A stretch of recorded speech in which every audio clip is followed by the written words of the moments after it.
Well, what I can tell you is you were one of those children who wanted Christmas early. Tomorrow you'll get Christmas. Hello, everybody. Today is apparently Christmas. That was Fani Willis yesterday at a press hearing. If you missed it, that's linked in, it's pinned in the chat. I'll add it to the description. It's going to be a great time. We've got Happily Angry Lawyer co-hosting. I'm Katnat Williams, and we're going to be watching Fani Willis finally testify in front of the Georgia Senate Special Committee on Investigations. So it just kicked off like 25 seconds ago. You guys in the chat, let us know if the volume is good. We'll make it louder if we need to, but there are no closed captions at this time. Sorry. Here we go. Okay. Sorry. Welcome to today's meeting from the Senate Special Committee on Investigations. Members of the committee, good to see everyone here today. And just want to point out, as a reminder for those of you on the committee, it's such a small room. I'll turn this volume up a little bit. Josh Belafonte is seated to my right. He's the committee's counsel. Zachary tried to talk to. And before we do get started, I do want to make an announcement that unfortunately Chairman Cowsert is unable to be here this morning. He had a medical procedure late last week, and doctors have restricted his activities and travel during his recovery, and he has requested that I chair this meeting as the vice chairman. So with that, we do have some committee business to take care of before we get to our agenda for the day with Madam DA Fani Willis. And we do need to review the approval of minutes from our November 13th committee meeting. I'll give the members a minute to review those minutes, and then we'll entertain a motion to approve the minutes.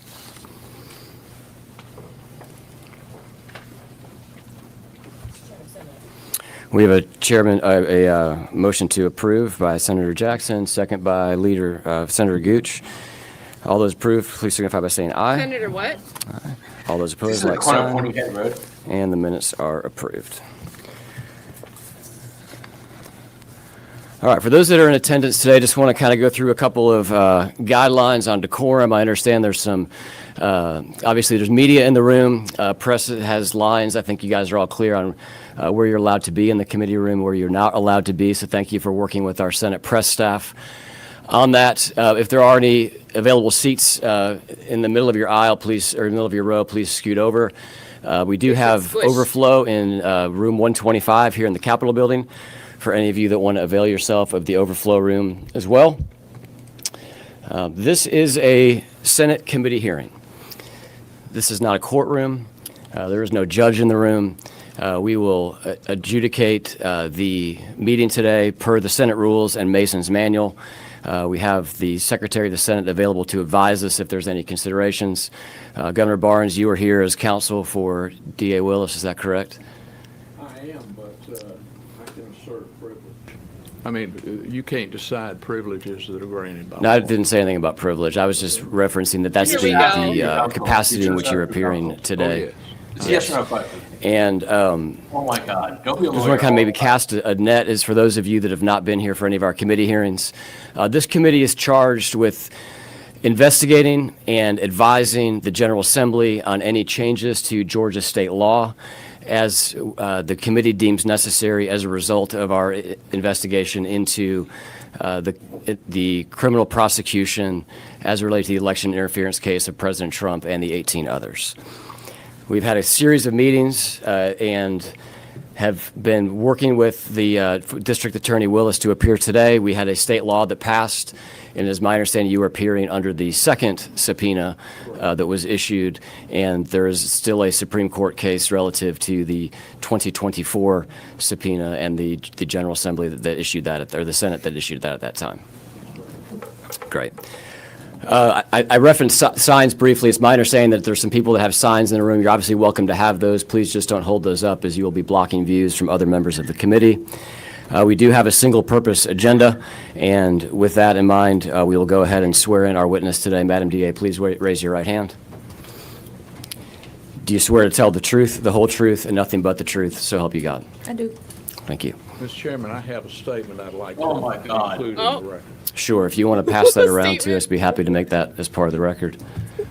And I'm doing that because I was prohibited from giving a statement Yeah, because you're not the Yeah, witness. so again, this is going to be analogous. I know it's been a while since you've been in the state senate. You've had an illustrious career since then. As you know, committee testimony is different than courtroom procedures, and there's generally not opening statements in Senate committee testimony. I've And that never was, known an investigative committee that did not allow opening statements. we will proceed with the testimony. And if either one of you, and Madam DA, is that the preferred title? Is how you'd like to refer to you? Either District Attorney Willis or Madam DA. Perfect. We'll go with either one of those. Thank you for being here today. Please do pull that microphone closer or lean forward when you speak. I'll try to get the volume adjusted so that everyone can hear it. I doubt anyone will have trouble hearing me. Fair enough. Just love, if you could take a minute, walk us through your career history. I know that you have a 30-year Here we legal go. history. If you could just tell the committee your path to becoming the district attorney in Fulton County. Well, I went to the best university in the nation, Howard University, matriculated through there in 3.5 years and graduated December of '92, although I walked in May of 1993. I then came down to Georgia because I was admitted to one of the top 25 law schools in the country, Emory University School of Law. While at Emory University School of Law, for the first time in Emory's history, I won the Frederick Douglass Moot Court Competition, which is a national competition put on by the Black Law Students he Association. throwing up a gang sign? Successfully matriculated through, took the Georgia bar because the Olympics was that year. That was the last year that you could take the bar while still in law school. So during my last semester of law school, I took the bar and passed on the first try.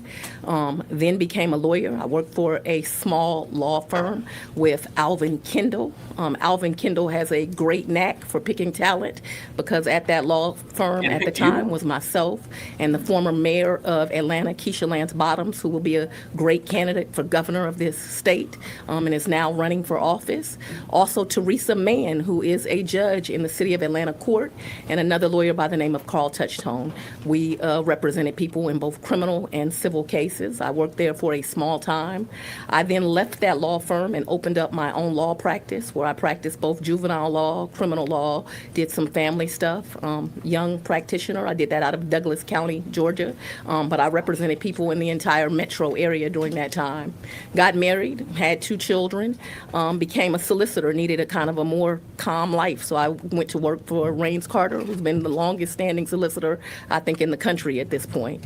Worked for him for some time, applied to become a district attorney, worked there approximately 16 years, tried every type of case you can imagine, but I was really a murder prosecutor. That's what I do best. But also at that time tried the longest case in Georgia's history, which is the Atlanta Public Schools case, a RICO case. At that time? That's how I became acquainted with John Floyd because he taught me RICO inside and out and No, he taught doesn't. He me thinks how he you does. can use that to bring criminals to justice, which I've done throughout my career successfully.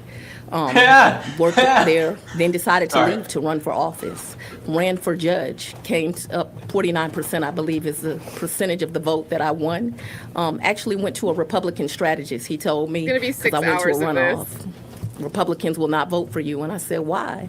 I've had a history of representing this state. I've done so successfully. I'm known as a prosecutor. He said, you're black and female. I said, I don't believe that to be true. I don't think that's the state of the nation. Who knew? He was right and I was wrong. I lost that election, but that was God's plan. Because after that, I had the honor of representing the Judicial Qualifications Commission. I'm one of the only black lawyers to ever be able to do that in the state of Georgia, where I prosecuted what was not judges true? who had done That she's a something black wrong. female? And so that was a great honor of mine. Right? Richard Hyde was one of the people that helped me to get that position because he had worked with me on Atlanta Public Schools. I think that he's still doing that kind of work, and he's a very great investigator. So I She did did that mention for a while. Londo. I also got to represent a lot of Londo. fathers and mothers as they went through domestic things, did some criminal defense work, and then people started coming to me. You need to run for district attorney. Current district attorney has some problems. You'd be outstanding glad at you it. mentioned 72. And who knew? I Current? ran, I won. I'm the first woman to serve as district attorney in Fulton County, Georgia. Best to ever do it. I sit here with a 92% conviction rate. That's my history. Yeah, 44%. Excellent. Thank you so much. For those of us on the committee, it'd be helpful to kind of get a scope of what your office structure is like and kind of the makeup of your office. So how many employees are within the Fulton County's DA's office? A little over 300 approximately. All numbers that I give today, which should be approximations. You should not hold me to exacts. Certainly will do so on these questions for sure. Of those employees, about how many of those are attorneys? Half, About 150 attorneys. How many investigators? 65. Okay. And how many paralegals? I don't know, about another 70 or so professionals. Some of that is VWAP, some of that is administrators, some of that is legal assistants. I'm not going to be able to guess at these numbers. Sure.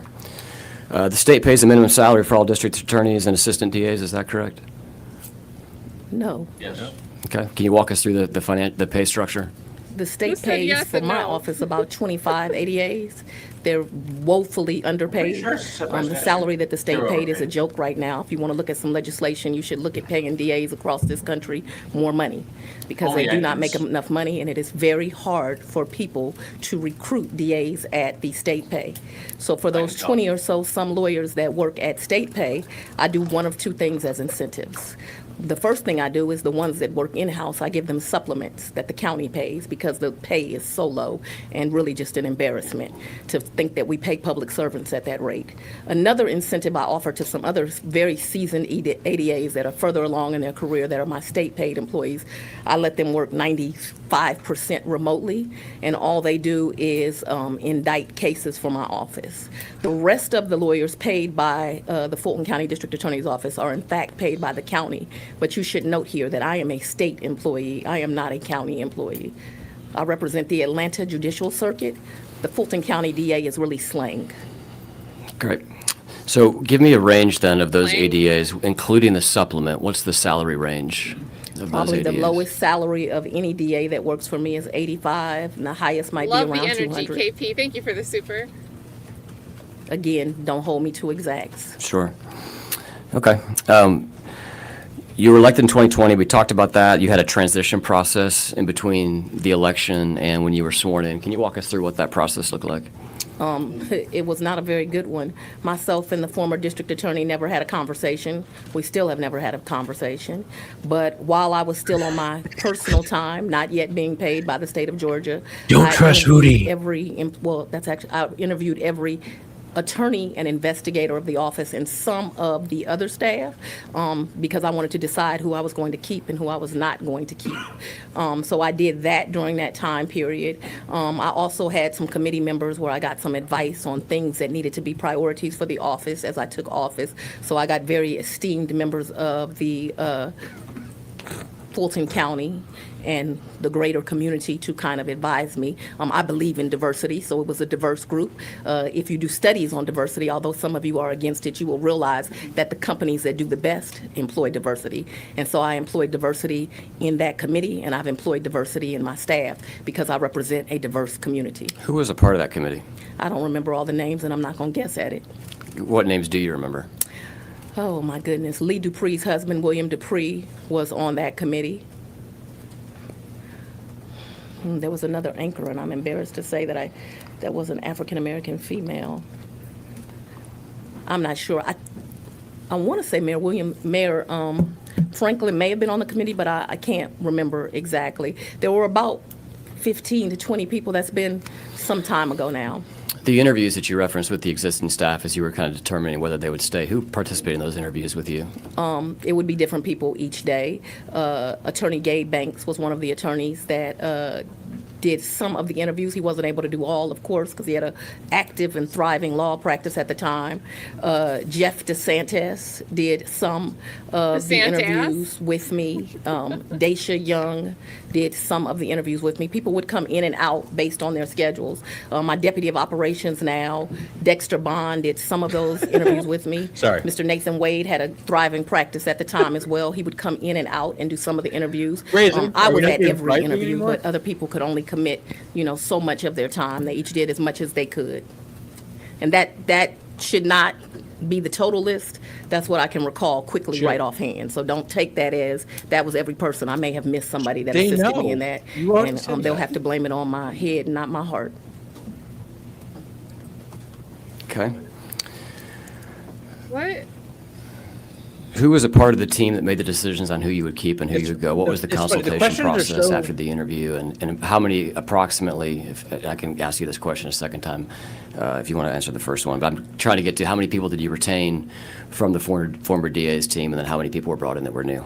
These I don't questions are remember. so I might have fired inoffensive. 50 or 60 people, but I simple. don't remember exactly. Okay. It's the Let's just say AJC none of did an them. article on she fired people, to which I told Fulton County I was going to only bring the best and the brightest. So I was always confused as to why that was a surprise. Was there a lead on your transition team? I was the lead. I was the DA. Okay. That's not Was there how- another person that you consulted with more than the others?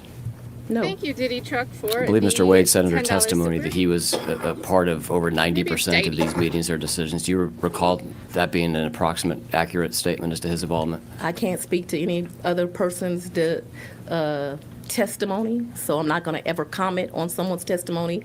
If he testified to such, you're going to need to show it to me. You'll have to forgive me. I don't really trust you.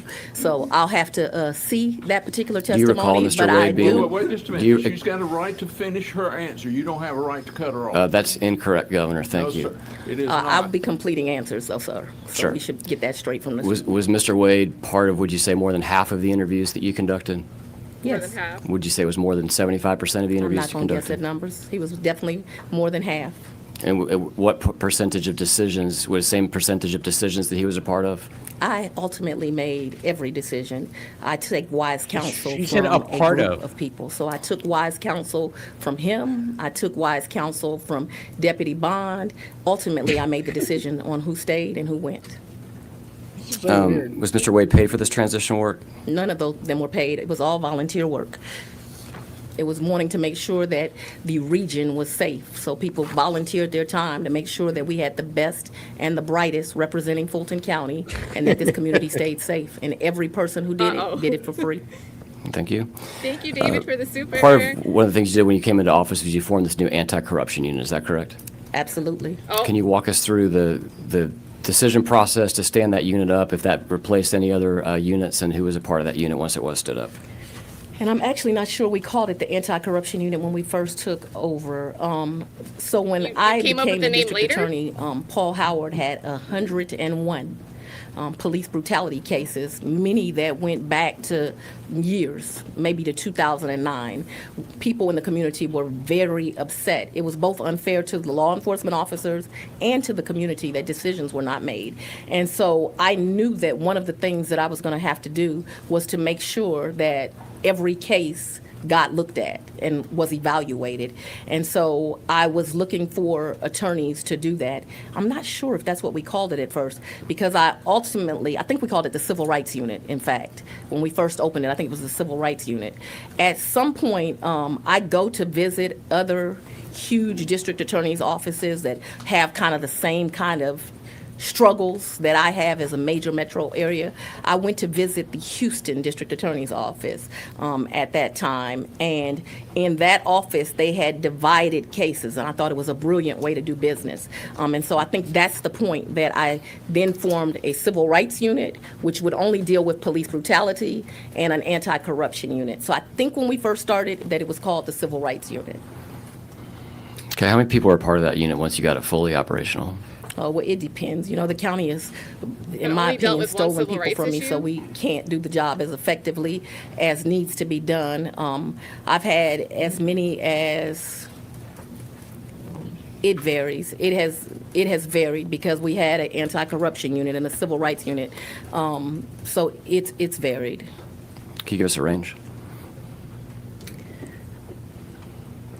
It really depends on who you're calling the anti-corruption unit. I've probably not had more than 2 lawyers in that unit, maybe 3 at any given time, an investigator or 2, and a legal assistant. They may have been doing double duty somewhere else.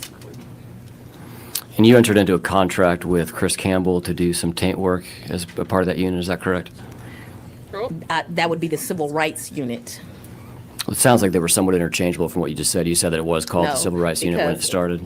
The civil rights unit may have encompassed everything at first, and then it ultimately becomes police brutality cases. And so what Mr. Campbell was, when the police take a statement, I know you're not an attorney, but there's an issue called garrity. And what happens is government employees, mostly we're talking about law enforcement officers, they will make a statement to the police, but that statement won't be Mirandized. There's all kinds of legal rules around it. I can't be privy to those statements. I shouldn't have them. Sometimes I think the police almost put them in there intentionally, and so they'll be intertwined in statements and reports. And so what he was hired to do is to redact. So once that I got a file from the GBI when somebody had been shot by an officer, I never read that. That way we were never tainted. That's why we use that word, by never seeing that. And so yes, he was hired. He had been, I believe my recollection is he had been a former law enforcement officer, and he was a lawyer. I thought he was great for that work. And Terrence Bradley was involved in that work. He had been a former well, correct? probation officer and an attorney. That's one of the reasons that I thought that they would do outstanding at it, because they had long histories in the law enforcement community and lawyers. Was Mr. Wade? I have lawyers now currently doing that work. Was Mr. Wade involved with the taint work? No. Mr. Wade, Bradley, and Campbell were law partners. Is that correct at the time? Loosely is what I understand. I can't tell you about the design of, I can't tell you the design of his firm. I think more so what happened is they shared office space and cost or something, but I don't know. I shouldn't speak to that or speculate to it. Did you place anyone in charge of the anti-corruption unit, or did everyone that worked for there report directly to you? I mean, ultimately, everyone reports directly to me, but the anti-corruption what that unit, so when it was a civil rights unit, yes, it had a lawyer that was over it. His name is Brian Watkins. He is a lawyer that's been practicing law longer than I. And at first he had everything until we realized there was so much volume of work. Because it doesn't just do this kind of work. It's not just police brutality now, right? Now it's, police lied, or it's an elected Shout out to official the person did that was something trying wrong. not It to just block the became too camera, much. crawling Once out we the stood up corner. these units and my county understood we were doing these kind of things, fortunately or unfortunately, the office started to get referrals, and so it just grew. How many cases has this unit brought to trial approximately? Oh, I couldn't tell you over the years, but we brought some to trial, especially these police brutality cases. I couldn't tell you exactly, so I'm not going to speculate. Okay. It's not as many as like my What? major crimes unit, but I can tell you that the anti-corruption and the civil rights unit, they cost me the most money because of the experts that are needed when you are trying a police case. How much money would you estimate that you spend a year on that unit? I can't, and I'm not. You You can't, you're not what, I'm sorry? I'm not going to speculate to it. I can't estimate how much. All right, we're not going to be very pausy McPauserton with this one. We're going to try to watch most of it straight through. But can I get a pulse from the chat? Like, are you guys familiar with like police brutality cases and stories of them being prosecuted, taken to trial, discipline being issued? Is that like a common thing that Fulton County is doing? You know, I can make everything about Moontook, right? Do you want to watch? You want to watch me? The officer that arrested Antonio in 2021 is the subject of the largest police brutality civil judgment in the history of the state of Georgia. I believe it's like $100 million. So is what she's talking about a civil rights unit where they have to respond to civil claims brought by individual citizens and her unit responds to them? Or is she talking about criminal prosecutions, disciplinary action against? I don't know what she's. I mean, I don't know. It's ridiculous. I'm sorry. I can't take her seriously when she talks about civil rights. I just don't have, and I read a lot of Fulton County news. I look for it on purpose. Like I funnel, my algorithm feeds it to me, and I just don't see cases where I hear anything about Fani Willis's office doing anything to improve on police brutality cases. Oh, if improve. it's out there, it's like speckled. Oh, that's public. I think so. This has to be like a response when citizens are bringing the cases. Yeah. I mean, I do think that like they have these units that don't really do the thing they're supposed to do. Like the and a civil rights unit, but then we change it to just dealing with police brutality. Why? Because if we left it as civil rights, we should have to look at the civil rights violations over at the Fulton County Jail, Rice Street. So we narrow down the focus of our division now because we don't want to acknowledge that's under our own roof.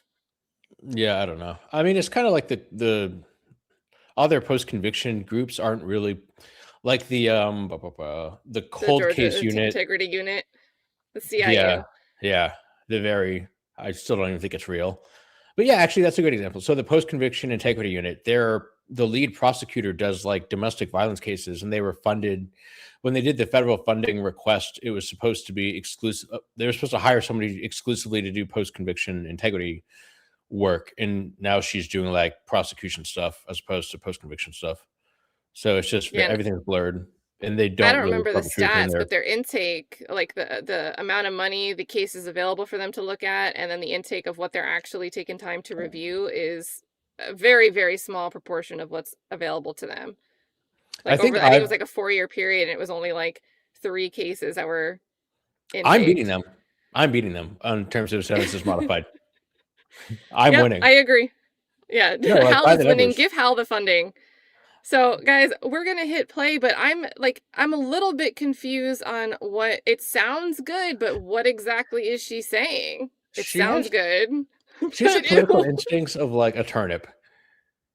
Like they're like it's you're trying to make yourself look like the victim, which is fine politically, but like the guy asking the questions is being perfectly nice, and he's asking perfectly like basic, reasonable questions, and then she's just like snapping at him.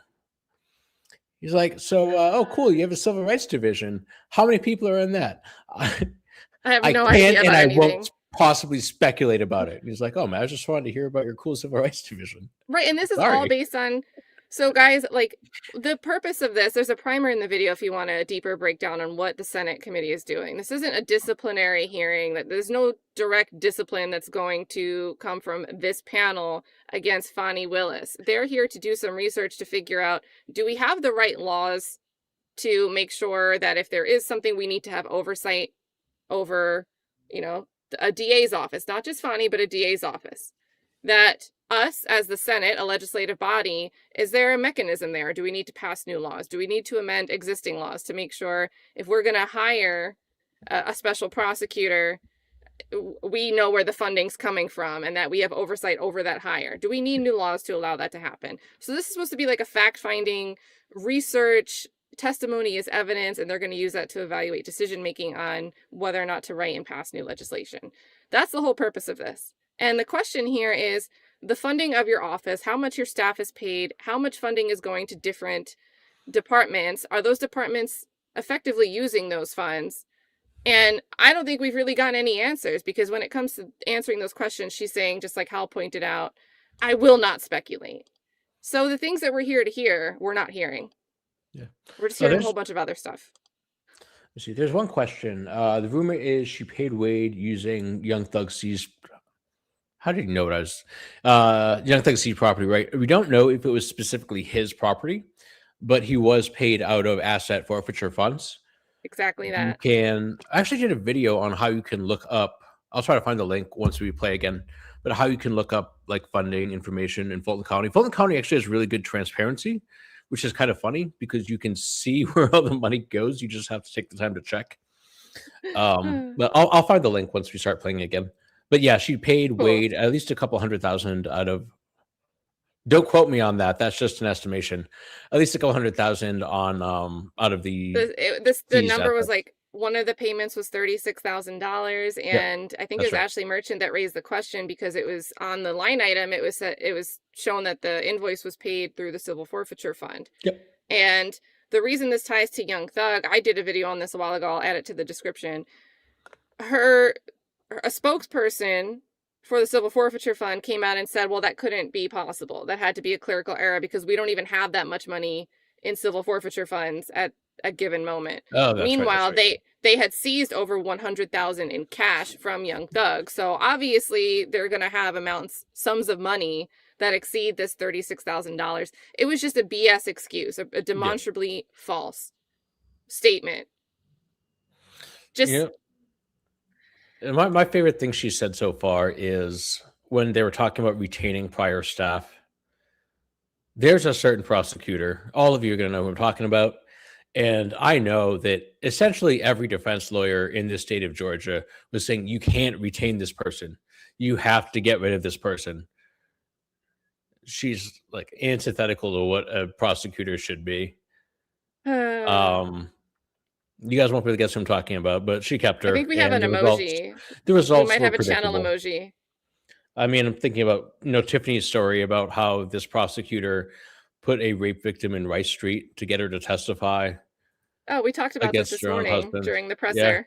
yeah. So yeah, we have an emoji over here on my side of the channel. Maybe I don't know if Hal will add one to his. We are going to hit play though, you guys. We will get caught up. Don't worry. If Okay. you guys didn't know though, Happily Angry Lawyer is representing Antonio Sledge. That's who he meant by Munktunk. He's also got, you're up to 3, you said, right? Sentences corrected for individuals that had a plea for one reason or another in the YSL case because of how crappily the sentence was written. Yep. So great work over there. Lots of mistakes from the Fulton County prosecution, despite all the fluff and good things that we're hearing about today from Fani. So do you guys want to hear more? Okay. Is that something you could provide for the committee? I don't know that I can. What happens is I have a professional services budget, and my top deputies of certain units, so my ED over major crimes, if he needs an expert, he can hire one. For instance, if you all want to look into legislation, look into properly funding your GBI. The GBI does not have enough scientific experts. This is not a criticism of the GBI. The scientists That's that are true. there are excellent. I want that to be noted that I said that. The scientists that are there are excellent, but they do not have enough experts. So in year 1, when I become the DA, they tell me, and I have an email that proves it, we can't test all your ballistics evidence. We don't have enough. So I have to go into my budget, more than $100,000, I can tell you that. I think it's been about that annually, and hire private scientists to do that ballistics work. Now, I got the names of those scientists from the GBI, but also my deputy, Mr. Watkins, over civil rights. If he needs an expert, he knows that he can get one. If my ED over major crimes needs an expert, they can get one. My domestic violence expert, if they need a domestic violence expert, they can get one. And so it all comes out of this professional services budget that I both pay attorneys that come in and work as special prosecutors, and that I pay professional witnesses that we have to hire to do our work. So Mr. Watkins was in charge by title, or was it more so by function that he was in charge of the unit? I don't understand your question. Did he have a title of director of the anti-corruption unit, or was he just a person that everyone knew would make the calls He was within the the unit? deputy of the civil rights unit. Okay. He remains the deputy of the civil rights unit. At some point, the civil rights unit became civil rights and anti-corruption. Do you use those terms interchangeably now? I do not use them interchangeably. I have one deputy over anti-corruption and one deputy over civil rights. Who's the current deputy over This is anti-corruption? confusing. Tanya Boykin. Who is the first one? Sonia Allen. She is now the district attorney of Cobb County. She had a great DA from Fulton endorse her, and she won. What was Mr. Wade's role in the anti-corruption unit? He didn't have a role in the anti-corruption unit. The election interference case, what unit did it fall under? I called it the election team. Okay.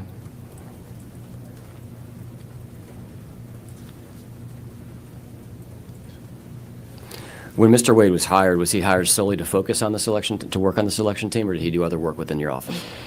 I don't remember. I think there were times where I'd bring in some of my senior personnel and ask them, what's your thought on this case or these facts? I always involve wise counsel.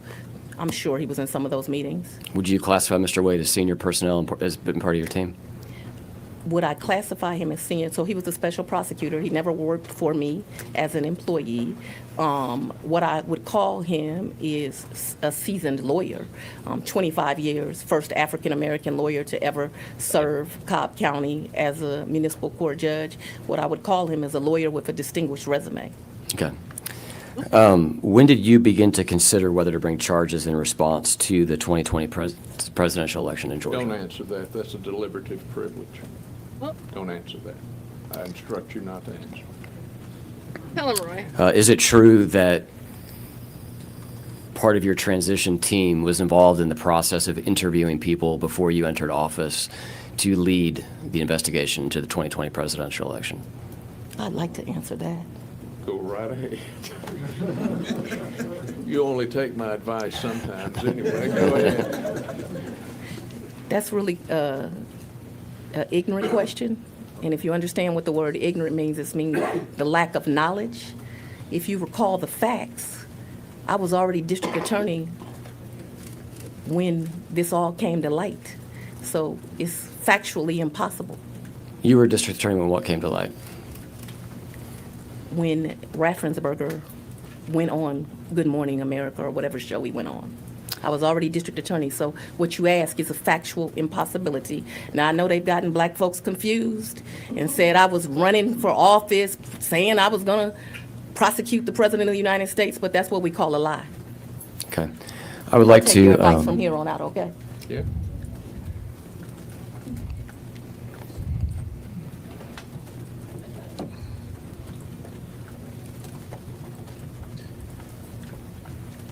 if you take a look at the screen for me. if For you somebody will. who locks up innocent black people, she claims This black is people have from blood. Mr. Wade's deposition to members of Jim Jordan's committee. And it was asked for the search committee. You said that began when DA Willis took office on January 1, 2021. Is that correct? Yes. And there was outreach to you to be part of the search committee prior to January 2021, January 1, 2021. Absolutely. When did that start? Sometime after the election, but prior to her taking office. Okay, so between the election, you're referring to November 2020 election. Is that correct? Yes, ma'am. And so when you had conversations with individuals, you said on multiple occasions, you said no, and you turned down the position. Who were those conversations with? They were with the district attorney. So I think you're confusing facts. We've already had a long conversation about, I interviewed everybody at the DA's office, and I interviewed other people to come and work at the district attorney's office. And as I told you, I did that on my free time before I became DA. But I had no way of knowing that these criminals were going to commit a crime. And that did not come to light until January of 2021 when I'm actually the DA. So it is a factual impossibility, like I already told you. I think that that is misinterpreted. He's absolutely correct. We looked for talent for the district attorney's office before I became the DA. I didn't wait till the day I took office to look for talent that would represent my office. But I was unable to look for talent for a case that didn't exist before I took office. It's factually impossible. It's common sense. You don't need to be a lawyer. Look at Roy. I'm going to read you some additional testimony. I'll try to put it on the You screen. can read me as She's much gonna as keep you reading. want, but And I that's the will. Thank you, truth. Madam DA. Why is she like this? And I apologize. I did not intend to have to I think get into I don't this know. here. I think people like a good clapback, and if it sounds like a good clapback, maybe we won't pay attention to What was what you're avoiding when answering. Mr. Wade says that there was an interview on line 13, as you'll see here. This is prior to you entering office. What were you interviewing him for? I didn't interview him prior to him entering office. He had a thriving law practice. Even when he ends up being offered the position, he doesn't want it. So you offered it to him without interviewing him? What? But then use So him it's to your help testimony interview other today that people. you and Mr. Wade did not have Because any Wade was helping her conversations interview. prior to you taking office relative to an investigation into the 2020 election. Don't answer. Don't answer. That is a deliberative privilege of what goes on in a district attorney's mind and the process that goes. She wasn't district attorney. She was. Prior to being sworn in, she was district attorney? No, she was not, but you asked. Because I'll return to my question. Prior to you being sworn in as district attorney, is it your testimony today that you did not have any conversation with Mr. Wade about investigating the 2020 election? It's a yes or no question. Please be normal. Do you want to answer? It's a dumbass question. I know it is, but go ahead and tell him because it occurred after she took office, but go I right- didn't know that he was going to commit a crime prior to me taking office. Like, factually, it's impossible. Okay, thank you. That could have been a no. Could have been done 30 seconds ago. Would you agree with the statement? Actually, I'll skip that question. When did you decide to hire outside of your office a special assistant district attorney for this election case? Oh, Lord. So when I became the district attorney of Fulton County, the office was in absolute chaos. I have to take you back. Can you hear me? It's a little, I was going to try to turn you up if you don't mind leaning forward. When I became the district attorney of Fulton County, the office was in absolute chaos. And I mean every level of Wait, did her chaos. shawl fall? On Is that the hers? ground, the carpet was molded and there were holes in it, and it was disgusting, a disgusting environment. There were boxes in offices, some to where you couldn't open the door. I remember walking through the office before. I told you I'd fired 50 or 60, I don't know exactly how many employees that I felt were unqualified to do this work. That doesn't mean they were bad people, but they were unqualified for the positions that they held. There were 18,000, write that down, Oh, geez, wow. 18,000 unindicted cases that went back 6 or 7 years that I was looking at.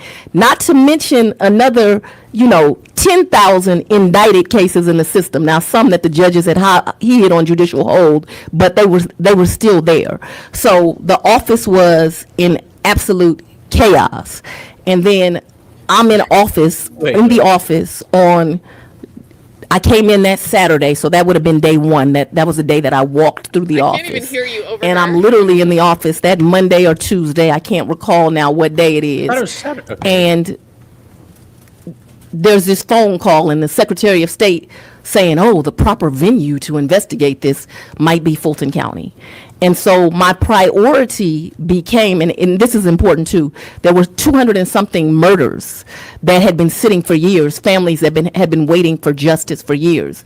And so when I come to be the district attorney, my first responsibility is just getting the office properly set up. In fact, one of the most important roles I held up that I tried to find was the head of the civil rights lawyer. So when Brian Watkins head of the walked into civil my rights lawyer? office and actually interviewed to come there because he was not with the old She didn't wanna administration. speculate That was about- like a gift from God, that I had a lawyer that had enough experience and would be talented enough and ethical enough and have the integrity to do this work. But my primary job was getting the entire office set up. So I immediately do things like set up a murder backlog project. I put Mike Carlson and Michael Sprinkle in charge of that. We're going to get every family's going to get an answer. And They may not Carlson. like the answer. The answer maybe we can't prosecute Our this, two favorite but we're not going Michaels. to sit with cases. We got to make decisions on these cases. And it took us years to get through that, but we did. And I'm happy to sit here and announce to you, every one of those 18,000 cases, a decision got made on to include those 101 police cases I talked about,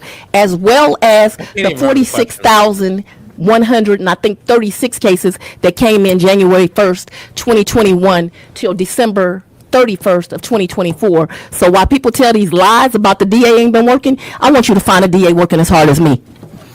My question was, when did you decide to hire outside counsel, a special assistant district attorney, for the election interference case? When it became obvious that this case would take so much investigation to learn the Oh my truth, God. and Oh my God. When that was I that? would need people that could focus on that. And although I had talent in the office that was being developed, each and every member of my staff had a priority. See, this is the most important case to you. Let me tell you what the most important case was to me. When I walked in the office, there had been 2 black children that had been killed, Sequoia Turner and Kennedy Maxwell. Those Oh, were they're the gonna 2 talk most about important that cases to me as a conviction. DA. And I needed you to know- make sure that those families. So I don't know exactly about the second case, but the first case she scored a Julian conviction Conway. on. So she's going to remember that. She remembers the conviction example. How is she like what? Again, she has the worst. I can't believe she was like a potential presidential like prospect like fairly recently, like 6, 7, 8 years. She has the worst political instincts of anybody alive. Just be normal and like just answer. These aren't even like aggressive questions. She's taking. They're like dates. The answer is dates. Yeah. Like you did hire your boyfriend to be a special prosecutor. Even if you didn't do anything wrong, it's still worthy of investigation. She knows that. Like Yeah, I think this is filibustering. That's what I Yeah. think. it's like bad filibustering though. Like try to be likable. Try to make people like it's a perfectly legitimate topic. And like why are you talking about moldy carpets? You were asked about a date and you started talking about moldy carpets. I also like the fact that she's saying like, oh, we didn't what was it? We didn't charge president of what?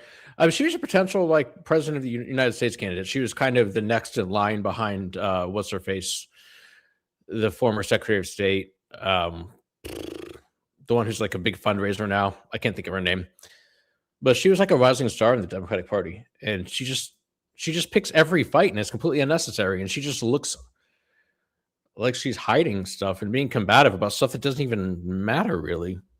I think it gets a lot of views. We're here watching this because we know there's going to be like spicy moments. So it makes some of the more dry stuff a bit more interesting to parse out. But I don't think that stuff that's entertaining necessarily translates into good performance in office. Yeah, I don't think it's like entertaining because it's a mess. Like it's a like train wreck, the rubbernecking with a car. Yeah, there you go. It's like she's like Lil Woody, and that's not a comparison you want if you're the district attorney. It's just like a train wreck. I think it's a great comparison because she's speaking well of her team, her staffing, her prosecutions, and you have Woody, a lay person. He's not a politician. He doesn't work for the prosecution office. He got up there and played the prosecutor. He had better political instincts than she does, and it's not close. Yeah, by a wide margin. 100%. And I'm also thinking about like all these cases. She's like, we didn't indict these cases. And I'm like, yeah, because they were terrible. Like, think of the YSL case. That would have fallen into that list of cases. Or Wolfenbarger. That's another one. Christopher Wolfenbarger is a spent good one, you huge guys. resources on both of those cases. And they were just terrible cases. Like, that's why they weren't indicted. Well, you guys ready for more mess? You don't recall. Do you want What me date? He's got justice, but the What date? cases didn't come with a bow on them. In fact, one of the cases was particularly not done properly. And so my priority became making sure I had the talent to make sure we got all of those cases done. If you're wondering, both those men are doing life right now for taking those children from us. Certainly aware of the case and the autonomous zone and everything that happened back in that That's the Correa tragic Turner, time Julia frame. So Conley case. definitely appreciate those murderers being he's behind being bars. nice. So you didn't really give me a date range, but we'll just move on here. But you did consider Governor Barnes for this role. He's testified to that previously. And let me tell you what Governor Barnes told me. Governor Barnes told me when he was the governor, he changed the state flag from the Confederate flag. And that as a result of him changing the Confederate flag to changing the flag to make it more inclusive to all Georgians, that the Ku Klux Klan sat outside his house and that he lived under threat during that time period. He told me that him and his beautiful wife had survived that, but that he was an older gentleman now. I'm going to say that nicely. He was an older gentleman, and due to the nuts that would come out of the woodwork if I was doing this type of work, that he was not at a juncture in his life where he could take those kind of security risks. He also refused to work for $250 an hour. I can attest to that. We've got some questioning in here, Governor, on your rates, and we'll get to that in a little bit. You did, Madam DA, you considered several attorneys for this case in addition to Mr. Barnes? I did. And ultimately, you selected Mr. Wade to oversee the anti-corruption unit. Is that correct? He never oversaw the I'm sorry. anti-corruption unit. My apologies. To oversee the elections interference case. To manage, yes. How would you delineate manage versus my choice of oversee? They're the same. Okay. What? Why? What happened between January 2021, I believe that's when the phone call was that you referenced, in November 2021, which was the time that Mr. Wade signed his first contract? What type of work happened within any area of your office in terms of gathering evidence or considering whether or not to bring these charges? Perfectly reasonable question. Not particularly. I don't think it's any of their business. You're getting into why a grand jury returns Why? a bill of indictment. That is a deliberative process. Oh. In the discretion of the district attorney. We're not going to get, I'm going to instruct her not to handle it. Wait just a minute, let me finish. You can, if you see fit, you can seek to enforce that question, at which time she would be entitled to a jury trial in Fulton County, and I would be able to cross-examine you with each one of you with a real judge ruling on real law. But until that happens, I'm an instructor, not counsel. So on your advice of counsel, you're asserting privilege. I'm telling her not to answer. I'm clarifying with the She witness. doesn't have to answer that. I'm not a potted plant. I can answer. You can advise, you can absolutely advise your client, Governor Barnes. I'm asking your I client. suggest you move on. I'm asking your client if you are asserting privilege on the answer to the question. I made the objection on the record and told you even what you can do to enforce it. What was the total cost of the election interference case? I don't recall, but if we want to talk about cost, I'd love to talk about how last year alone the AG paid one lawyer $8 million. You don't know what the cost of you don't know the cost of the election interference case? I don't know the exact cost. What's the range? I don't want to speculate to numbers. Oh, but you took out time to look up the cost of Whatever it cost, they tried to steal the rights of thousands of Georgians. It couldn't have been enough. What was the rough total operating budget of your office last year? I don't know that. It's probably around $40 million. How do you not That's know a that? speculation That's and a your whole guess. job. That includes state money, grant money, and that's not an exact number. I don't do the budget. I have very high-level conversations about that. Okay. Can you give us a rough breakdown of that, your the county budget. budget and the state budget? I cannot, and I'm not going to guess for you. Does the federal government give you any money? I do have some grants, yes. The only source of federal money you get is from grants? To my knowledge, I don't. There may be something else. We may have some federal seizure money. do. If we do, it's not much. It's not much. So I don't know. I don't want to speculate.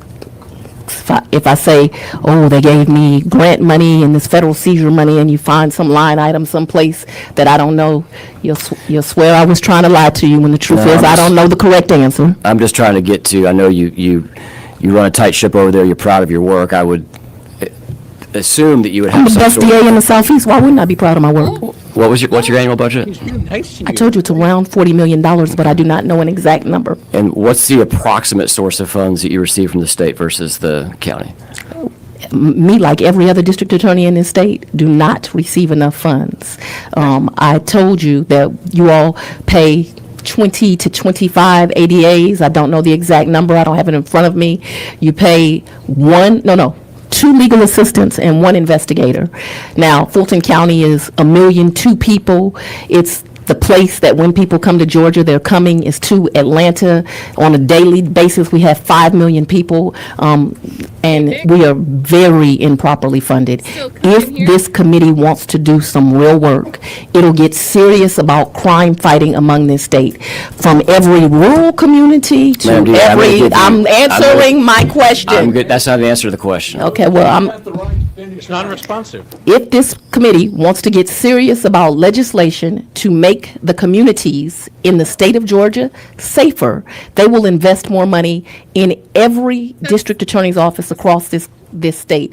That's the rural DAs need more. That's not how special committees work. Special committees are formed to take on a particular issue. So Yeah. they can't just suddenly change now and decide we're going to be a civil rights special committee and then change it to a whatever keeps saying she changed her own division for. Special committees open up for a particular purpose.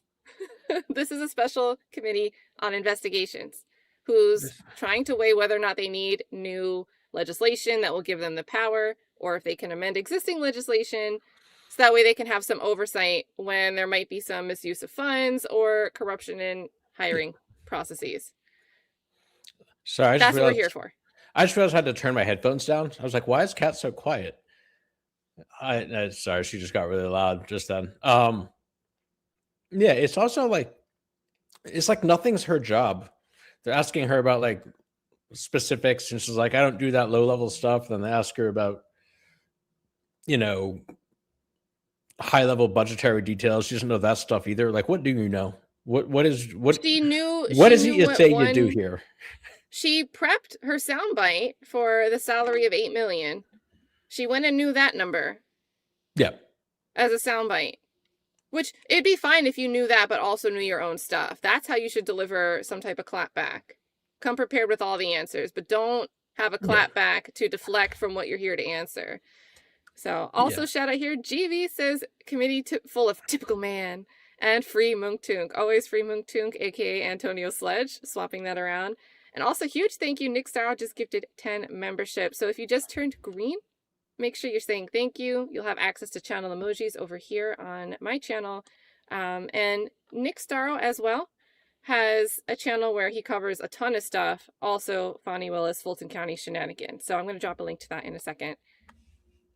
The middle size, the residentials, and the big cities like Atlanta, all of us need more resources to be able to do our job appropriately.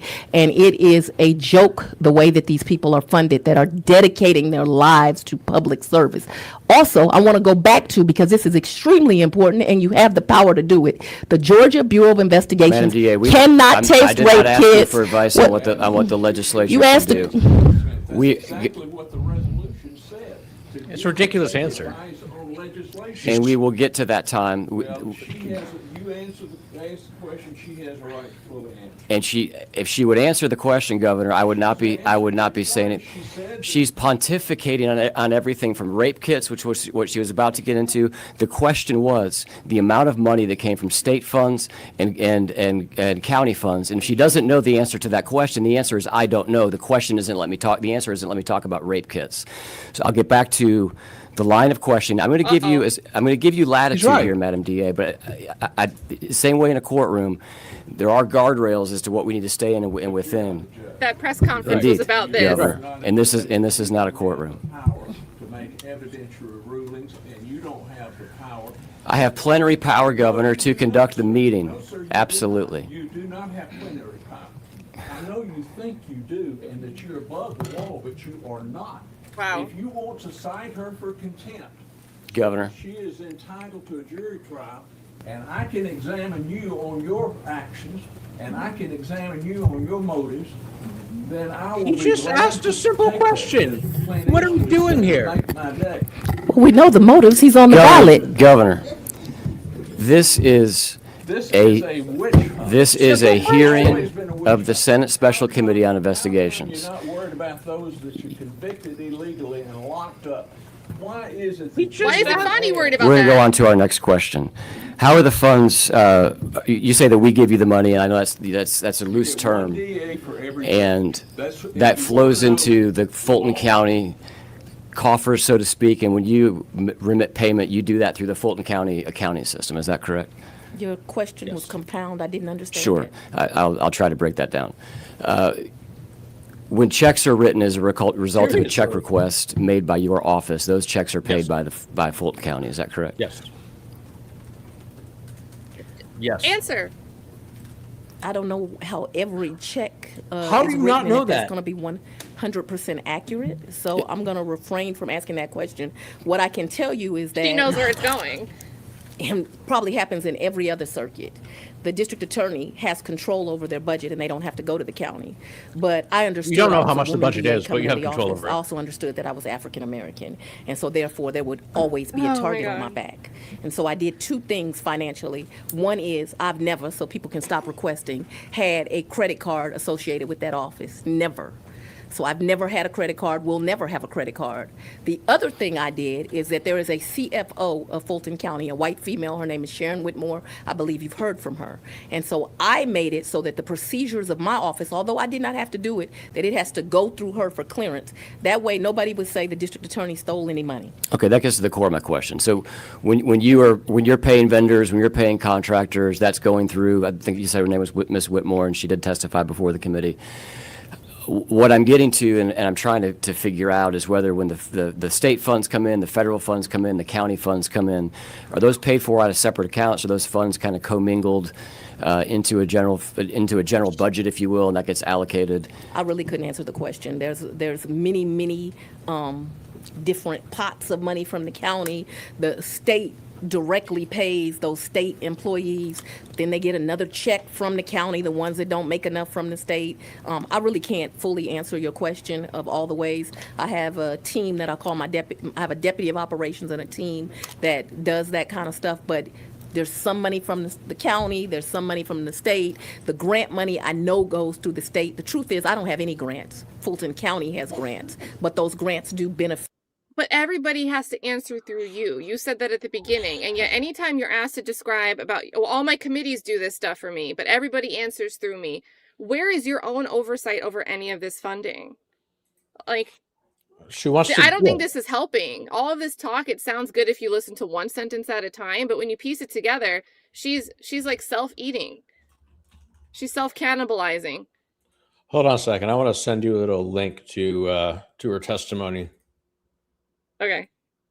Is something you want to play right away? Or No, we don't have to do it right now. okay. Let me know later. Fit my office. My Saki unit Suspense is for the chat. renowned. I'm ending the year with a 100% conviction rate on Special Victims Division. This is the press conference she did yesterday. Yeah, She it did this is. to brag about her 100% conviction rate right before she knew she had to testify. If you want to watch that, we just streamed it this morning. It's a mess. Saki is a sexual assault kit initiative. Georgia, like many states, failed victims, mainly victims of color. And so rape kits for years, going back to the 80s, were not tested. So we have a grant with the federal government that, and I'm talking about Several. thousands of rape Millions. kits where they go and millions they of test dollars. those rape kits. What we have found is if they would have done those jobs and believed those victims, that many of those rape kits go back to serial rapists. They also go back to people that have committed other crimes. I have excellent attorneys that are in that unit, some that I pay out of the grant, some that I add with my general fund. And as I said, not just my Saki unit, but my crimes against children unit, my Saki unit, my sexual assault unit, my human trafficking unit. We're ending the year with 100%. So just yes. Sounds like she's describing her. I do my job. Like, cool. Well, and she's saying all that was bad. Everything that was not being done was happening before me. I came in, I'm amazing, I've done everything. But she fired Amanda Timpson, who was clearing a backlog of cases that hadn't been dispositioned, that were just sitting. So, there's a pre-indictment diversion program that Fulton County put a lot of effort into, hiring resources for, hiring people for. Amanda Timpson's transferred over to that department, and pre-indictment diversion is meant to help you keep your job. If it's your first time offense, it's something where, not that serious of a crime, it's a misdemeanor.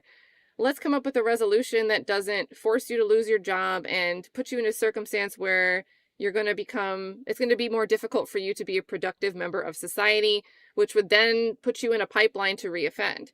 So we have this program, but they weren't closing out cases. So whenever someone would do a background check, it would look like, hey, there's this arrest record, there's this criminal background, even though the individual was told, hey, we're not prosecuting this is done. They never dispositioned it to get it off these individual records. It's like thousands of files. So Amanda Timpson was going in there and going through all that. And she's acting like, and then she fires Amanda Timpson. And then when it comes to the Saki kit that she's bragging about, this is her tenure. There was an inquiry in fiscal year 2020, and they're going to cover the range. This is from 2024. From 2020 to 2023, the Fulton County's DA's office received $22 million. They've received several more grants since. According to the Bureau of Justice Assistance, these funds were authorized to address the issues that underline the problems of unsubmitted sexual assault kits and help law enforcement and prosecutors solve more of these heinous crimes. However, data published by Fulton County from 2020 to 2023, each year, so Fani is in position, show that the Fulton County DA's office spent approximately 49% of its Saki funding expenditures on travel and conference expenses, such as hotel, airfare, and rental cars. And approximately 28% was actually spent on professional services, such as forensic and DNA testing. Moreover, in 2023, the Fulton County DA's office spent approximately 98% of its Saki funding on travel and conference expenditures. So it gets worse the more we're into her tenure. Yeah, It's 49% during this range here, and then it soars up to 98%. So either we're not doing good record keeping, and this is a clerical error, which is also a problem, or we're getting worse. And then we do this big press conference yesterday before this testimony about how we've handled many, many of these kits, and we've gotten 100% convictions on the cases we've brought forward. So that's fair. Important context. I think that's really important context here. Yeah, I think it was, but that's my theory about the Wolfenbarger case, because there's a separate grant they have for cold cases. and they just randomly brought this case years later. It was a weak case, and it was a similar thing. They spend all the money on, travel. You can't tell exactly what it's from, but travel and conferences, and they had nothing to show for it. Then they brought the Wolfenbarger case. No, it's the other thing I was going to say. And usually that type of funding typically will be, hey, we have these cases we want to prosecute, but we need the staff members. So we need 4 staff members to make this case happen, and their salaries would be X amount. So that's the funding that we're looking for. And then they get that funding, and then we watch the case play out. First day, witness is pointing at the prosecution table about a missing VHS. We don't get very far for the case to turn into a hot mess. Yeah. I was going to say, I did a video on, I think I mentioned this earlier. I did a video on how to look through the data in Fulton County. I just posted a link. Is that what you just linked in your chat? Yeah. So if you go to that, I'll show you how put it in private so I can link it to my chat. Guys, this is a good video. It'll show you how to look up. It can be difficult and annoying to try to figure out where to find information. It takes some time. So it's always good if there's an easier way to do it or someone showing you how to, like Hal's going to do with this information.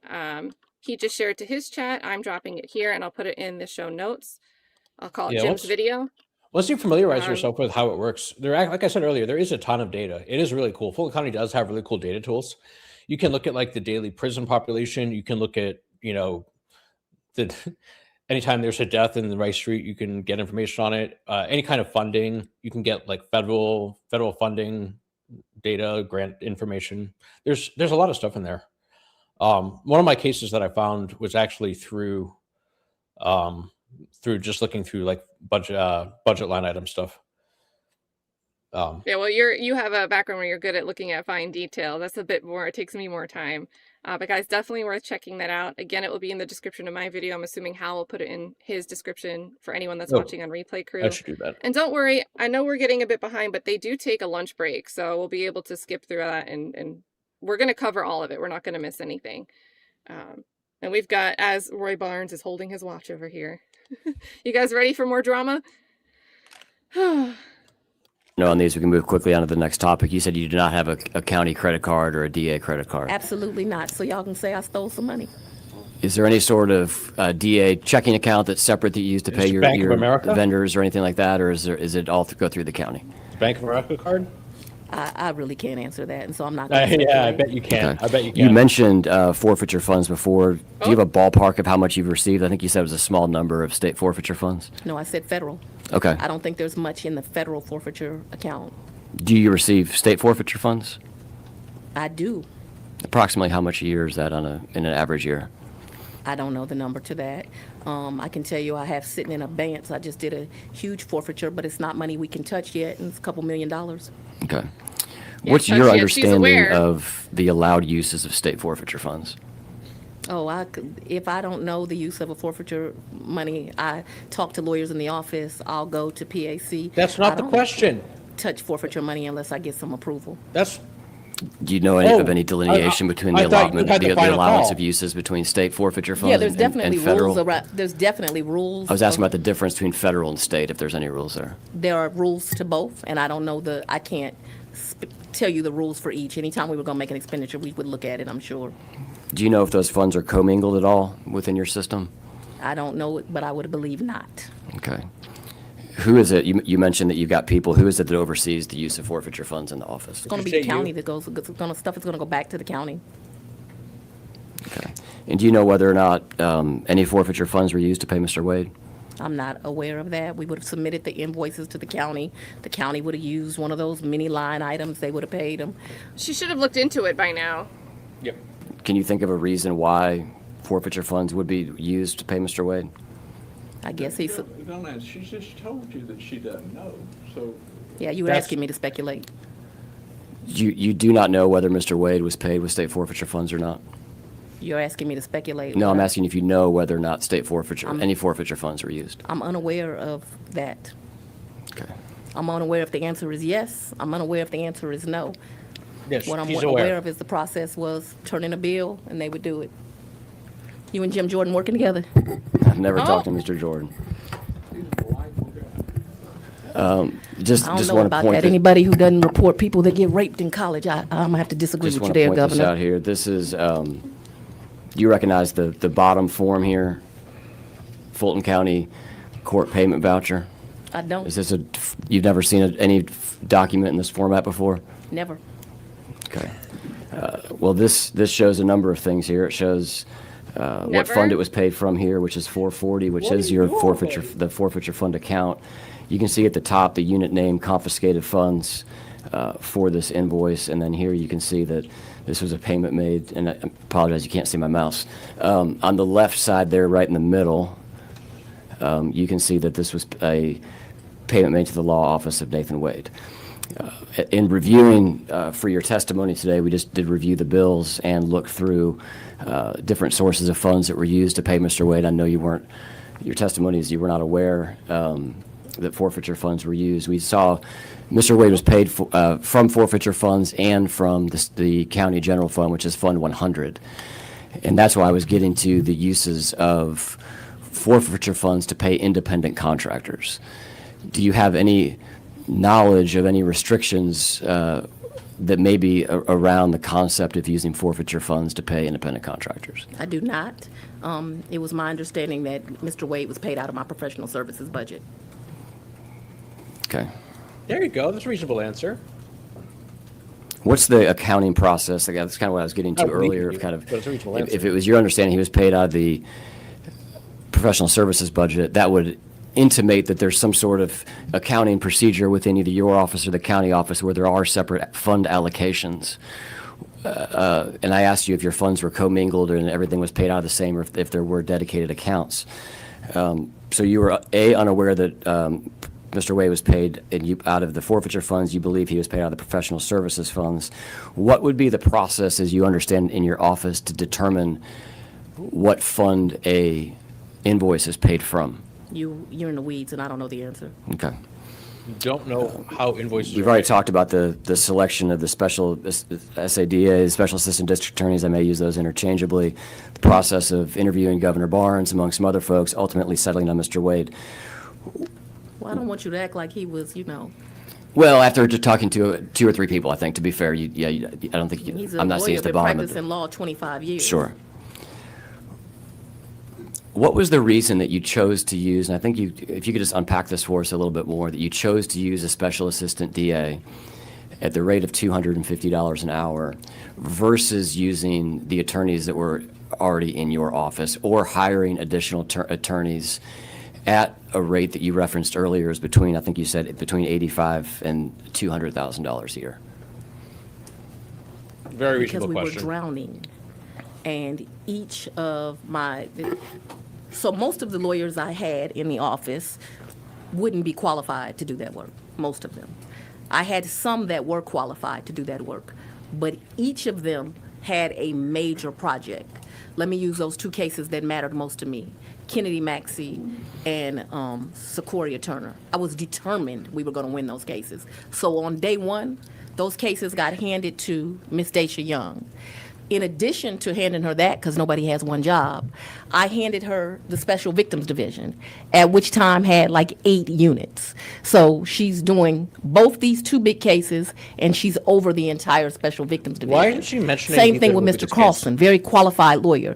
But I handed him 6 units, and I also told him, you gonna get rid of these 250 or so murders that we have. We're gonna do a project, we're gonna set it up, we're gonna go one by one. So every lawyer I had with that level of experience had a huge project. I assigned a lawyer to deal with the 18,000 backlog. I don't wanna be sitting here it took us, I think, 3 years to get through those, as well as keep up with the 46,000 cases that end up coming in my first term. So everyone had some. So it became obvious to me that I needed a lawyer that could manage this team while I did the rest of the work of the people.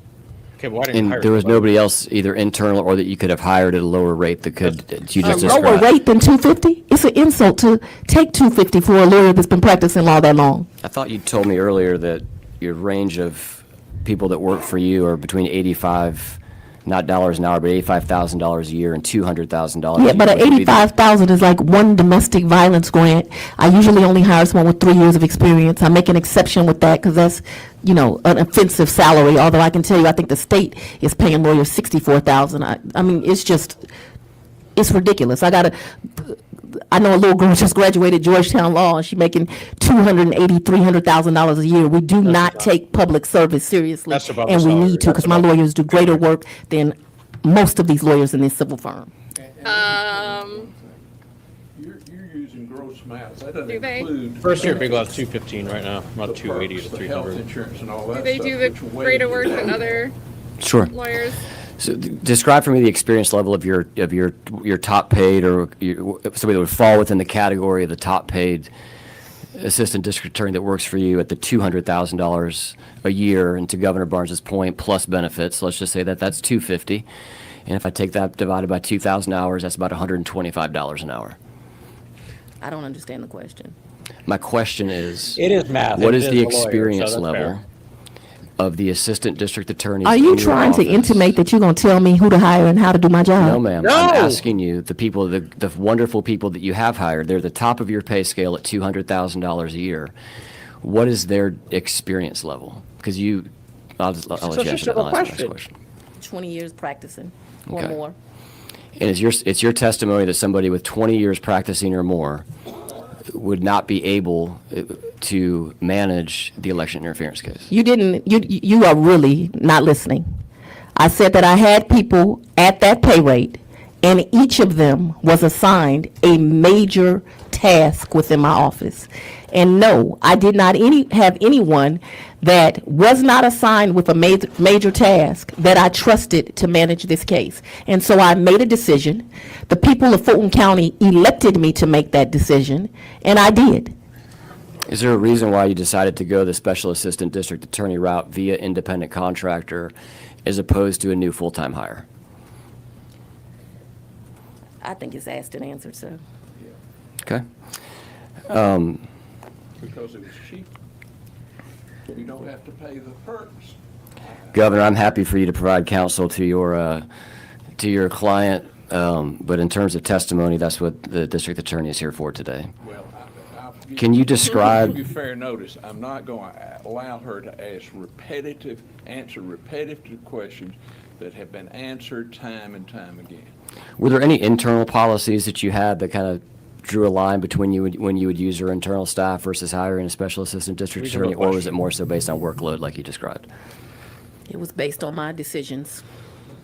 Okay. That's not, At its peak, how many total attorneys were working on the election interference case?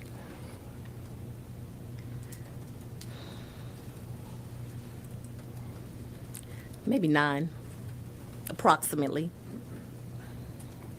You referenced to Mr. Cross before. I believe that's a. Who? I believe you referenced to Mr. Cross before I don't know Carlson. Mr. Cross. a couple minutes ago. Miss Cross. I'm Sidney apologizing. Carlson. you meant Carlson. What about him?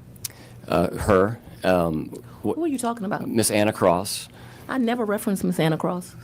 You were I talking believe about your you referenced Miss prosecutors, Cross though. when we were going through I didn't read back the testimony.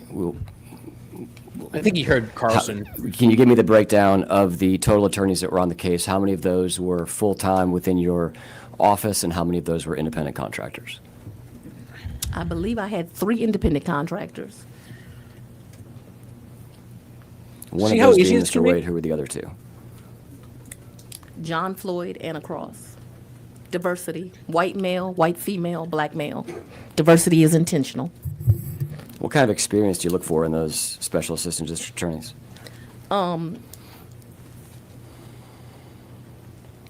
They're all amazing lawyers.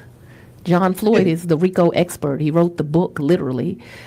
He taught me RICO. So that taught was you his the experience. expert? He's not a, Thank you, Sheriff Chuck. he's not necessarily going to be the trial prosecutor, but he certainly is great to help you put together an indictment, and he is certainly capable of questioning the witness, but that was not his forte. Miss Cross is a brilliant mind. She writes beautifully, and is very well versed in the law. I had worked for a prosecutor in the past, so I looked for smart Sorry, people my bad. with integrity that could do the work. And I got I've got to play a soundbite because she hasn't shouted him out yet. Adam Abadi, I thought, did an excellent job. 44% lawyers. conviction rate. The God put in different skin that could do the work. Yeah, except they got clapped every time they brought a RICO Thank you case. for giving us Ms. Cross's background, the rest of those as well. Has Mr. Wade ever prosecuted a RICO case prior to the election interference case? Mr. Wade certainly was served as a prosecutor before this. He also has worked as a Question. criminal defense attorney. Just say no. And I don't know, I believe he has defended RICO cases. But as far as you know, he had not Defended. prosecuted. I didn't need him for that. That's why I get to make the selection and not you. Has he ever prosecuted any felonies? Now, you referenced him prosecuting cases. It's my understanding that this was the first felony case that he was on the prosecutor side for. Is that accurate? I'm not sure if that's accurate. I know he did You some, hired him. I believe he did some work for the Attorney General, although the Attorney General never tries as many cases as my office. Want to talk about? But different people are needed for different things.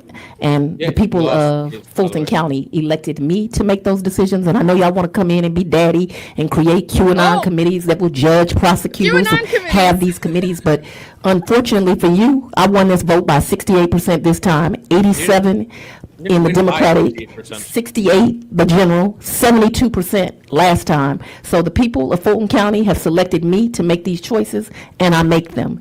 And my city and county are safer because I make them. Did she brag about her turnout going down? In the She had the worst in your result. prior of any testimony ticket. with Ms. Ashley Merchant, there was conversation around what she referred to as block billing. How would you describe block billing? Oh, let's talk about Miss Merchant. Let's just talk about left? block billing, please. Oh, We're not. I've opened the question I to love this block guy. billing. No, I really like this guy. She's making me like him. whoever's saying it is an issue. Well, then let's just He's just like, what So is block I'd like billing? to talk about what this committee did the last time we were here. We And have for the press, printouts. I will have 50 copies of this, so each person. Wait, can you pause it? Can you pause it? You all, the last, she has fit. We're gonna start this over too. We're gonna run this whole thing back. She printed 50 copies prepared for this, but doesn't know basic information that she's here to answer to. Have you ever seen the season finale of the first episode, the first season of Silicon Valley? There's a scene where Richard gets up on the stage in front of like tens of thousands of people, and he just holds up a piece of paper with this genius idea. And then his friend comes over and says, there's literally tens of thousands of people here and nobody can see that. That's exactly what we just watched. Oh, no. Like Well, she nobody brought can see the copies. piece of paper. Look at the She brought face of the guy copies. to the left of the questioner. Look at his head tilt. That's all of us right now. Oh my goodness. Oh, my Let's watch goodness. this. This is, yeah, you guys are right in the chat. This is the first time that she's opening up this binder. Look at this. She's ready. Look at, look at Barnes. It's such a simple question. Like, what is block billing? Block billing, by the way, is when you bill. When you're a lawyer, you have to bill your time, so your client knows what they're paying. So you'll put like 3 hours, and then you'll list the task. That's what block billing is. Usually, the task billing is when you'll say like 0.5 drafted memo, 0.6 did this, 0.7 hours, and tenths of an hour did this. So it's a really simple question. And I almost called her love. Willis has said a million times, you're not a lawyer and I am. And then he's asking So a you should question know. that somebody who's not a lawyer would have of somebody who is a lawyer. So it plays right into the dynamic that she's set up from the start, and she's going to be difficult about it. Well, we've got to get this freeze frame off the screen because it's awkward. Shout out to GV for the two saying we all know Bruce Harvey is the daddy. Man, I would imagine if he was asking the questions. Do I need to throw up the picture? I think I have it. I think I've got one ready. There we go. There he There is. we There's go. Daddy. A rebel without a pause. Let me not pause. Look at her open this binder first In time. the in your prior testimony with Ms. Ashley Merchant, there was conversation around what she referred to as block billing. How would you describe block billing? oh, let's talk about Miss Merchant. Let's just talk about block billing, please. We're not. You've opened it now. I've opened the question to block Yes, billing. No, the credibility of whoever's saying it is an issue. Well, then let's just So I'd like to talk about what this committee did the last time we were here, and for Is the that a press, live I will stream? have 50 copies of this, so each person can get a copy. You all, the last time y'all had a And committee right. meeting, you all purported this lie that I had the honor of meeting Vice President Kamala Harris. question's about Me? block No, I'm billing, going to Madam answer DA. this It's question right Kamala. now. It's pronounced Kamala. And when you stated that, you stated that it was me and it was Mayor Dickens. And then you put this exhibit up for There's the also entire Dexter world Bond. to see. Dexter Bond was How also there. disingenuous, how lacking of integrity for Miss Merchant as an attorney to put it up, and for Cowsert, who I noticed is cowardly not here, to have You it had a here. medical This emergency. clearly says I'm at a Black History Month project. Almost every important Black elected official across the country was invited to it. I'm on the lawn with a cocktail, and yet y'all tell the world I was sitting down with the vice president having Yeah, a meeting. that's what it was is in a the damn bill lie. line. And this is the evidence of it. And y'all had the audacity to put it up on a screen as if you were showing something other than the DA was having a cocktail on the lawn. I have never even had the honor of meeting Vice President Kamala Harris. Never. Wow, you have would you severe define problems block with that. billing? Okay, can you pause for a second? Yeah. I've seen these billing entries.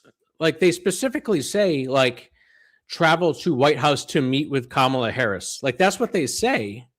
It'll take me 4 seconds to pull it up, but like that's definitely what her budget report says. I imagine they're going to get into this. Look, I think he's ready. It's very clear. I know And it'll be from the same report that they showed earlier when they had like the spreadsheet at the top of the screen, and then they had like the voucher at the bottom. Like the report at the top of the screen will be where it says that. I think it's. I can't get over the quip at Cowsert being a coward. I don't think this is the time to call someone a coward for not showing up when you didn't show up all of these times. That's true. And if I don't think she was listening. She doesn't seem like she's a good listener. She just waits to hear something she can react to, right? Yeah. Ashley Merchant, she thinks binder, got to grab my binder. Ashley Merchant was mentioned. And I'm going to call her out on this thing that she found in the record. So if there's a clerical error, maybe fix it. Or maybe don't bill for something that you're not actually doing. Or maybe you were doing it. Like something is wrong. Even if you're correct here that you were not meeting with Kamala Harris, there's something wrong in the records and your billing. You know, I think this is one of our favorite things. I think that there was actually a Fulton County, what are they called? The DA Digest or whatever it is. I think there's something in one of those. Dispatch, the DA Dispatch newsletter. I'm gonna look through this once you hit play, but I'm pretty sure there's a Okay. DA Dispatch about meeting with what's her face, with Harris. Heck yeah. I love a good opportunity to look at the Fulton County DA's newsletters. They're always a good time. So I hope you can find that. We're going to hit play because this is crazy. Like somebody he didn't know what the hell they were talking about. Oh, She's so I'm going to weird. refer you to the screen.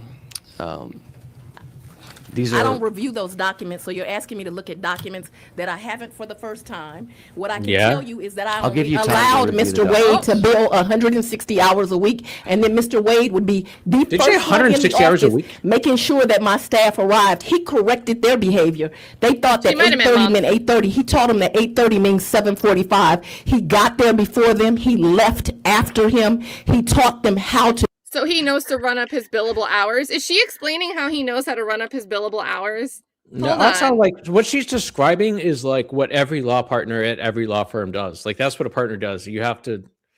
Well, partners put in the most time because they have to supervise. Like she's just describing what the job is.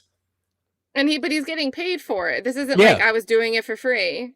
And Yeah, I for do sure. think she misspoke. I think 160, she probably meant per month because that'd be 40 hours a week, sort of, That's if you look at really a month as low. being 4 weeks.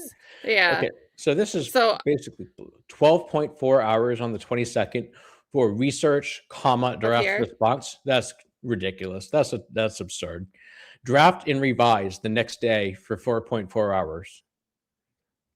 Finalize draft response and file 3.1 hours.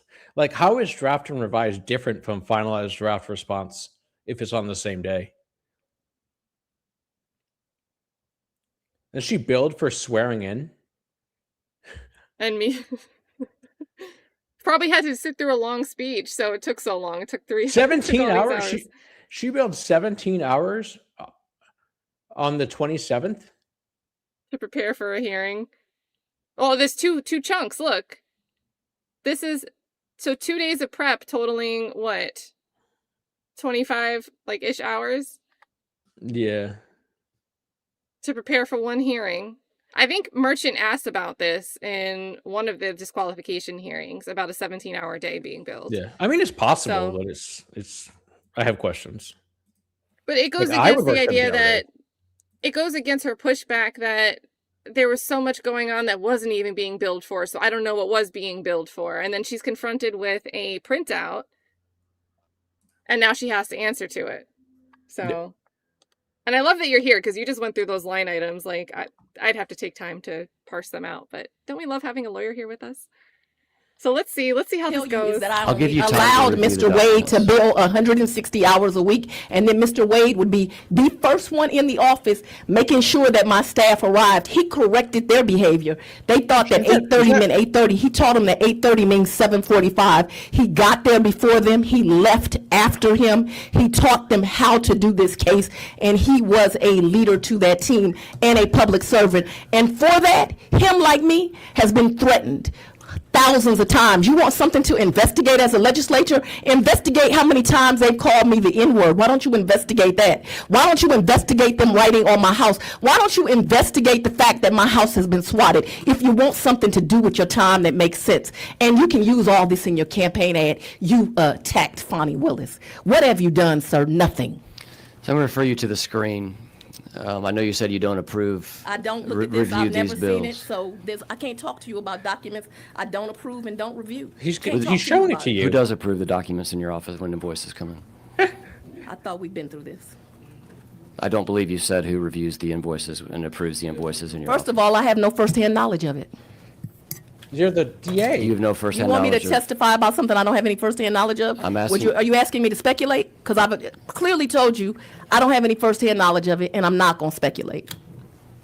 The question is, Crazy.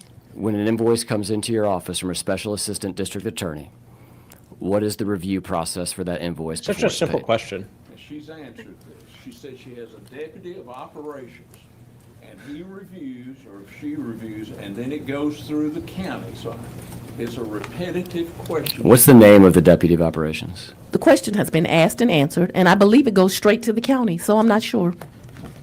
Dexter Bond. Okay. Do you know who ATG may be, initials within your office? I don't. I would assume it's accurate to say it's probably not Dexter Bond. ATG. It may be somebody at the county. What we're looking at here are two bills that were paid by and approved by your department. The one on the left is from the Cross firm, which refers to Anna Cross that we referenced earlier. The one on the right is. I think she's right about this. I invoice think number that's somebody 11 in from Nathan budgeting Wade. at the county. And the first thing that. Let me tell you why this is such a The damn first thing joke. that jumps out to me as a non-lawyer, but as someone who has paid lawyer bills before, and I believe this gets to the question, the question which was around block billing. And here's my question for you, Madam DA. Are there rules in your contracts or otherwise when you hire independent contractors that gets to the billing methodology for your attorneys? In other words, are they allowed to always bill to the even hour? Or is there a professional expectation that they would bill to the 10th or Let me tell you quarter- something. I had quarter 3 hour? attorneys working with me that had integrity. For you to insinuate that a judge that sat for 10 years and was the head of the magistrate court judges, that they did something illegal. They were underpaid. I have here documents where in one annual year, because I want you to remember his bills were over the course of 3 years, in one annual year made 8 million, made 5 million. And I'm going to make sure that the press has that so that when you're asking me about this great service to the state of Georgia, that it is understood that these are more than reasonable, actually bargain basement amounts. Ms. Cross would insist that I wrote government rate in her contract because she didn't want anyone to get confused that she would actually work for this rate, but for the fact that it was service to her community. So I don't know what we're talking about here, but to insinuate these 3 lawyers that have great integrity, have served this community well, did something unethical, I don't know why we're having this conversation. I'm trying to. I don't know anything about the whatever you're talking about. The state of Georgia allocates funding Right. to your office. They And I- hire those 25 and- lawyers, yes. And we are the questioning here It's is just a simple relative to the approval process of invoices that are paid by your office. You have testified that that is done by Dexter Bond, that you're unaware of who this ATG is that signed off on this. We'll move on to this further line of questioning here. It's just funny because these questions aren't even like explosive or even that interesting. Governor, would you like a 5-minute recess? All the prep work We'll she take a did, but she 5-minute has recess. no idea about her budgeting, anything like that. We could time travel. These questions aren't even, like I said, they're not even that like pointed, really. Okay, this is longer than 5 minutes. All right, they're back around here. But so my take is this is supposed to be the Committee on Investigations. Do we need more power to investigate? Do you think that the way she's answering this is going to leave the Senate satisfied with, hey, being able to call these meetings and have people come testify before us will get us enough information? We don't need to expand legislation? Because what she's doing here is exactly why after this, I can imagine them going and saying, we need a different pathway to oversight because we can't get it just by asking the DA questions under oath. Yep. So it doesn't seem like a good tactic for what this committee is about, but she doesn't seem to understand, or she's saying out loud that this committee has a different purpose. So I don't know. I don't know, Let me guys. turn your mic on for 1 second. If you don't, are you on 2 there? I testified that I had capped Mr. Wade or Attorney Wade or Judge Wade at 160 a week. What I meant to speak is 160 a month.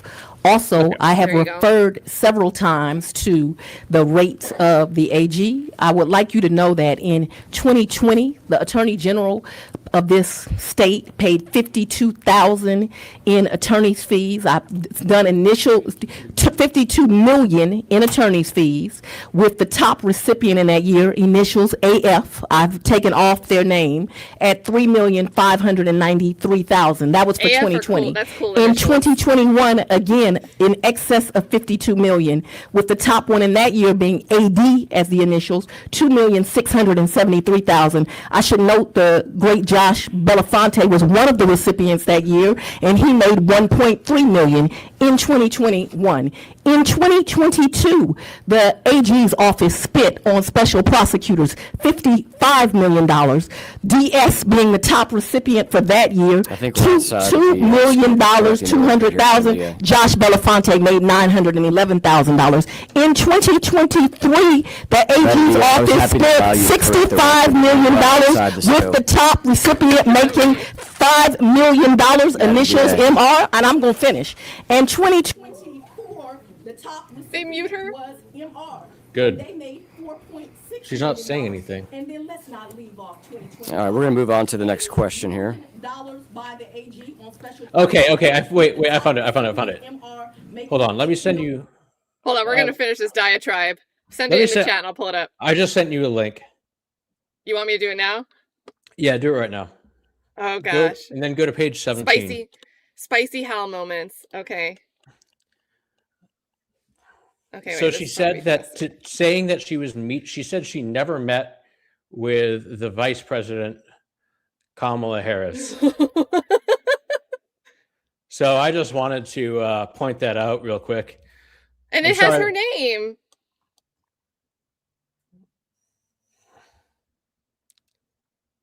So, and again, she might not have actually met with Kamala Harris. That's fine and dandy. The issue then would be, why is this in here? Why do we not get things correct in our paperwork? And then every turn she's asking for more money for something, but we can't trust you to account for it properly. I don't know if you had other thoughts than that, but that's mine. No, I just knew I'd seen that somewhere. Well, we zoomed in on it now, so, and that's the thing, just fix it. She's acting like self-righteous about someone pointing out, hey, did you take a trip to meet? No, I didn't. Well, these records show otherwise. Well, don't take an issue with someone asking the question if they're saying they saw it in a record. Fix the records. 181, 421,000, and y'all are talking to me about pennies. And I have we're- a copy for the press 50 if you like them. And I'd like this included in the record. All right, we're going Thank to you move so on much, to our next Nancy. question here.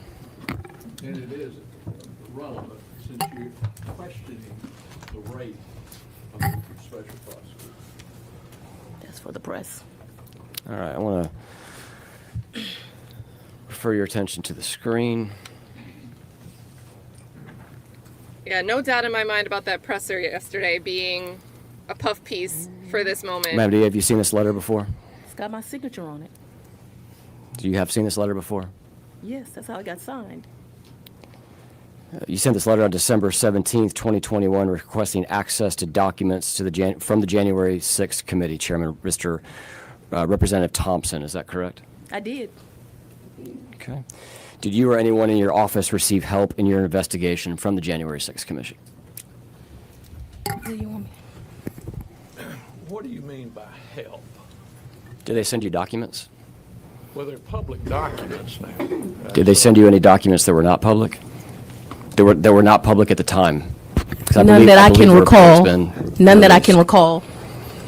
In the letter, you offer to meet them in person. Did they take you up on the offer to meet in person? I've never met Thompson. Have you ever met anyone that was doing work with the January 6th commission? Not to my knowledge. I may have met them and not known they were doing that work. Mr. Wade traveled to D.C. with members of your staff, is that correct? Yes. That is correct. And Mr. Wade billed for conference calls with the January 6th committee, is that correct? I haven't looked at the bills. What is it you say you do here? On the left side of the screen here, and I apologize, the camera's in your way, there's the screen over here. You'll have to remember the criminals that I Easier to see. indicted, they had committed crimes all over the country. And so as a result, as a prosecutor, if you know that a criminal has done crimes in this state and other states, it would almost not be due diligence to try to get information from them. Here goes some more legislation you can take up. There is a process called TUI with the federal government where state prosecutors try to get information from federal prosecutors. They are not very helpful. You want them to pass a law that... On this bill, on the left-hand side, the first I red haven't highlight. seen the bill, sir, you remember? That's why I'm showing it to you, Madam DA. It says team meeting, conference with January 6th, research legal issues to prep, and then it ends with V. He testified, and the testimony's on the right side of the screen that meant interview.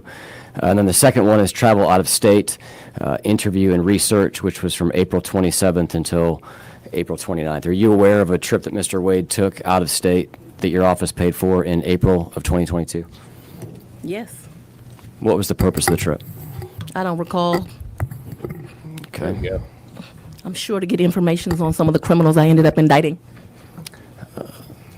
This slide here shows essentially a reimbursement request on the right-hand side for Mr. Wade at the Hyatt Place Hotel.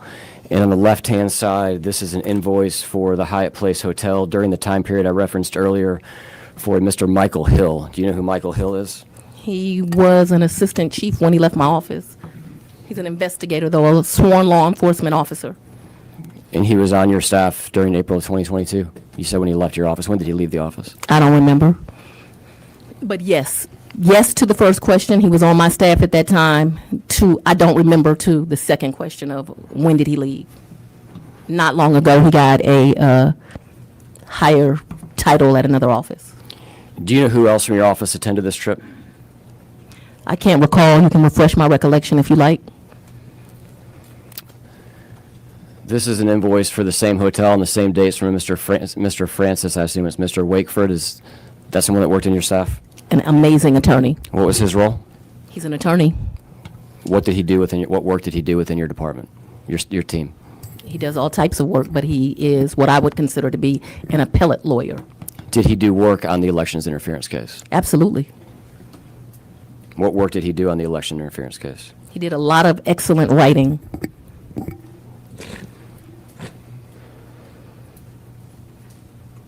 The This silence. slide here is for Mr. John Wooten, same hotel, same dates, same trip to D.C. Do you know John Wooten He works for me. currently? Yes. What was his role in April of 2022? A lawyer, works for my office, does a lot of white-collar crime for me. Did work on the election interference case? Yep. You're not doing phrasing anymore? He does a lot of So is it safe to assume from both the testimony I had on the screen, your letter, and Mr. Wade's invoices that reference January 6th. Is it safe to assume that Mr. Wade and other members of your staff went to D.C. in furtherance of your investigation of the 2020 election? I'm not going to make assumptions under oath. You are unaware of whether or not members of your staff, 4 of them that we have here so far, or 3 and 1 independent contractor, you're unaware as to whether or not the purpose of their D.C. trip was to meet with the January 6th committee or members of the January 6th committee or lawyers working for the J6 committee. I know that they went to D.C., and I know it was in reference to this investigation. I do not recall who they spoke with, but you all have tried to make this some nefarious thing that lawyers would try to investigate and find out information about people who came to Georgia and committed crimes. And instead of being honorable and trying to defend those people that you take an oath to serve, we're here with this foolishness.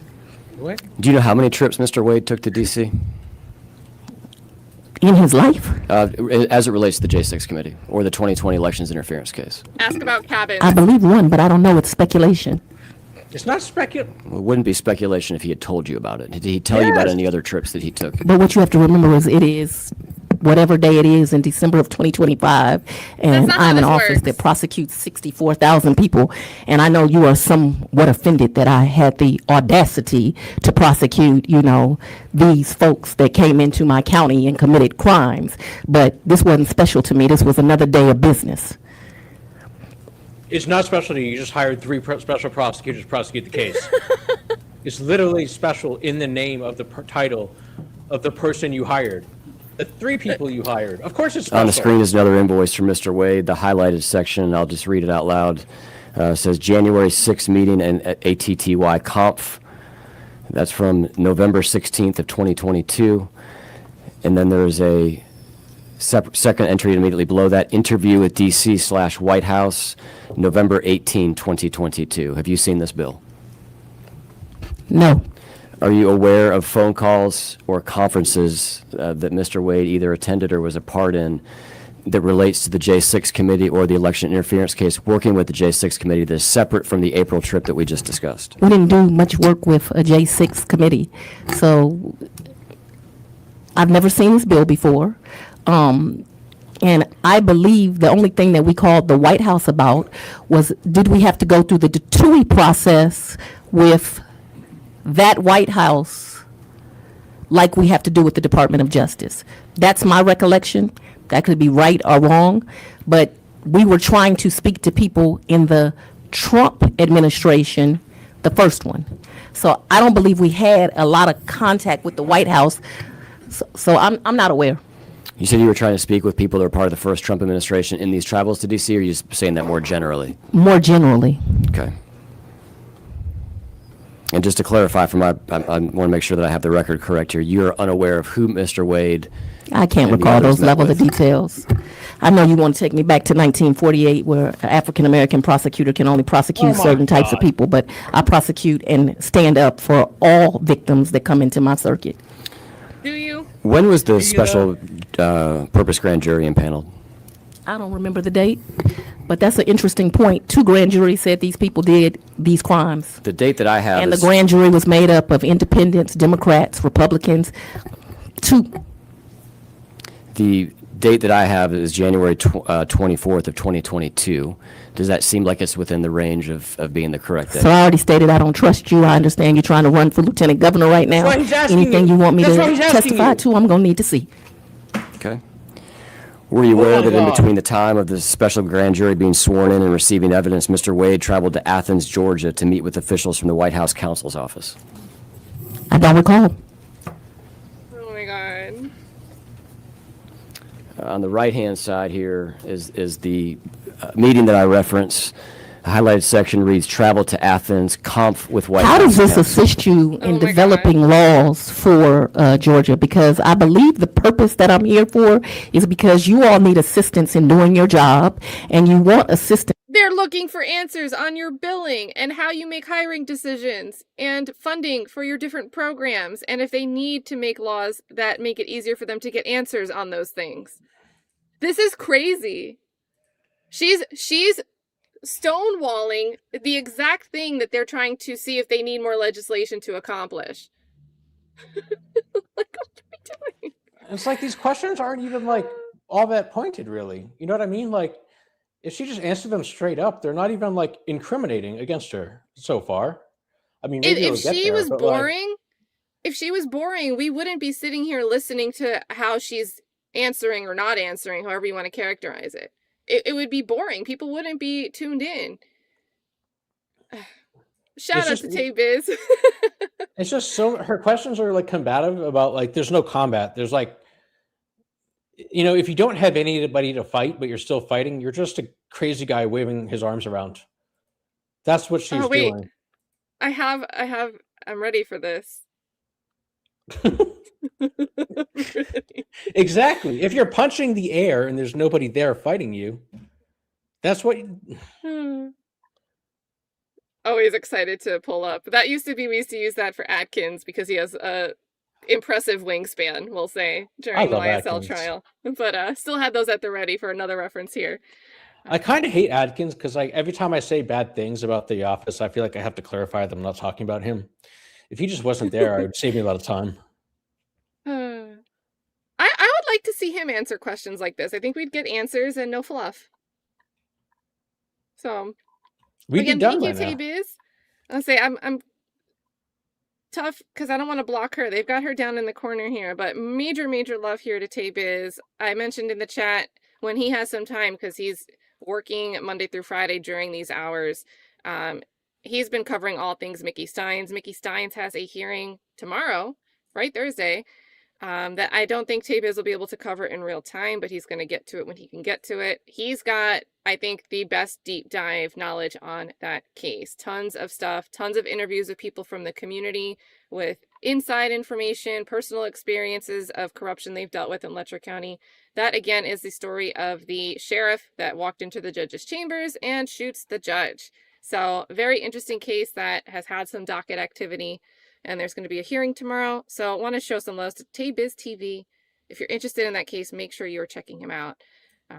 And it'll probably be a nice, calm turnaround from what we're watching today, somehow.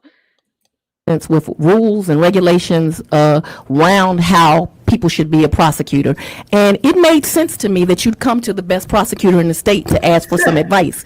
But I'm confused as to how this assists you and what the purpose of me being here is. The committee has a broad purpose. I'd be happy to refer to council as to the overall purpose of the committee. But my question for you is, as it relates I don't to think this it's trial, relevant, so I'm objecting on relevance. She's asked and answered that. She's told you that the TUI process goes through the White House counsel's office. She's asked, it's been asked and answered. And it's your testimony today that the travel to Athens conference with the White House counsel, as far as you were aware, was due to a part of this TUI process that the governor's referencing. I've testified. I don't recall anything about this. Okay. And I don't see how it's relevant to what your alleged purpose is. Now, your real purpose is to try to get elected, which I would say, already is. please, let's elect He's in a office. lieutenant governor, but this one. We'll get to your work trying to elect lieutenant governors in a second, Madam DA, but for now, we're talking about the I've done no travel work with to an DC. elected governor, but if I will do some work with this, I see that Counselor left you contract. alone today. I'm not And going- he is running to be Attorney General of this state. Madam DA, And we're gonna he is answer not the question. qualified to be such.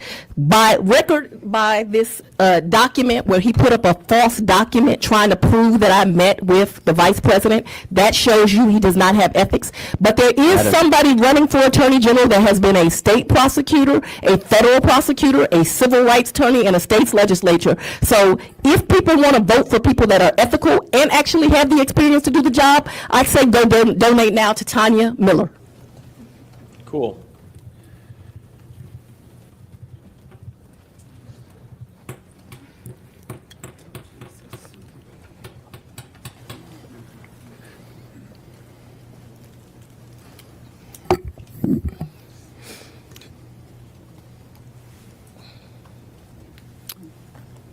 Mandy, I've asked you about Mr. Wade.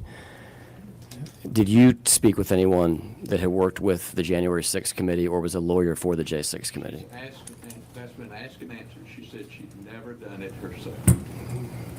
That's what she testified. Did you communicate with members of the J6 committee through any intermediaries that relayed messages back and forth on your behalf?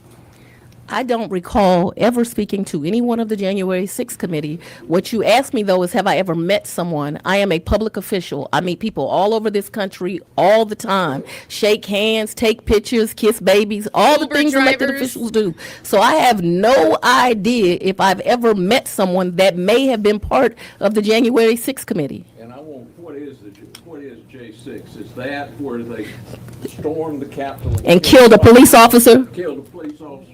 Is that the same committee we're talking Who about? killed the police? What? So it's clear on the record. The ones that have been exonerated, we say is that in we Fulton stand with law County. enforcement, but don't care when police officers get killed. We're going to continue on to the next question. Governor, you are here to This is what I was saying. It's self-cannibalizing because she started this off by talking her civil rights program that eventually changed, even though she continues to refer to it as a civil rights program, it changed to a police brutality program. And we don't know, like, she's not laying out the specifics of the program. No. And now we're making a soundbite because we're asked questions about line items relating to J6 and activities relating to this DA's office, activities they were partaking in, looking to investigate something. And now we soundbite talking about a police officer being killed. Maybe that would have landed better for me. I don't see how it would be relevant, but just saying it absolutely is not going to land for me now when you can't even describe your program and the program that you have that's supposed to address police brutality in your own county. You have a buzzword program and have no idea what results you're actually getting. Sounds advise your a lot counsel. You're different than not it here to plays out. pontificate. Absolutely. It is absolutely irrelevant, everything that you're trying to say. How does this help you for loss? Yes, I'm sorry, Judge. I'm sorry, Governor. If you've got something to ask, ask it, but don't go into, well, there must have been a conspiracy here when they went up and looked into the folks that broke into the Capitol in shaman suits or whatever that was, and put the Vice President shaman of the suit? United States out saying, hang Mike Pence, and that they were prosecuted and then pardoned by President Trump, and you're trying to say and infer that it was illegal, immoral to investigate that it was part of a pending case. So We're asking questions relative to the investigation, Governor. We're going to move on to the next question. You're trying to infer some wrongdoing where none exists. Ask the question, let's move on. Thank you for Also to divide this country, and it should be noted that there we're were gonna move on to the many next great question. honorable Republicans that brought this case to me because they knew what happened was wrong. One of them is Duncan, who's now running for governor. Yeah, and then you So hired we're- your You have your boyfriend to endorsement. prosecute it. I didn't endorse him. Wait just a minute, don't answer that question. So But Why would you I bring do up think it should be someone else's noted that elections? although you are trying to divide this country, that this country is not divided. Most people in this country are trying to do the right thing every day as they get up for work. Most people know when someone is murdered and victimized, you don't act as a depraved human being and tease them and their family in their greatest time of loss. Most people. She said this in her press conference I yesterday want too. to talk about a little bit of a timeline as it relates to D.C. And just a layout of fact pattern here, and I'll ask you a couple questions. On November 9th, then President Biden stated and was asked about President Trump returning to office, and he stated that we just have to demonstrate that he will not take power. If he does run, making sure he, under legitimate efforts of our Constitution, does not become the next president again. Are you familiar with that quotation Seems from a the little far president? afield. Nothing to do with this. Yeah, I agree with this one. This is getting a little far afield. I want to subpoena President Biden, subpoena him down here. I'll come. I might even represent him. He's got a fee. I hope he's got something left. I'm glad he moved the mic forward. I couldn't hear him. Yeah. We're getting mighty thin. So, a couple of days after this, President Trump did indeed announce that he was running for president. As you can see on the date there, November 15th, 2022. And then the very next day, and we've referenced this a second ago, but we're going to go back to it.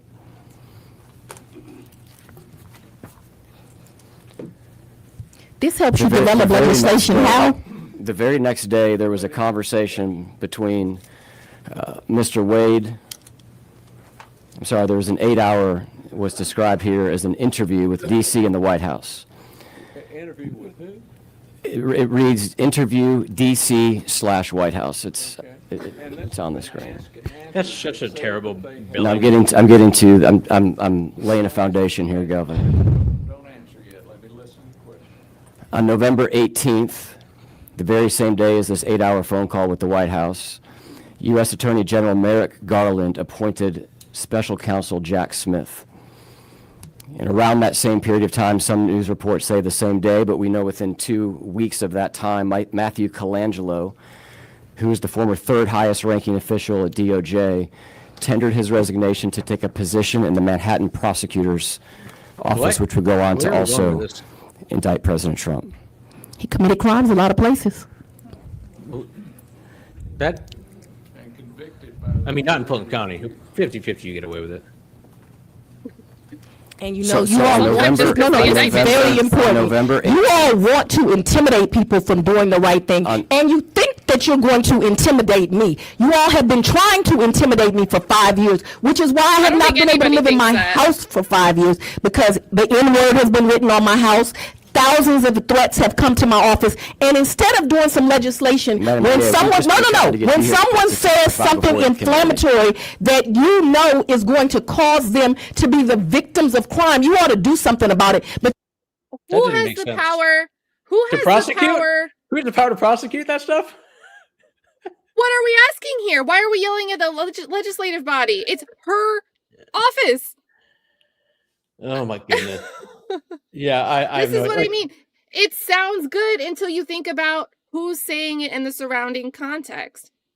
Because if you were just a regular person and not the district attorney, and the district attorney was sitting in the Senate seat, that would be very appropriate. My house there's like hateful words being written on my house. People are on my property. They're harassing me. I'm scared. People are whatever is happening. Why aren't you doing anything about it? Just call investigator That would- Hamilton, have him sexually harass some witnesses, take care of stuff. You're good to go. Bing, bam, boom. Like it sucks if that's happening. It sucks that that's happening if that's happening. But it's her office that would prosecute it. So I just don't understand how that's relevant here. I just don't Call know. the Apex unit, have them plant some evidence. Or the maybe an illegal robot stalker, too. dog. The robot dog. I don't forget even the know robot about the dog's robot dog. name. That's They not a only- very I think nice. they That's only not a use very it- nice way to. I'm sorry, I'm not going to finish that joke. I think they only use it on Cleveland Avenue. They said that that's where they were deploying the unit to test it. The chat will know the name, the robot dog, and that APD is using. We'll see if they remind me. Yeah, you see, I'm not Marjorie Taylor Greene. Sorry, KP says much. I lost it. Beth. It's Beth. The name is Beth. And I know that that's got to be FFS. It's definitely Beth. Yeah. As much as I dislike Beth- her, no one should write Nesquik on our house. Yeah, I completely agree. Like the personal attacks are completely inappropriate. I want to be clear. I'm not like in support of any of that stuff. Yeah, no, me either. But within the realm of her professionally, I have all. The Yeah, criticism. it's almost like But it shouldn't she's the go beyond one. that. She's the one that can put a stop to it. So. Yep. Because I'm pretty sure that stuff's illegal. So I think she has prosecutions about that stuff once in a while. So. I ain't gonna quit in a month because somebody threatens me. I took an oath to do the right thing. People came into my community and committed a crime, and I indicted them. And rest assured, if someone else comes in my community and commits a crime, I will indict them again. The special purpose grand jury released its report just under a month after this time frame on December 15th of And said 2022. 39 people should Is be that- indicted, but in my discretion and looking at the evidence that was the most damning, I chose to only present an indictment to the grand jury of 19. And who knew? The citizens of Fulton County, Republicans, Democrats, Independents, non-politicals, all said these 19 people deserve to be indicted, and they were. The question was, the special purpose grand jury released its report just under a month after this phone call between Mr. Wade and the White House, just a month after, on the very same day, Jack Smith was appointed by Merrick Garland, and just a month after the third-ranking member of the Department of Justice left the Department of Justice to go work for Alvin Bragg. you, That Sheriff date being Shuck. December 15th, 2022. Is that the date that the special purpose grand jury released its report? I don't recall. Yeah, I don't even get that where he's going with this. You don't recall? Does She that? said she did not recall, and to try to, everybody's a crook in your mind. Jack Smith. Well, there were some crooks. Well, I know, but They were on the indictment. So you reference your prosecutorial discretion and bringing these charges. I believe you say 50. You were talking kind of fast there. Was it 50 that you I said? said that the grand jury recommended that 19 people be indicted. It's there. It's part of public record.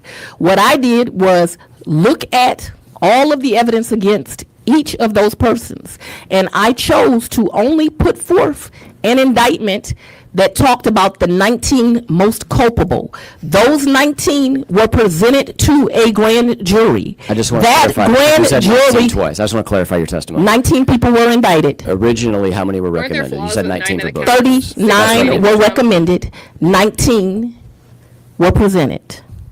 How many of the electors, there were 16 electors here in the Capitol that cast votes for President Trump, is that correct? I object, they were not electors.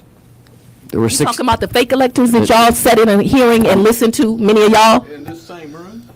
I was not in the room, but I'm referencing, there were 16 electors who took part in that meeting. Is that your understanding? Why are you not offended that people came before you and lied? Were there 16 I electors? don't remember. I don't remember. Okay, how many did you indict? What does this have to do with you developing legislation? Because this is not relevant, so I'm going to object relevance. He didn't ask a question yet. There's nothing to object to. There's no question on the floor. I thought y'all needed some help. I thought it was supposed to be about rules of conduct. And so now you're getting into where the electors met here and they weren't really electors, and how many of them got indicted, and why did you do that? We're here for far more. Wait just a minute. We're here for far more than rules of conduct. Process On why she chose to do so. It was presented to 2 grand juries. They returned an indictment on one because the investigative grand jury cannot indict, it can only investigate. And so, how is this to do with the conduct and legislation? I'm amazed that everybody's fixated that the election was fixed Just lean 5 forward. years ago. We'll come back to this. We'll move on for a second. Let's move on for a good bit, maybe a half hour. Well, we'll see what you think of this next line of questioning, Governor. In January of 2021, you referenced his name earlier, but you hired Jeff DeSantis to be the Deputy District Attorney overseeing the Media Relations Unit of the District Attorney's Office. Is that correct? And strategy. Media Relations and Strategy. Can you describe the difference between those two separate roles, or are you just saying that's the title? That's the title. It's the title. Okay. Was he serving in your office in April of 2021? Yes. Okay. He's classified those in ADA for personnel purposes. He is a lawyer. He Yes, went to works. Emory Law School. Was there 2 years ahead of me and graduated. He's my elder. That's not hard for me. When you're referencing media relations, how would you describe the overall role of media relations?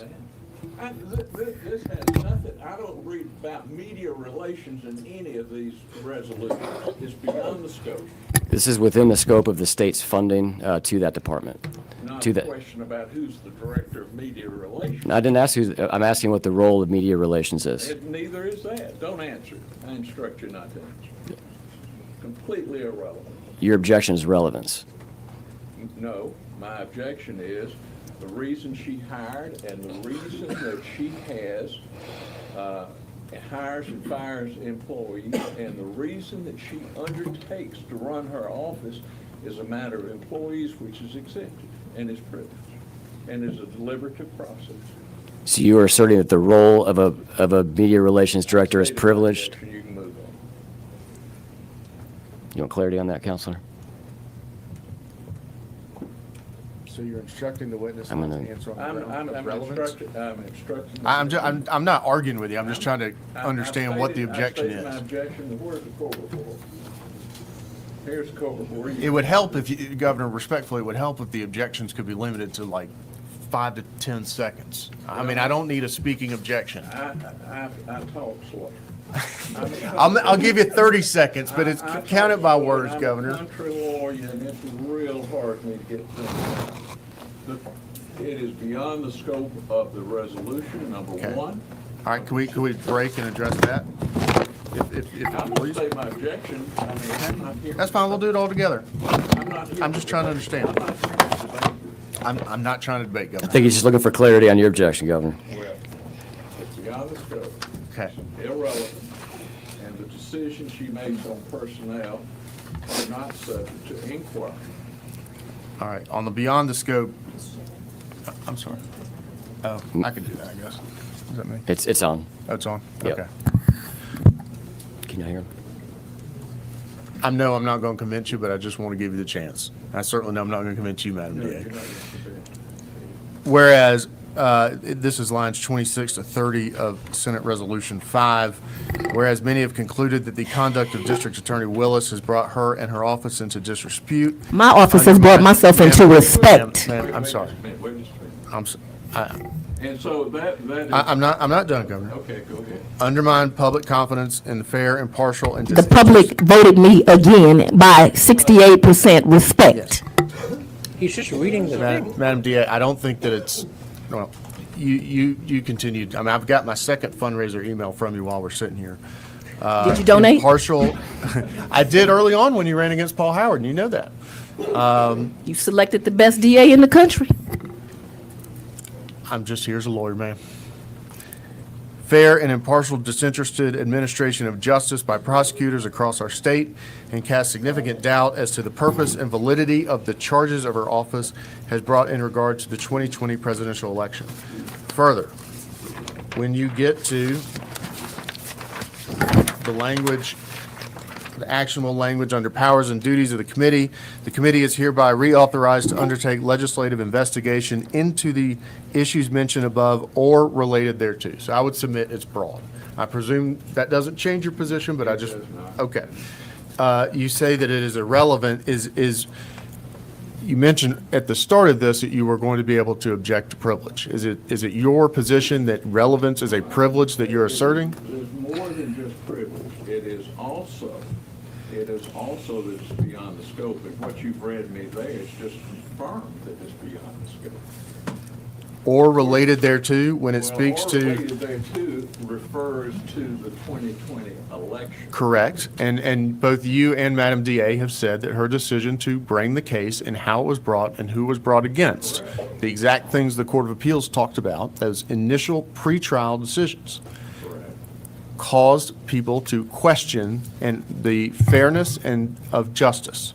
And so if that is what the courts have said, not me, I'm not here to say one way or the other, but if that's what the courts have said, and that is in the language of the Senate resolution, your position is that it is limited to what?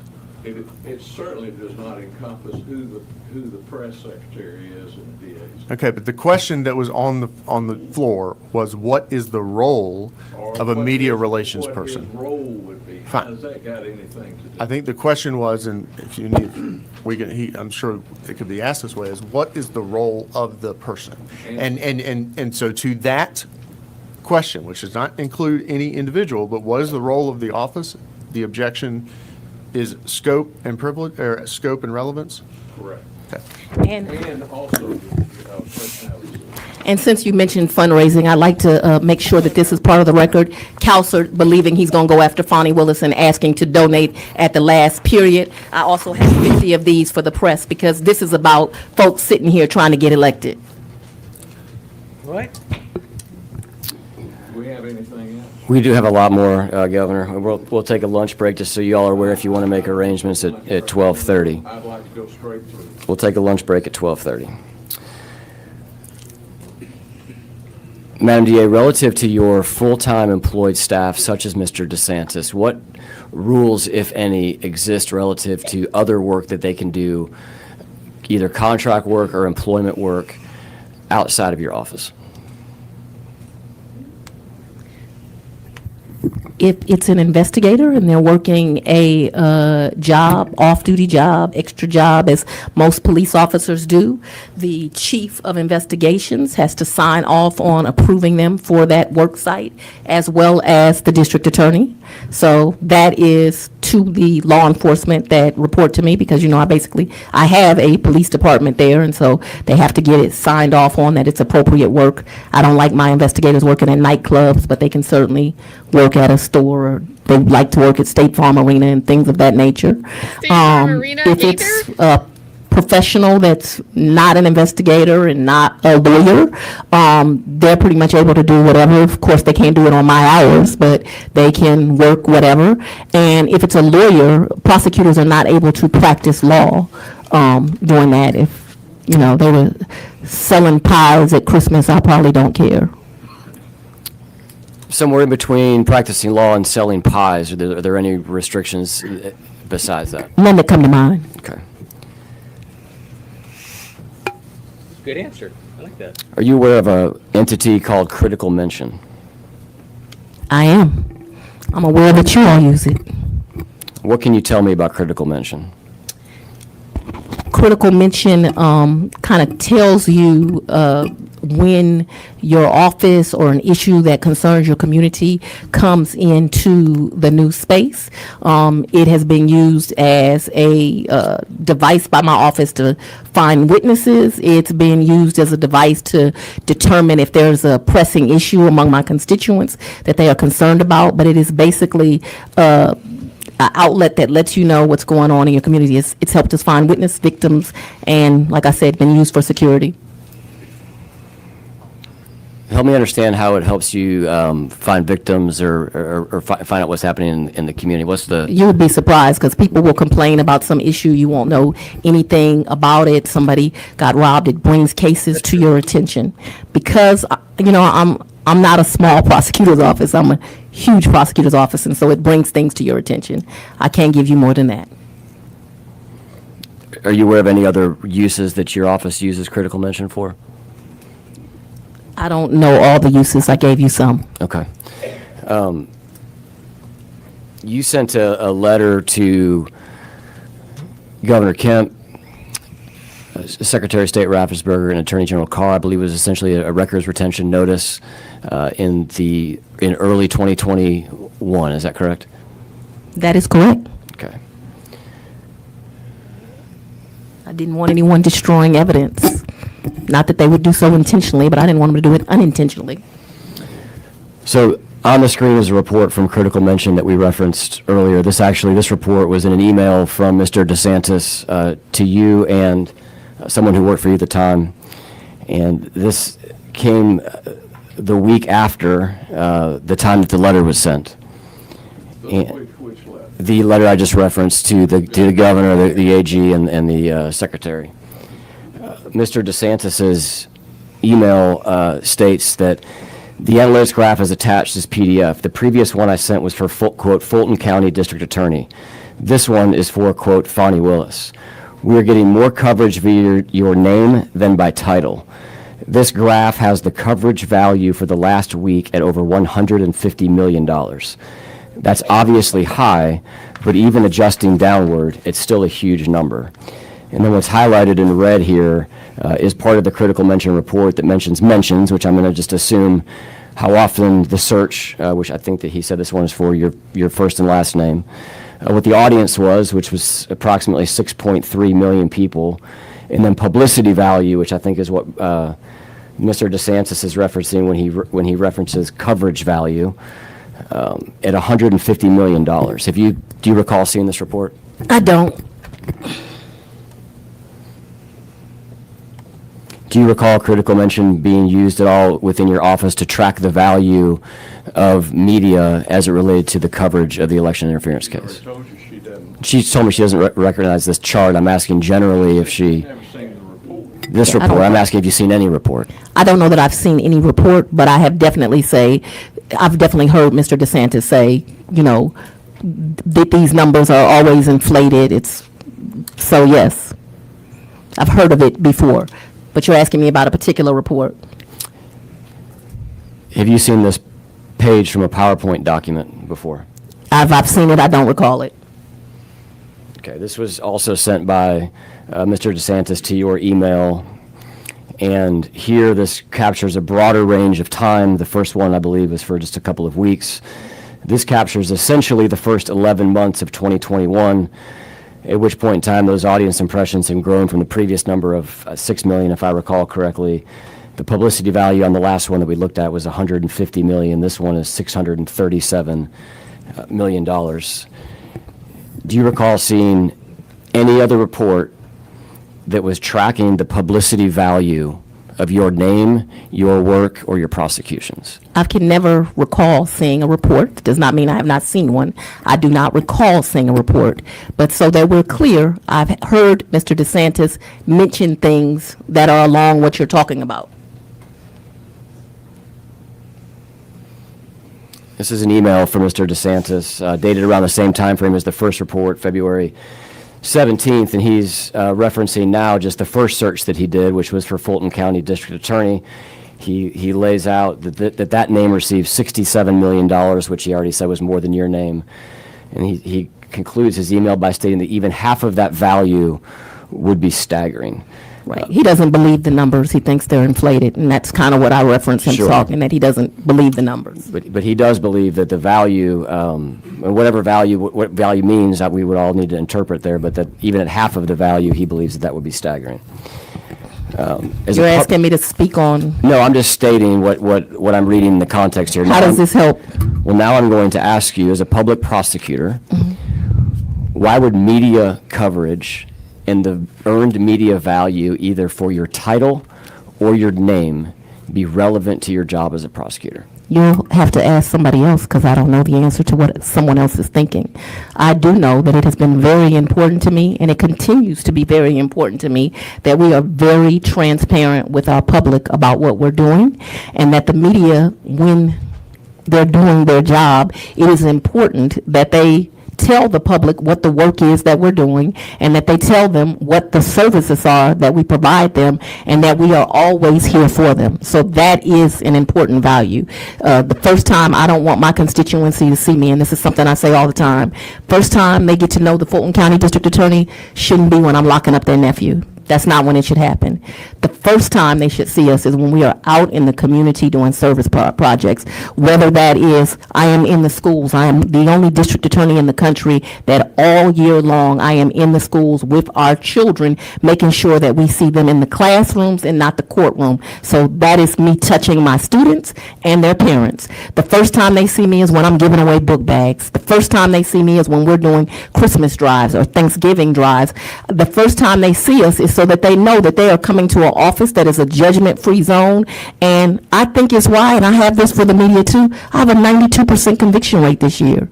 I tried more cases than any prosecutor in the state. That's the U.S. Attorney for the Northern District. That's the AG's office. My office is doing this work. We are keeping the community safe. Because I know y'all won't believe me. I brought a report here from the Atlanta Police Foundation talking about how crime is down in our community. And it's not the district attorney's office alone. It is the district attorney's office combined with the law enforcement in this community. See, I care about the police. So I don't excuse that an officer got killed on January the 6th. To me, it's a problem. The question was, as a public prosecutor, why would media coverage be relevant to your role? And I answered it.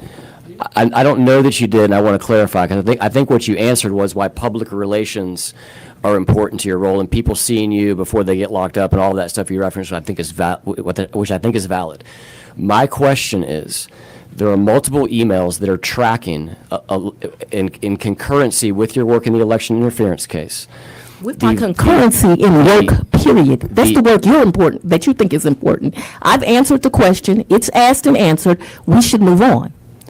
The question that I'm asking you is not, why are you doing public relations? I'm asking you, why are you tracking the dollar value of your name and your title? And she has told you she does not know the report, She has told you that she has heard it discussed, but she does not know the details.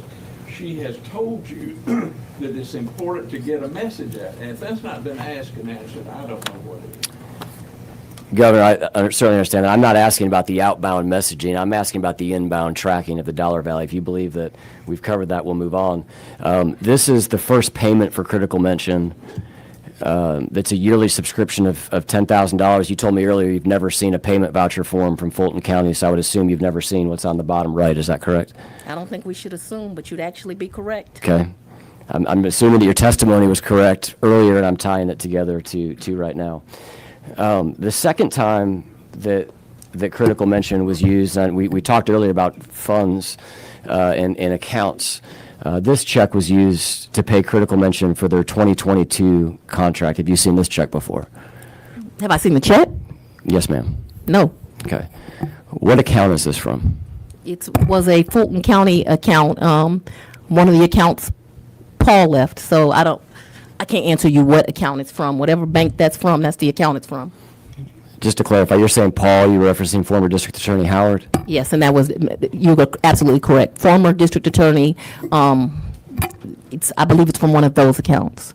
But that's actually speculation too, but I assume that's what it's from. Do you know how your name got on an account that was formerly used by District Attorney Howard? Absolutely. At the beginning of my sure. tenure, I had to go and switch names from that DA to this DA. And part of that changing of names was changing this bank account? Correct. Okay. What is the source of funds for this bank account? I know when we talked earlier, you referenced essentially you give everything over the county. You don't have your own credit card. You don't have your own accounts. I want to clarify what this account is. It was accounts that Paul left. There were a couple of them. At the beginning of my term, we put our name on those accounts. Me and District Attorney Howard did not have a conversation. He went to the bank, then I went to the bank, and we used it for things for the office. We've been audited 50 million times, so it's in some audit. There's no DA that's been audited as much as me. Do you know how much money was in that account when you I can't recall any of those facts. Do you know if you've allocated any additional funds in the time that you've been DA into this account? I do not believe so. Brings me to an interesting point. We did not want to take in money, and I also wanted to have an office that was transparent. And so in my first 4 years, the only way that a district attorney would take in money would be from open records. Well, I had this great idea as the new DA. I wanted the records of Fulton County DA's office to be equally accessible to the indigent and the rich. Many people abused that, and so I had to change it in term 2. I mention this because I didn't take any money during the first time for open records, and so there's no other reason that a DA would take money in that I can think of. If there is one, I'll have to be educated on it. As it relates to this, well, let me ask this question.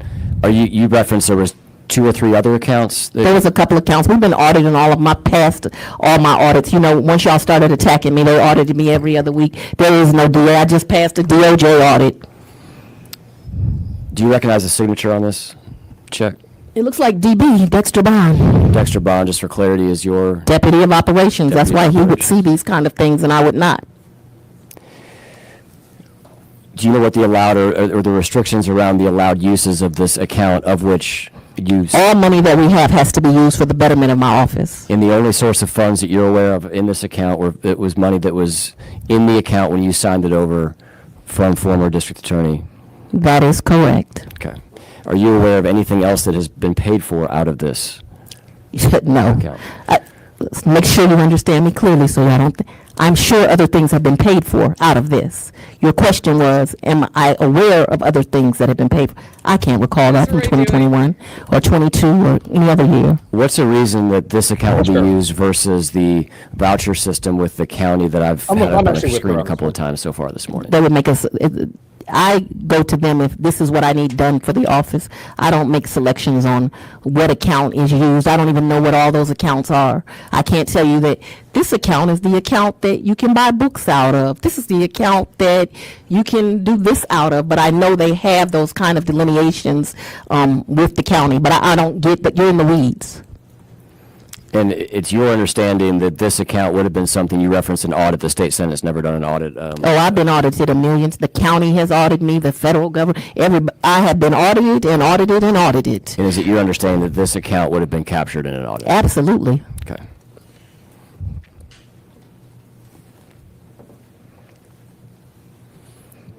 All right, and just for some context, because this has been spanning like 2 years, but this committee has like these meetings, there's been several of them. I think there's been like 7 sessions total, and they have had other DAs speak at these sessions, testify at these sessions. If do you know go, which county commissioners? sorry, what? I don't expect you to know this, but do you know like who else, what other counties or whoever else was testifying? What other DAs? They were smaller counties. Okay. But I don't, that's Sure. not obviously sample size. Fulton's a big county, so it's not very, it's going to be a smaller county. Yeah, for sure. No, I was just But curious. I don't know if it was on their YouTube channels yet and how long they've been doing their YouTube channels, but on the Senate committee website, they host everything on Vimeo. So if you guys want to go back and watch the special committee on investigations, everything that's part of this special committee, they do have the run back, and you'll be able to find Amanda Timpson's session there where she testified, all of that. So I think it's gotten lost in the sauce because it's been like 2 years almost that this has been going on. So We need to have a special committee on Vimeo. 'Cause everything in Georgia runs on Vimeo, and I'm tired of it. The Supreme Court, the Court of Appeals, this thing apparently. Why can't we just use YouTube like every other person in the world? I guess they it's are not- using YouTube now, so which is Okay. why I was able to. I didn't need the volume boost, which is why I have it turned all the way down. But I can't boost other providers, and I thought, hey, maybe we need volume today. Luckily, we don't. And then I don't know. Are they running to their break then, or why is it on the? They were just changing screens and it happened to land on this. Yeah, I They didn't just got take stuck landing. Vimeo slant. Okay, Matthew. I need to step away for 1 second. Are you gonna hang Sure. out? Okay. I'm gonna keep playing because they're still. I don't know why it looks like they're on a break with this little screen, but I think they're just switching images. Right. But Hal will be back, and Okay. also thank you, Sheriff Chuck.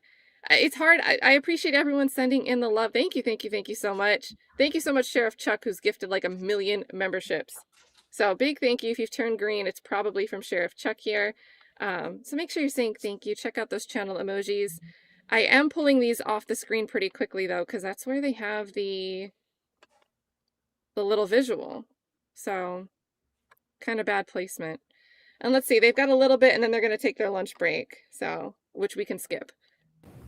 I was asking you earlier about essentially what I'm just going to colloquially refer to as side work that is done by full-time staff within your office.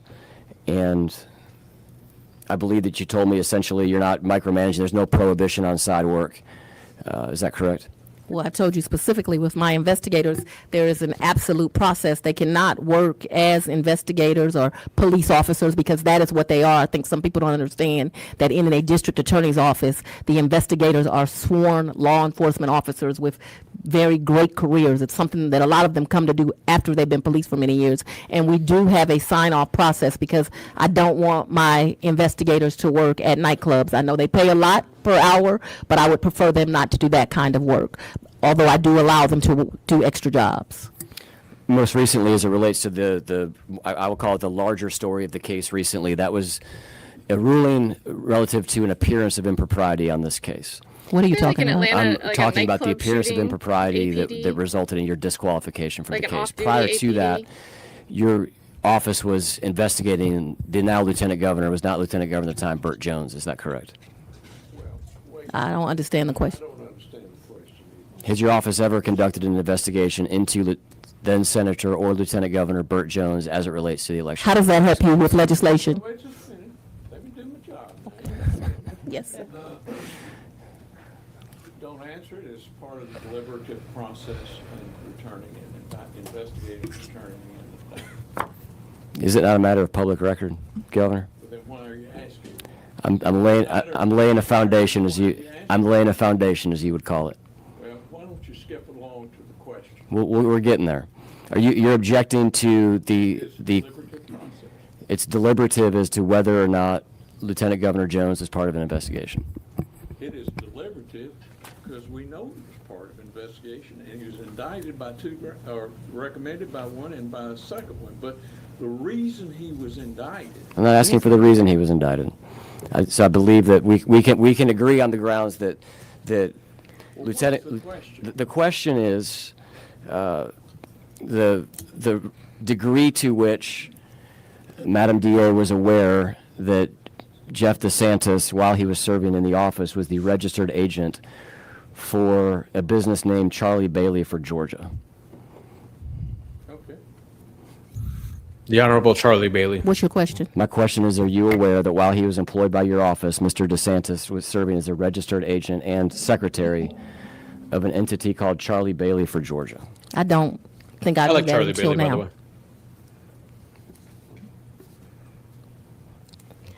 But Charlie Bailey, who's now head of the Democratic Party, I consider a great personal friend. I heard that he was maybe in the Capitol today. I haven't had the opportunity to meet him yet. He's a former DA, former assistant DA. Charlie Bailey prosecuted Moonsook in 2018. He did Are it you against aware of New York. any work that Mr. DeSantis did on Mr. Bailey's campaign Nope, when he ran for lieutenant governor or for, I believe this was for attorney general? I'm not aware. Are you aware of general campaign work that Mr. DeSantis is involved in? I don't know. Am I aware that he's ever been involved in campaigns? And while he's been working for your office, I'll clarify that. No, I'm not sure that I do know that he's working for campaigns while employed for the office, but I certainly know that in a prior life that he did work on campaigns. He's like, as we get older, we tell war stories. Let me ask you, what was the Yeah, I don't think there's much here. Being a registered agent is just like Well, it varies, Governor. you get It was- mailed. It says 2/1/2018, which would have It's like been a long mailbox. before I was there, but then it says last annual registration year 2022. So I'm not sure at what point Mr. DeSantis did this. I'm not sure it tells what it purports to tell, but it's on the screen. Well, he's a registered agent. Anybody be a registered agent, not be. Well, the secretary as well is what I was asking about, which is the role of an officer. The officer information is noted there at the bottom. Did you say you were a supporter of Mr. Bailey when he ran for attorney general? I said that Mr. Bailey was a friend. I think that was a cute little question you asked. But what I said was that he was a good friend. He used to be an assistant district attorney that reported to me when he was a younger lawyer. I was his supervisor. If you know Attorney Bailey, he's a white male, probably around 40 years old now. And I just adore him and his family. So you don't recall if you supported him for attorney general? I would support Mr. Bailey in anything he does. He has great integrity. Anything he wants to do, I'm here to support him. So you did support him when he ran for attorney general? I She didn't. I'm trying to get to the I thought he core of sold the that. question here. It's my age. Tell me how we investigate now because of this. If that's not beyond Give him a the mic. scope, We know that Mr. Bailey there was a finding of conflict in this case, specifically relative to Mr. Bailey. I'm sure that part of that may have been to the campaign contributions that were made on behalf of the DA to Mr. Bailey, which is now on the screen. There was a fundraiser, I believe, that was the acute conflict that the judge recognized, and so that's what we're getting into. This is directly applicable to this case. I don't find it relevant. But he's a friend, and I gave him some money when he was running. Remove us. he used to work for me.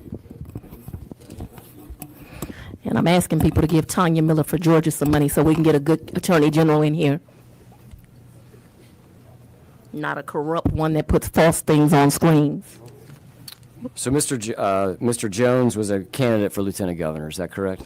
It should be noted at the time of that ruling, which I still find to be ridiculous. Mr. Bailey was not running against Mr. Jones. He was running against Kwanzaa, and I can't remember his name. It was a Democratic race. But the ruling was found. I take exception with many of that judge's actions. But, I'll leave that for another day. Is this Kaufman? at the time of the fundraiser that you did, it was in a primary, and you knew that whoever He was, was that's in the primary a great runoff. point. It was a primary. It was not a general. He was not running against Burt Jones. That was a fabrication of facts. He was running against Kwanzaa Hall. His name just came to me. You get older and you forget things, but he was running against Kwanzaa Hall, and I did a fundraiser for him. That is absolutely correct. And he need to give me some money back, $2,500. I needed a contribution. Mr. Jones moved to have you disqualified from the investigation based on your fundraiser. Is that correct? Yep, and that's something else that I'd like y'all to take up as a legislative body. I think that when judges rule on things that are directly in the favor of legislatures, we should have a bar of when they can be appointed to the next bench, because I'm watching a lot of judges in my career do things in an effort to kind of say, pick me, get promoted. And I think that it would be some good legislation of this body and of the legislature to say that if a judge directly rules on something in the favor of any legislature, it should bar them from being promoted. That'd be some legislation, since y'all want some help with legislation. What? And Judge McBurney granted the motion to Mr. Jones to have you disqualified. Is that correct?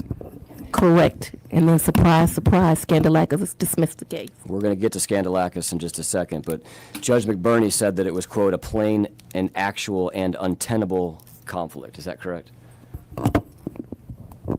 He did. Okay.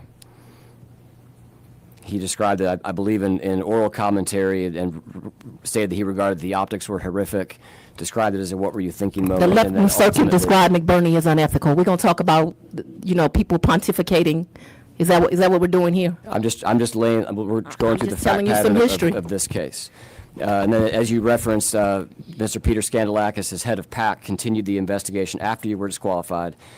He concluded the investigation did not further warrant further action after interviewing Mr. Jones 4 times and reading your entire file, among other things. Did you give your entire file? Mr. Scandalakis has never read our entire file. When he just dismissed his case, there's no way that he read the entire file. There's no way that he reviewed all the evidence. It's no way that he interviewed witnesses. But as Counselor set up, shitting and grinning in front of the media saying, oh, we know this case going to be dismissed. I bet you do.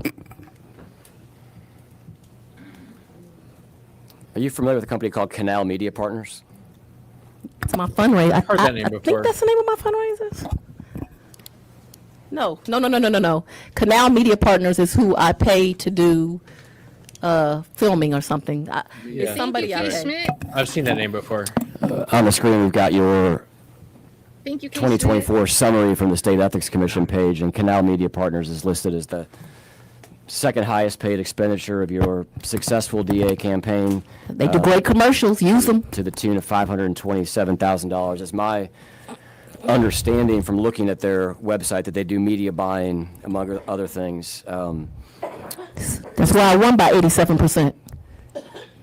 And there's a gentleman by the name of Mr. Chris Hutman who It's brilliant. does work for you. So you're familiar with Mr. Hutman. He is brilliant. What does Mr. Hutman do? He buys media space. And if you're an elected official listening, you might want to hire him, because he is able to go and find you the best rate so that you can get the best media. So really the best bang for their buck. Don't mean this to be a commercial, but I did win by 87%. You might want to work with him. His LinkedIn shows present work with or employment at. It doesn't clarify either, but it shows that he's been at Canal, which we've talked about, for the last 13 years. And in a company called 2020 Insight, LLC, for the last 15 years. Are you familiar with a company called 2020 Insight? It sounds familiar, but no. I might have paid him. I just don't remember.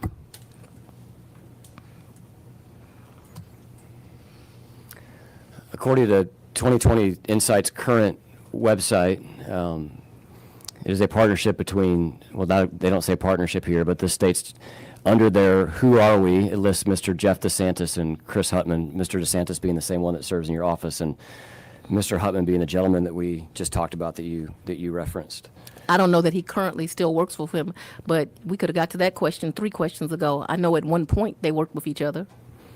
The website for saying that Mr. DeSantis is there is current, but it's your testimony today that you don't know whether he does work with 2020 Insight before. I don't know that he actually continues to work with them, but I certainly know that in the past that he worked with him. Is it your understanding that Mr. DeSantis and Mr. Hutman were business partners?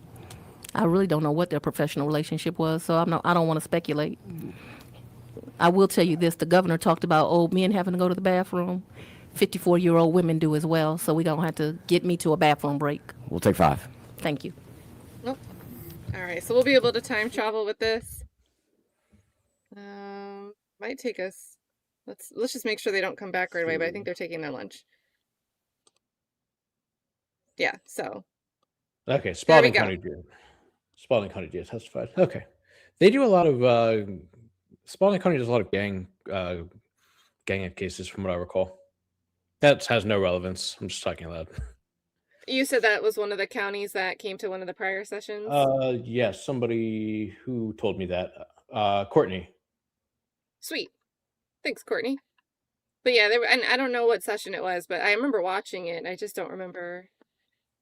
I feel like it was this year, but like beginning of this year. Yeah. So, and actually, since I could check right now. I had mentioned, I dropped it in the chat. I don't know why that little mention about, I don't want my investigators working at nightclubs, at clubs. Yeah. But I'll let them. There was a story recently that there are two that I'm thinking of. There was one where there was like a dispute, but there was like a physical, like with arms and pushing and shoving with an establishment owner and the officers that were involved in, or at least one of the officers that was involved in the Rashard Brooks shooting.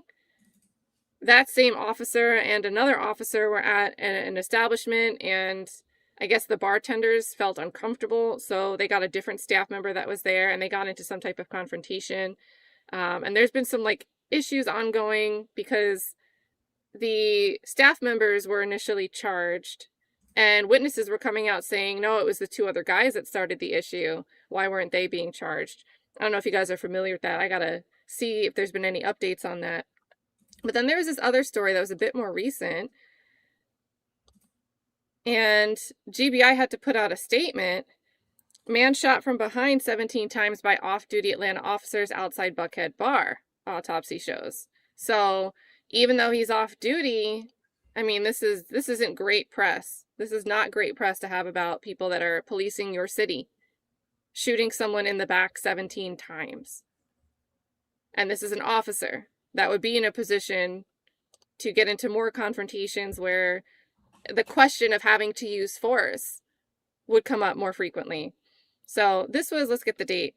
This was November 15th. We're talking about the autopsy report. That's not the incident date. So GBI is investigating the October 11th shooting that killed Linton Blackwell. He's 44, in the parking lot behind Five Places Inn along Cane Hill Place. So an autopsy report from the Fulton County Medical Examiner's Office shows a man shot and killed by an off-duty Atlanta police officer. He was struck 17 times from behind. And they didn't release this detail right away. I mean, it probably took some time to get it. But the family is like, what the heck? What the heck? So they've got some statements here. Blackwell's manager and longtime friend, Timothy Coleman, said he can't believe it. Couldn't believe he was shot 17 times in the back. There's not one shot in the front. And then he's described as a loving man. He just leaves a lot behind. And, again, this is coming from an APD officer that's working, extra hours, making some extra money. Yeah, I had a case I was looking at involving the Apex unit. They had an officer who worked as bar security on the side, and he supposedly saw somebody who had a warrant out. And so he called the Apex unit in, and there was supposedly an illegal search done on the car that the person in interest arrived in. And it's been in federal litigation for a few years now. It's United States versus Damian Crumbly. Yeah, I think you've talked a little bit about that. Yeah, it was funny. The Apex officer testified that he either saw or smelled the marijuana, and he couldn't remember which. and the federal public defender said something to the effect of, conveniently, the officer said it was either sight or smell, which coincidentally is the only two ways that you can tell whether there's marijuana in a car. I thought that was funny. It's always a mess. And I know, like, we can tell by, and thank you mods, thank you chat, these conversations. I don't consider myself to be a political channel. I don't really cover political happenings, but when we talk about the branches of government, the intersection, of course, that's just inherently political. So a shout out to the mods. I want to say thank you to everyone holding it down. This is I think not just a larger number of people in the chat, and we've got 2 chats simulcasted here. And it's a hot issue because, there's important issues that in part are getting overshadowed by the political crossfire. And I don't know exactly how you can separate that, because we're dealing with checks and balances. Even if it wasn't like the Democrat, maybe Republican power play here, it would still be a legislative body versus, we've got the Georgia Senate committee here. They want their powers. They want what they're able to do. And then you've got the district attorney, not just protecting herself, but the decision here for any new legislation would impact not just Fulton County district attorneys, Fani Willis, and future district attorneys, but any other district attorney in the state. So it's not just party lines, it's the whatever office you're speaking of, fighting for these power balances or imbalances. So shout out to the mods for holding it down. Shout out to the chat. This should always be a place, no personal attacks, but I think the diverse perceptions, perspectives, pointing out little things that someone else doesn't notice, even if we don't agree on every single thing 100%, I think a little bit of disagreement makes us realize there's problems where more of us could be looking. And these issues that Hal looks at. If you disagree with me, I'll ban you. No. I rule with an iron fist. You had someone spamming, like just straight up spamming. And it can be hard up here back in StreamYard to notice. Probably even trickier because it's my StreamYard being simulcast out there. And like when you join someone else's StreamYard, you just have like this little indicator to show you. It's like a little teeny tiny paperclip to show that that's your chat and not the other person's. No. So it's hard to see up here. It's really hard to see up here. But everything, I think both of us, we cover cases that just make us go like, what is going on? What is happening? Yeah. You do a lot of document deep dives. I do some documents, some trial watches. And that happens to be, we're going to be looking at the prosecutorial body, where a district attorney's office has decided to issue an indictment, bring a trial, carry the trial out. So unfortunately, it's always going to look like we're criticizing the DA of whatever case we're analyzing. But yeah. And Vegan Ambiguous remembers those spams. Hal was just up here. I can't do anything from StreamYard. So we were just seeing them come in. Yeah, it was like the last stream we did together. Oh, the wavy hand thing? Yeah, I saw that. My bad. Oh, it was a lot. It was a lot. We also talked about, did you guys want to talk about the mistrial? Because I didn't want to stop and Hal, you only caught a glimpse of that, right? No. I saw you post about it today. Was it a discovery violation? Yeah, of course. So let me pull up a readable version. And it's really cool. I appreciate what you said earlier, the transparency, if you know what to look for. And again, it's already in the description of my channel. And if you're on House channel, it's on his channel. But he did a video showing you how he goes and looks up some of the records like we were able to pull up on screen earlier. And I love that. I love that that's accessible. Yeah, they are. What I don't love is that's record keeping. That's like administrative. That's operational stuff. But we have these issues with trials. And these aren't just like little trials that seem silly and they don't matter. These are murder trials where we're getting mistrials called because the prosecution is still not being transparent with the things they're required to turn over.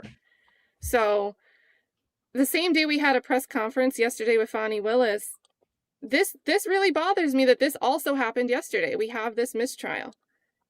And this is the case It's going to be the murder of Breasia Powell. Wait, There was wait, another wait. individual that was shot. What does sweet potato Huh? do to dogs, though? Because Oh. like justice is important, but okay, I'm sorry. I don't know, My bad. chat. Is it like how dogs shouldn't have onions? Must be. Which I'm not Okay, gonna lie, my bad. childhood, my dog definitely ate onions and was fine, but now I'm like paranoid that dog will go in garbage, eat onion. It'll be a problem. Oh, so this is a sad story, guys. The trial started last week, and we've given you the spoiler that obviously something's going to go wrong with the trial, and a mistrial is going to be declared.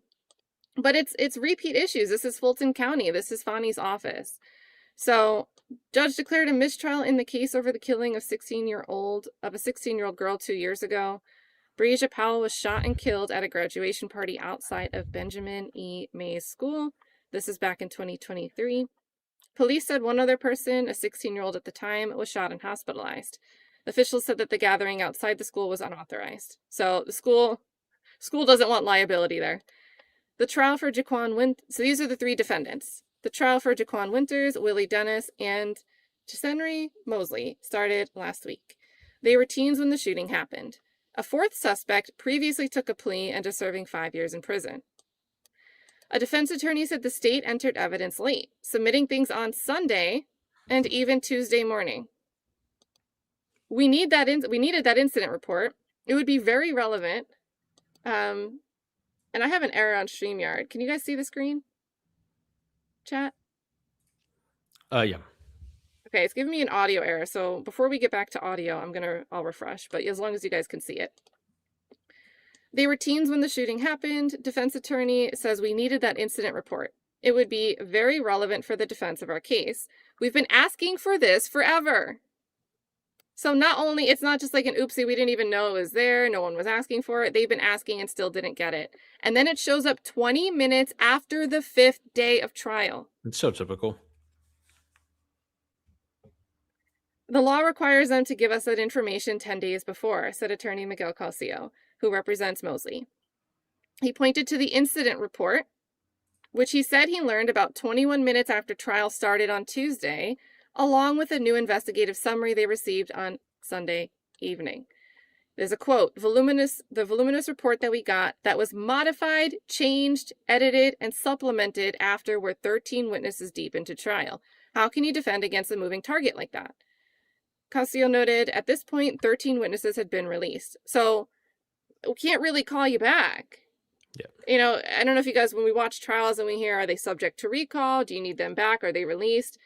Sometimes you'll hear an attorney or both attorneys, both sides say, we plan to call them back. We still want them under sequestration. All 13 of these witnesses are released, and now they have other evidence that if these witnesses would have been the right person to confront about,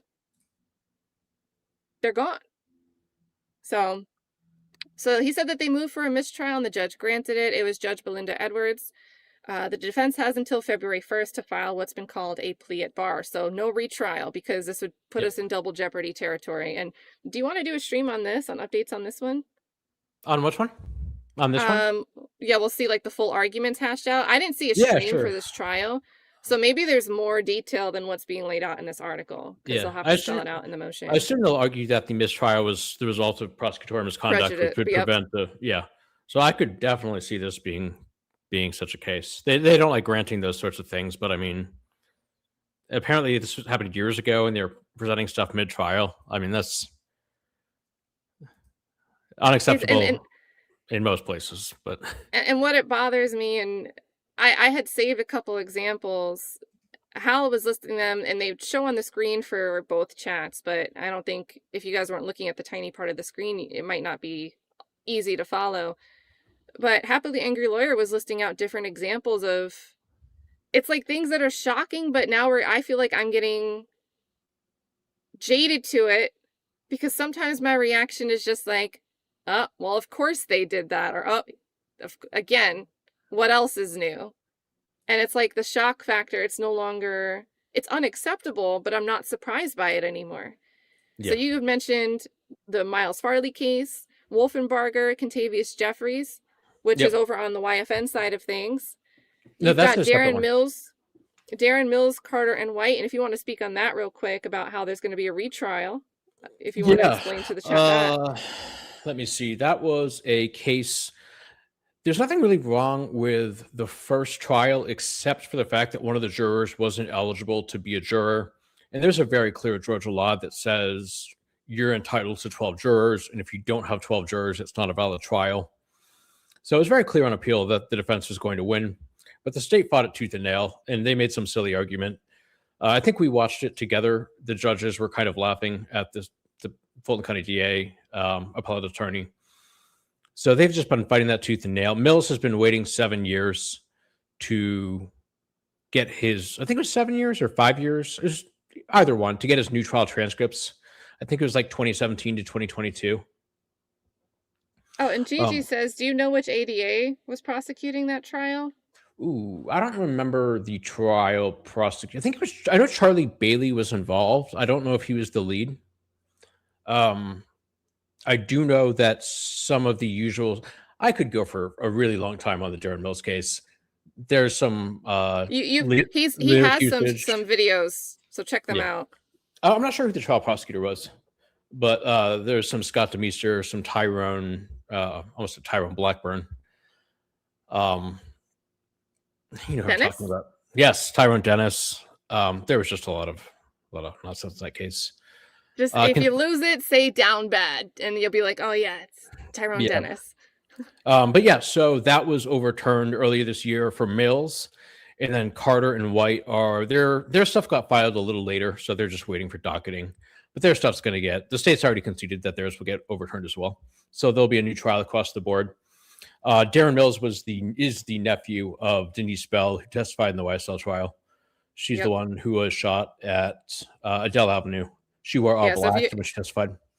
If you feel like the name Darren Mills is familiar, but you haven't heard Hal talk about the appellate issues, we heard Darren Mills' name mentioned because the state's theory was, group of associates, YSL associates, are going over. Denise Bell ends up having her house shot up because they were really thinking that their ops, Darren Mills, was over at the property at that time. So that's why the name Darren Mills might seem familiar from the YSL trial.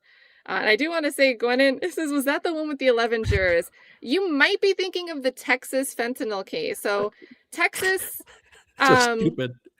Prosecuted their first ever fentanyl liability, like you're the dealer, and they got the conviction. They won. And dealer deals drugs, someone dies, overdoses on fentanyl, and they hold the dealer criminally responsible. Well, now it's overturned, the conviction's overturned, because there were only 11 jurors. And nobody noticed. Or maybe the defense noticed and didn't say anything. I don't know. So now they have this issue. Is there a double jeopardy issue? Because one argument could be the defendant was never in jeopardy. Yeah. Because there could never have been a standing conviction. I think that's correct. Oh, and I think I hear the voices. So let me read the rest of this article and we'll get caught up, you guys. This was a crazy story. Let's keep up on it. But to close you guys out on the details for this mistrial real quick. Let's see. There was more. I think there's a different article. But there's ballistics and cell phone information. So one of the bullets that's related to the prosecution, they found a hit for a different shooting. And now there's a statement from the mom saying, I want justice. I want them to have the right person, not prosecute an innocent person. So, and I can't wait to read these motions because I have a gut feeling that there's a possibility this bullet hit and who that bullet might be associated with another case. Maybe they legitimately have the wrong people, and the evidence they didn't turn over put the smoke and mirrors up for the defense being able to find a possible culprit. So we'll keep you posted on that. I'll drop a link to that article if you guys want to read it. 2 of them, because it's 2 different details. Yeah, somebody wanted me to react to the 11 jurors case where they just didn't have 12, and I don't know what you want me to say. Like, they didn't count to 12. I got nothing to add. It's really bad. I'm putting us back in the corner. Okay. All right, you guys. And I don't know if they're going to change the volume. So if we need to boost the volume, maybe they changed it on their end. Chat, let me know. Also, thank you, Ariane the vegetarian, for the 2. Answering?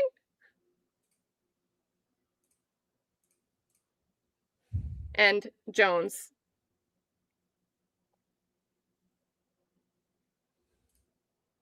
He'll be the only one. Can you? Harold Jones. I don't get any. I'm not hearing anything. Yeah. Oh, you guys aren't hearing it? Oh, wait, I said I needed to refresh. Give me, Oh, let right, me, right. it gave me an error. So let me pull this off and pull it back up. Sorry, totally forgot. Thank you, chat.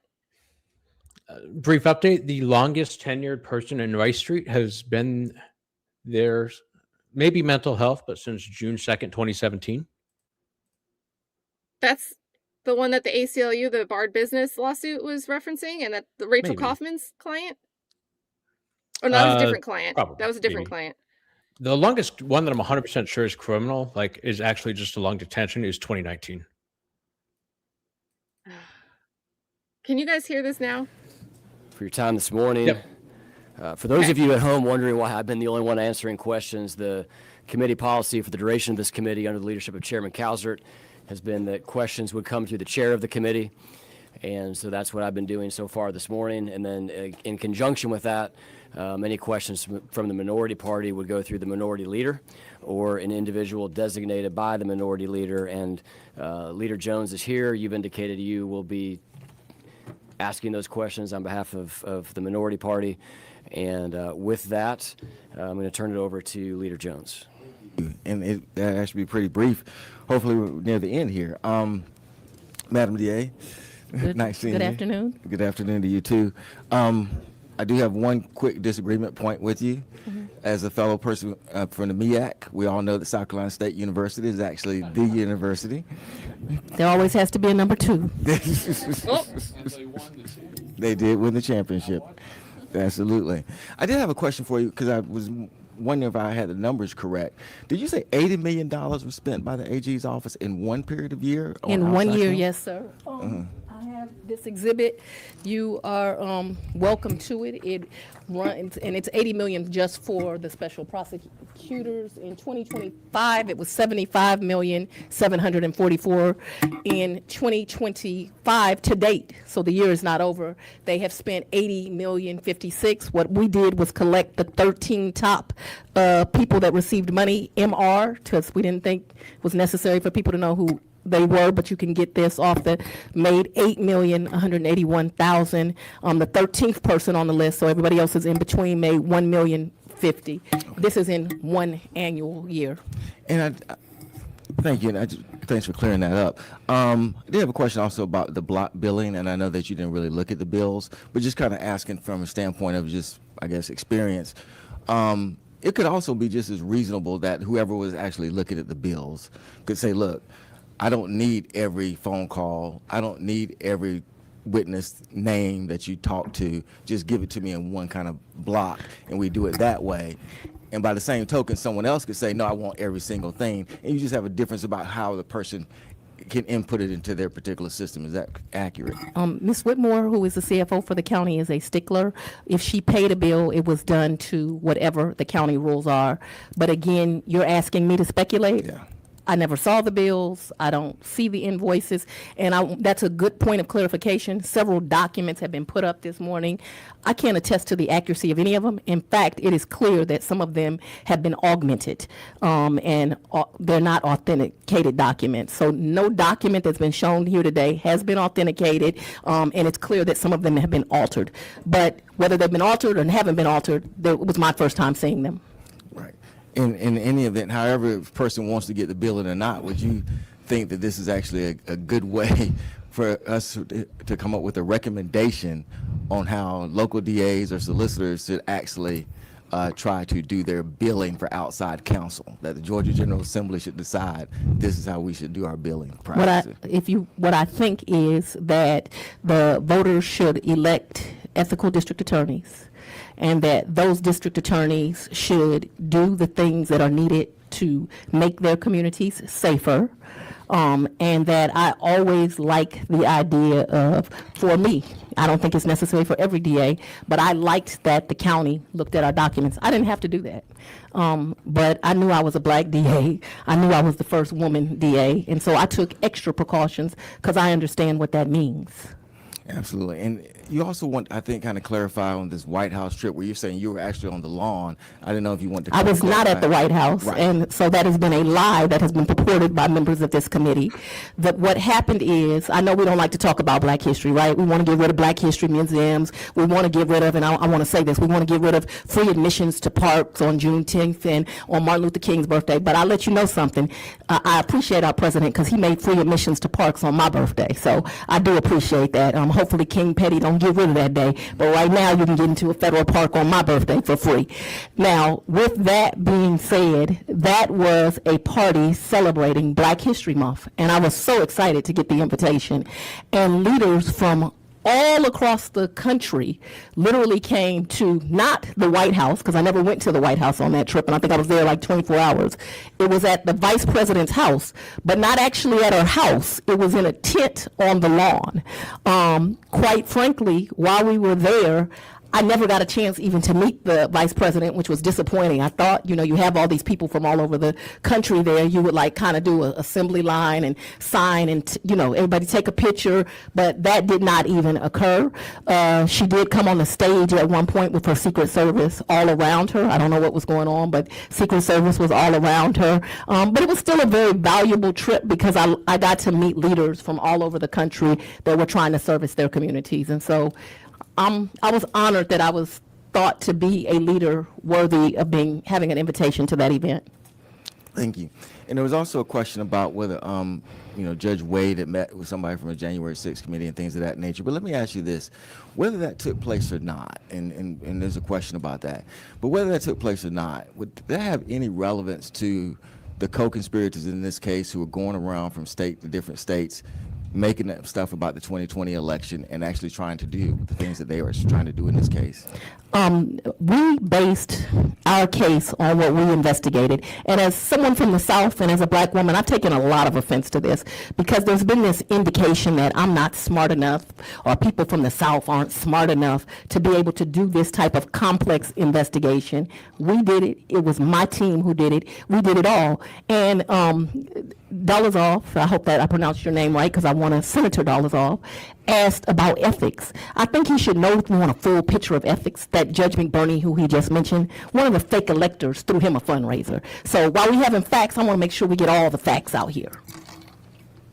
And when we're talking about also with, Judge Wade and billing and things of that nature, did that cause at all, I think the record would show that the vice president's personal attorney, based on what these conspirators actually were doing, actually called a former federal judge and said, you need to send out a tweet to say that Vice President Pence must actually certify this election because he was so concerned that there might be denied a certification coming January 6th. Anything about this billing have any impact on any of that kind of thing taking place at all? Nothing about this billing can bring back the 5 lives that were lost on January 6th, to include, I understand that 4 were people that were in the mob, but they didn't deserve to lose their lives. 1 is very personal to me because it was a police officer just trying to serve. And here goes another example of a good American, and this is not about parties as you all have tried to make it. They tried to kill our Vice President Pence. Now, I probably have never agreed politically with anything Pence said, but what I do know is he has a right to do his job and to be free from harm. And we're trying to, we say we're not for violent crime, but we sure like violent criminals if it's helping our cause. And we also talked about, what is it called, critical measures? Or Mentions, critical mentions. So even discussing that, would critical mentions actually have anything to do with the fact that just yesterday, as a matter of fact, 2 former co-conspirators, case has been dismissed, I think Mr. Roman and Mr. Cheeseborough, just yesterday in Wisconsin, was held to answer charges, 4 felony charges for actually creating a fake elector program that was similar to what was prosecuted right here in Georgia. That they're going to be felony charges facing those. And there were 2 conspirators in this particular case who had the same kind of scheme. anything about his billing or anything about critical mentions have anything to do with the fact that two persons that were indicted in your case, right now, just yesterday, a judge in Wisconsin said you're going to face charges, 11 charges, based on similar scheme that took place in Georgia? No, and it should be noted that Roman was indicted in 3 separate states, and that many of the Roman wasn't co-defendants were indicted in a indicted day. in separate states because, and let's be clear so the record is clear, in my indictment in Arizona, they indicted John Eastman, Gina Ellis, Ruben Giuliani, Mark Meadows, and Mike Roman. Mike Roman was represented by Merchant, who came here and testified. In Wisconsin, they also indicted Cheeseborough and Roman. And so, we could go on and on about in the federal case had only one defendant, Donald Trump, but he was also indicted in my case. So these defendants committed crimes in our state and other states, and there's all this talk about political enemies. Not one of these defendants do I consider to be my political enemy. I'm sorry that they think of me as an enemy. I guess they don't know that their job is to serve me, to work for me, to make life better for me and my family. But they are not my political enemy, and I actually pray for them because I see issues. And also within Wisconsin, the quote-unquote fake electors there actually got sued. And the discovery in that case was over 577 pages. Now, you didn't get to the discovery process in your particular case, but I'm just curious because we were talking about Mr. Scandalakis and how deep he got into your case. How voluminous was your case at the time it stopped? Huge, much of this room it could fill up, Paul Scandalakis. if not all of this room. It was huge. It was lots of witnesses that had to do a lot of work was put into this because I always want to make sure that I am a fair DA, and that's why you see a grand jury recommending 39 people based on their conduct being indicted and me cutting it down to 19 because I'm only going to put forth those with the worst evidence who did the worst things. But I'm also a fighter for victims, and I was fighting for the victims in this case. And the fact that, to some prosecutors, Ruby Freeman and her daughter have no value, she has value to me, and she should have value to other Americans, because what happened to her is horrible. And for someone to say they couldn't prosecute a defendant who came in a room and lied for the grand jury, I mean, a baby prosecutor could have prosecuted it, but, that's neither here nor there. And lastly, where we're talking about billing being correct or things of that nature, or critical mentions, does any of that change the impact, I think, what these co-conspirators were doing based on the indictment, that the ultimate goal was to overthrow the 2020 election? That was the ultimate goal. And we've had people that are supposed to be leaders that instead of being leaders are just cowering down. This country needs leaders, not cowards. I don't have anything else, Mr. Chair. Thank you, Leader Jones. I've got a few more questions here. Some of this, Madam DA, will be a little bit more, philosophical manner. I want to get your take on some of the testimony that we've had prior to your arrival around some of the state laws. You've shared some of your thoughts already on some of those things. But one thing that we've talked a lot about in the committee is the use of special purpose grand juries. Can you, for the benefit of those watching, outline the difference between a grand jury and a special purpose grand jury? A special purpose grand jury is for the purpose of investigating. They are not legally allowed to put forth an indictment. And so that is what a special purpose grand jury is for. So, and you referenced this earlier, the process of going to 2 grand juries. In your case, with the use of the special purpose grand jury, you went from that special purpose, which was used for investigatory means that you mentioned, and then ended up ultimately with a grand jury. Is that correct? That is correct. Okay. It's been described to me that a grand jury exists to essentially put a check on prosecutorial power, to require the prosecutor to have to prove some element of grounds to bring an indictment. Would you agree with that statement? It's one way to phrase it. How would you phrase it? That a grand jury is made up of citizens that the citizens are brought there. I'm the only DA in the state. I do grand jury 4 days a week. So I have an A grand jury. It runs on Monday and Tuesday. And I have a B grand jury. It runs on Thursday and Friday. And we bring forth cases to the grand jury. We're usually law enforcement, but sometimes lay witnesses testify. If the grand jury finds that there is adequate evidence, they will put forth an indictment. It should be known by the general public that not all felonies require an indictment. Some of your lower level felonies you can do by accusation, just like you could do a misdemeanor. But for any serious felony, you need to go to the grand jury. You may have touched on this, and I'm just going to ask you to, in the context of this conversation, outline it again if you don't mind. What was the reason for the use of a special purpose grand jury in this election case? To investigate, to make sure. I took this matter very seriously. I was not just going to charge people with a crime before I found evidence. And sadly, a lot of people in government, the governor and other officials, refused to testify unless they had a subpoena. Well, I can't get a subpoena unless I have a special purpose grand jury. And so we served them with subpoenas, and they honored their subpoenas, and they came forward. So with the grand jury for out-of-state witnesses, there's no way to get, for a regular grand jury, to get a subpoena? For a regular grand jury, but by the time you're before a regular grand jury, you're indicting. And I didn't go into this case knowing that there would even be an indictment brought forth. Tell me about a material witness warrant, what the process is to get one, and when one would be used. When someone won't cooperate, you have to go get one. Do you have to get one for all out-of-state witnesses unless you're using a grand jury? I'm sorry, a special purpose grand jury? No. You can Thinking get a about material Michael witness Sprinkle. warrant for a witness in a trial. We have had to get material witness warrants for someone in a trial. So I don't know that I understand your question, but basically when someone will not cooperate, it requires you to go get a warrant. Typically, you have to send someone to that state. They have to testify as to why this person is material. Then the judge there makes a determination, yes, they are material. They sign the warrant, they come down. That's very brief, but that gives you kind of the gist of what a material witness warrant has been used. I've used them many times in my career. My understanding is essentially you need two judges. What sounds like one's the out-of-state judge, one would be a Georgia judge to compel that testimony. Is that accurate? Because they have to make a determination that it's actually material. And with a special purpose grand jury, you have the ability to send essentially a letter and a warrant to whoever you wish and compel them to testify without the process of going through the material witness warrant. Is that accurate? Yeah, again, we're getting into the weeds. We needed a special purpose grand jury because I need to be able to issue subpoenas. So you can issue subpoenas from the grand jury to bring the people there to testify. And so if you're asking that we do that process, you know, we fought in every court in this land. Lindsey Graham took us all the way to the Supreme Court of the United States, who unanimously, I believe, I think it was unanimously voted that he would have to come and to appear.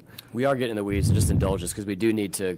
The law needs to be specific, and not sure if you watched the testimony. We had a couple DAs that testified, one of whom, and I apologize, I don't recall the gentleman's name. He essentially, I'm going to paraphrase here, said that he believed that, or I think he stated that it would be fine with him if we struck the entire code section as it related to special purpose grand juries, because in his opinion, that kind of blurred the line between investigator and prosecutor and put you in the position of kind of being the investigator and the trier of fact. I don't know if you've heard about this testimony or I not. haven't heard this testimony, but what I do know is Coca-Cola and the girl that sells lemonade, they both sell liquids, but it ain't the same work. And so you brought people from jurisdictions that do not do the complexity of cases that I do. Now, all work is honorable work, so hear that. And prosecutors everywhere are trying their best to uphold the law. But to get somebody from a jurisdiction where they got 15 lawyers and, you know, they bring a grand jury once every 6 months, and to ask them to discuss my work where I'm running grand jury 4 times a year and 12,000 new felony cases. I'm sorry, 4 times a week, and, you know, 12,000 felonies a year is the most complex cases, you know, that this state sees. I don't think you were talking to people that you should have been. So I disagree with him, and I don't even think he has the ability to comment on the work of the Fulton County DA. Well, in fact, and I noticed that you didn't bring any diversity here when you brought witnesses. You brought all Republican, Caucasian people to come and to tell you about my work. I don't need daddy to tell me how to do my work. I know how to do my work. Yeah, I don't recall any of the DAs that came commenting on your case at all or your work at all. It was more so trying to get a broad swath of the state, somewhere from. But it would be like me telling you how to run a DA's office in a rural community. I don't know. Well, the challenge for us, Madam DA, It's is a we have to state. write laws that do give respect and deference to the reality that there are larger jurisdictions like yours and there are smaller ones. How many counties, Hal? How many counties does Georgia have? There's 159 counties in the state of Georgia, several of which are under like 1,000 people. Bacon and coffee and butts. And they all have food names. This is Hal's pet peeve. 159. That's the DAs second around the most. that have to follow the same Well, law. that brings us to another law. When you all are trying to decide the salaries of district attorneys, you surely should not compare those to that have my volume of work to those that have smaller jurisdictions of work. Now, I know it brings ire to some, that is the Democratic DAs that keep most of this state safe, but the reality is they run the largest jurisdictions. They happen to, in most cases, be minority, and they deserve to make more money. Mr. Chairman, may I know that I'm just advised, but could I, since I was here when we did investigative grand jury. No, I mean, I agree with the point. I don't. Explain yeah. the difference. Governor, I think we'll defer to you, not because you were a governor, but because you started your illustrious career in the Georgia State Senate. Well, I started So- as an assistant DA. Well, your first elected role was in this When chamber. a grand jury, and there are lawyers everywhere that do not understand this. When a grand jury, you present a bill of indictment or a special presentment, you can do it either way, to a grand jury, then there has to be laid before the grand jury a specific bill of indictment alleging facts, circumstances, and the defendants. And you just can't use a regular grand jury to say, well, we need to investigate this. The law goes back to the common law. It has to be an indictment, perfect in form, laid before the grand jury, charging a specific person with a specific crime. So there is no way for a regular grand jury to investigate, unless they are given some civil investigation powers, for example, the jail, things like that. But in a criminal case, the case has to be made on that bill of indictment.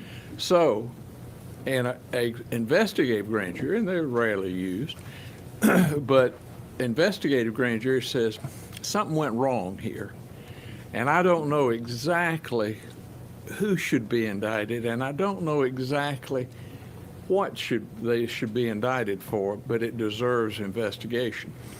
And where a grand jury may be drawn and is set in statute, an investigative grand jury requires the additional step, so that it won't be misused, that the additional step that, in fact, it must be approved by not only the district attorney, but the chief judge. Not that I'm trying to instruct you on the law, but Turn down the mic a little bit before she. Remind me, Madam DA, how many times in your career as a DA of Fulton County have you employed a special purpose grand jury? Once. Okay.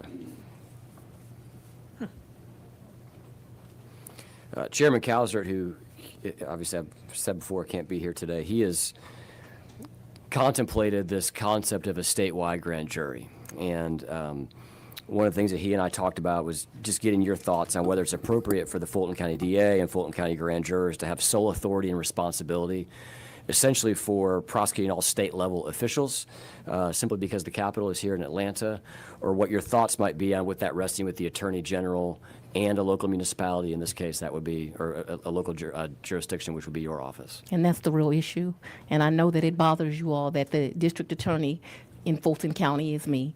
But I think you absolutely need, when laws are broken in someone's jurisdiction, they should have the ability to prosecute them.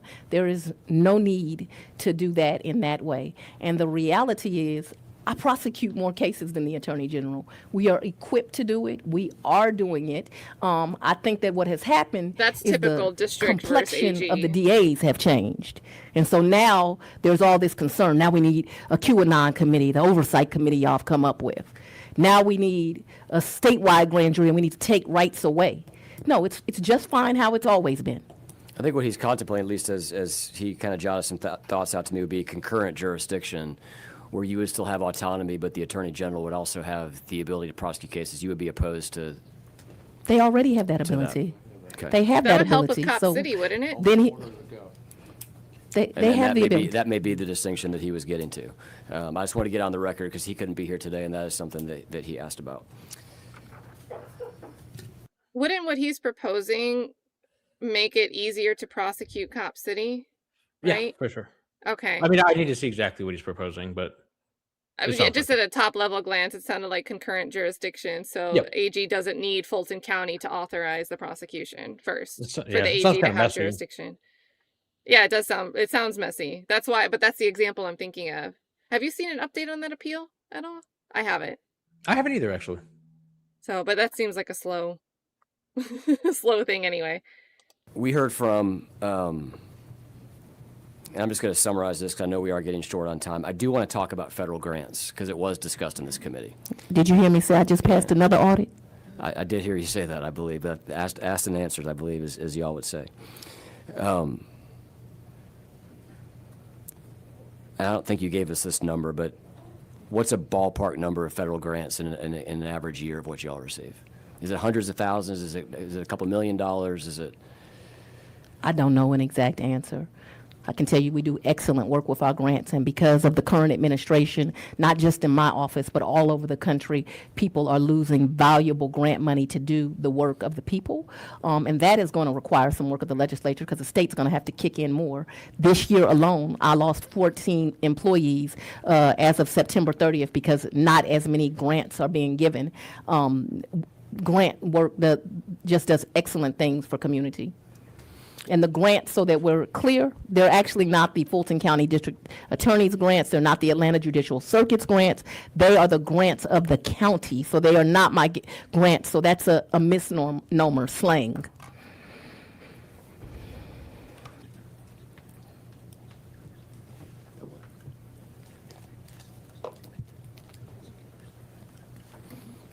Of those 13, were they prosecutors or were they admin? What do they do? A combination of everything. Some lawyers, some investigators, some staff. Okay.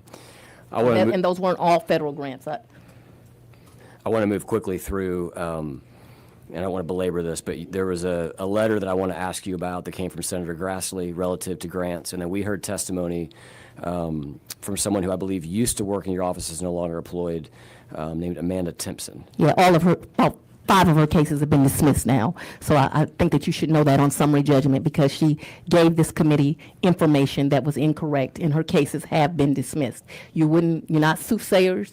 You wouldn't know that as you went into the future, but facts were provided to you that were inaccurate, not true, and those cases were dismissed. And it's about 5 cases. Some dismissed by her counsel. One was just dismissed on summary judgment. I have not misused grants funds. You were given false information. Let's That's clarify not the that. only witness that gave you false information, but that one certainly did. Okay.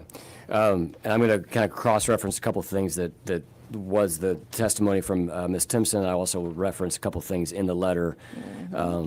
The letter specifically notes that your office received $500,000 in 2020 to open a youth empowerment and gang prevention center. You know I wasn't the DA in 2020. Correct. I'm just going to ask you if the money for the grant has been used for that purpose, to your knowledge. I wasn't the DA in 2020. I can't speculate. After receiving Mr. Grassley's letter, did you have the opportunity to look into the use of that I don't $500,000? believe I did. I don't think I responded to Mr. Grassley. Okay. The letter highlights a report that roughly $89,000 of those funds have been diverted to what is known as the Offender Alumni Association. Is that report accurate to your knowledge? I don't have any knowledge, and I'm not going to speculate. Okay. When Ms. Timpson was here, she previously testified that she discovered that the office was using these grants and expenses that were not eligible for the grant. Specifically, she mentioned swag, computers, and travel. And didn't know what she was talking about, which is why her cases were dismissed. So is it your testimony that the funds were not used for swag, travel, or computers? Let me speak specifically to the one that I know about. Okay. I bought a computer for a grant employee. I did not use grant funds to buy it. I can, which I do with all my grants. It's never enough. So you always do things to support the people working on the grants. But what I can tell you is her cases were dismissed because they had no merit. One was just dismissed on summary judgment. She testified that she had brought this to your attention in late 2021. Do you recall that conversation? I do not recall it. What I recall is Ms. Timpson being a troubled employee that did not do well at the office, that I moved her. I remember she was one of those people I interviewed. I remember feeling terribly sorry for her because she's got a tragic story. So I was proud of that she had kind of lifted herself up by her bootstraps, but she ended up being an employee that was a holdover employee and not very good at her job. We tried and tried to work with her. Ultimately, she put some of my employees in fear, and she was let go. And that's what I recall. And she was let go in January 2022. I don't remember. I've had up to 400 employees before the ARPA money was employed. I literally have no idea. She obviously was not a lawyer or an investigator, and that is the tiers of my office, a lower level employee. I don't remember. Okay. Going back to Grassley's letter, I told you I didn't respond to Grassley's letter. I don't remember it. It doesn't stand out to me. It wasn't important to me. I'll just highlight for you one thing he said, just allow you to clarify if it's accurate or not. He cites a report in the letter that says that in 2023, 98% of these federal grant funds were spent on travel and conferences. I don't know if that's true or not. I doubt it's true. But if it was spent on travel and conferences, it would have been allowances of the grant. But that sounds inaccurate to me. But again, we're speculating. Okay. Chairman Grassley asked you for a Yeah, I series mean, of this is all documents, and based on what you verifiable. just said, I Nobody think I know asked the about answer to this. this question, but I just want to clarify. He asked for a list of all federal grants received by the office since 2019, complete accounting of all expenditures of grant funds, reports relating to planned expenditures of those funds. Have you complied with Mr. Grassley's request? I believe Mr. Grassley was ignored. Okay. Would you be willing to provide those documents to this committee? I think you've been provided documents. What did happen was I provided documents to Jim Jordan. Do you know if federal grant uses and sources and details that was requested by Mr. Grassley would have been captured in what you provided to Mr. Jordan? Have no idea. This is a large office. It's not a rural office. I have a grant team. So if we request these documents, you'd be willing to provide them to the committee? Whatever's been provided is what I was willing to provide. Yeah, Okay. we'll consider. But I think it is included because I went to Washington on the Jim Jordan. Can you say that one more time? I went to Washington on the Jim Jordan committee twice. And not only did they have all the documents, they sent another team of auditors down and they said everything was still correct. I just passed a federal DOJ audit this week. The Fulton County Ethics Code was amended in April of '24 to clarify that it includes elected officials. Is that your understanding? I have no idea what Fulton County did. That wouldn't apply to her. Yeah, I'm not a county elected official. I'm a She's state. a state elected, Right. not a county. Okay, so your position would be that the county ethics code, anti-nepotism code that they updated to include elected officials, when they expanded that scope, that would not include you. That would be your There's position. county electeds and there's a state elected. I am a state elected. Okay. I represent the Atlanta Judicial Circuit. Does PAC have any sort of model language around either internal ethics codes for your office to use or any sort of anti-nepotism You have to ask Pat. language? Are you aware of I'm not. anything that PAC has provided? Can you provide the committee with any sort of internal ethics guidelines that you have, as well as any sort of anti-nepotism policy that your office has in writing? You know how to subpoena them, we'll consider it, decide whether it's relevant to the inquiry or whether it's privileged or whether you've already received it. Okay.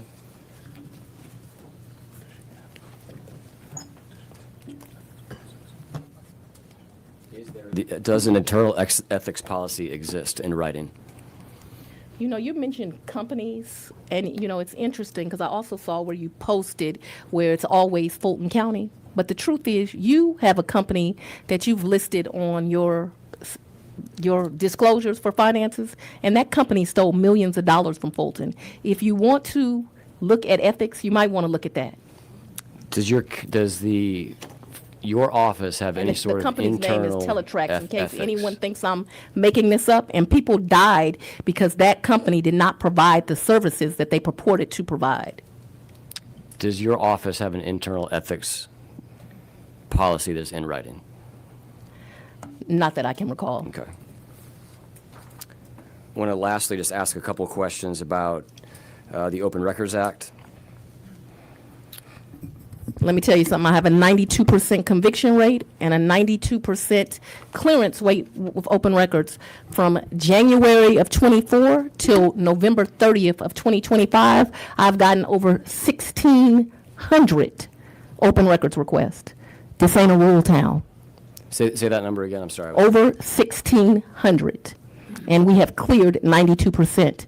Now, it should be noted that in 24, people were abusing the open records thing. Ms. Merchant, as you mentioned, over 30 requests for open records. Lots of people were abusing it. And it troubles me that in 25, I have to now start charging people for open records because I realize people will abuse it. But 92% of the open records requested, we have cleared. Can you define cleared? What do you mean when you say cleared? They've asked for documents and we've given them to them. Okay. And you mentioned you're now having to charge an hourly rate. There were no hourly rates. that Not were from being charged. January 1st of 2021. That was a novel idea a young, naive, new district attorney did. I thought that I could provide documents, or I wanted to have transparency. I wanted to be able to communicate with the public, and I wanted indigent people as well as rich people to be able, if they had something, to give it to them. What I didn't know is that there were a lot of evil people that would abuse that to make up lies. Can you clarify for me? You said you started charging just earlier this year? January of 2025. Okay. But I don't take in those funds. I had Ms. Whitmore do that. Prior to your getting sworn in, did your office charge for open records requests? I believe the prior DA did charge for open records, but, you know, when you become the new DA, you have new ideas. One of my new ideas was I wanted to offer this level of transparency to my constituents. It was Okay. abused by people all over the country. You referenced certain individuals abusing the process. Absolutely. When you said 30, just to take the example of Ms. Merchant, just since she has been before the committee, you said she filed 30 open records requests? In what More period? than 30. It was a little bit in excess of 30. Yes, I did say that. Over what period of time? I don't remember. Yeah, Cook, I don't have a problem with charging something I for don't the. remember. Generally speaking, in kind of the scope of the I don't remember, so I'm case not of the going to elect. speculate. Okay. What, in your opinion, I what know should? she also came in here and testified that I diverted money from my homicide backlog. I cleared my homicide backlog, all of it. Didn't divert any money. People came in here and lied to you. You should be upset about that. As you think through the law, the open records law currently is unlimited, right? Somebody can. I think if you can- want a new open records law, you should make the legislature have to answer open records. That would be my recommendation for a new law. I would vote for that as well, but let me just get I just want to get your opinion on the scope and how you would limit that, how you determine abuse versus non-abuse. How I would limit open records? Is that what Sure. you're asking me? Yeah, if you were to take an extreme case, right, if you say 30, I think. I don't think that district attorneys should actually be subject to the open records, but if they are subject to the open records, obviously attorney work product should not be subject to it. Only cases that are, you know, completely closed, and I mean closed past the habeas, you should have to give. Help me understand you why you wanna- don't think you should be subject to open records. I would agree with you that the General Assembly should be. Judges are not subject to open records. Do you think they should be? Did I think judges should be subject to it? Not their work product, because judges also have work product. But I think they should be akin to DAs. And do you think DAs should be akin to the legislature, or you think that the legislature should be akin to a county commissioner? I don't know that I understand your question, but I think that you should be subject to open records. I think that you're making laws that are supposed to be in the benefit of the community, as opposed to this day where we're wasting a lot of time, where me and my staff could be keeping the community safe, but I'm here to do this song and dance with you. The reality is I brought forth an indictment because people came in my county, they committed a crime, and they got charged. They didn't get charged because of their race. They didn't get charged because of their political party. They got charged because they came in my community and committed a crime, and 2 grand juries passed forth an indictment. And this is what you should know. I don't care how many times they threatened me. I don't care that they've threatened my family. Actually, yesterday, just yesterday, I went home and the Department of Justice sent me a letter about another person that they are prosecuting, and that I can come in January because this person swatted my home as well as the home of other public officials. This has to stop. What you all need to do is to pass laws to allow people to do their jobs, to do them safely. What happened to Marjorie Taylor Greene is horrible. That she had to quit her job because they were bomb threats to her house and threatening her children, but she didn't care when it was me. She didn't care when my children were threatened. She didn't care that I haven't had the ability to live in my house, but I'm a better human being than that. I don't want any of your lives threatened. I may not care for you personally. I may not believe in your politics. I may think that today is nothing but more than evil and you trying to get yourself elected. All of that being said, I don't think anyone should threaten you and your family. And I think if you're here to protect, you ought to establish laws that if someone uses hate speech and that creates an environment where people like myself are threatened doing their job, we ought to do something about it in Georgia. Just a couple of quick questions on the open records law and your thoughts on it. It doesn't, and I think it is a challenge to get to this concept of what is abuse and what is not abuse. As it relates to Ms. Merchant, though, the court seemed to indicate that she was... The court indicated that a CFO would not be in the weeds, as I was not. And we gave Ms. Merchant many, many documents, and she abused it. So if you look at what they said, the court said that the CFO, which is what I am of the district attorney's office, I wouldn't be involved in the weeds. What I know is that when you have 1,600 people requesting, we do the very best we can. What's a shame is because we had people abusive, I now have 3 attorneys working on open records, 2 master level peoples and an employees. None of those people are doing the work that I care about. What I care about is getting gangsters off my street. What I care about is getting people that sexually assault children. I don't hang out with human traffickers or the victims. I care about representing people that are trafficked.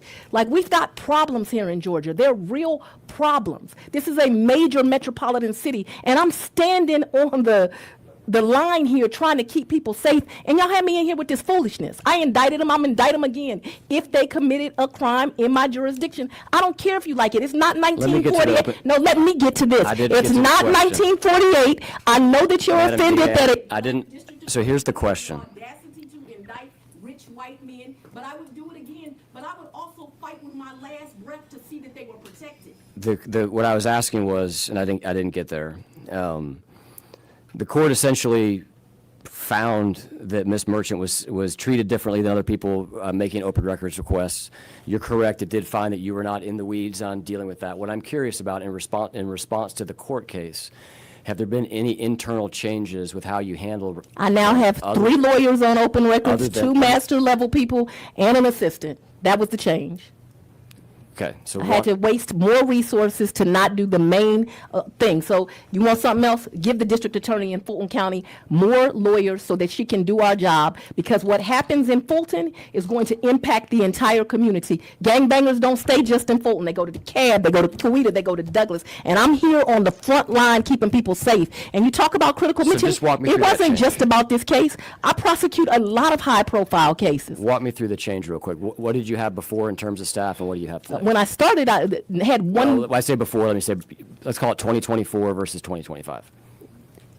I've increased staff. I now have 2 special assistant attorney generals that work on it. I have two special assistant prosecutors that work part-time on it. I have right now 2 lawyers that work on it full-time. I'm bringing a 3rd one in. I have 2 master level people that work on it. When I first got there was 1 lady with a master's degree. We've had to expand and expand and expand for this foolishness.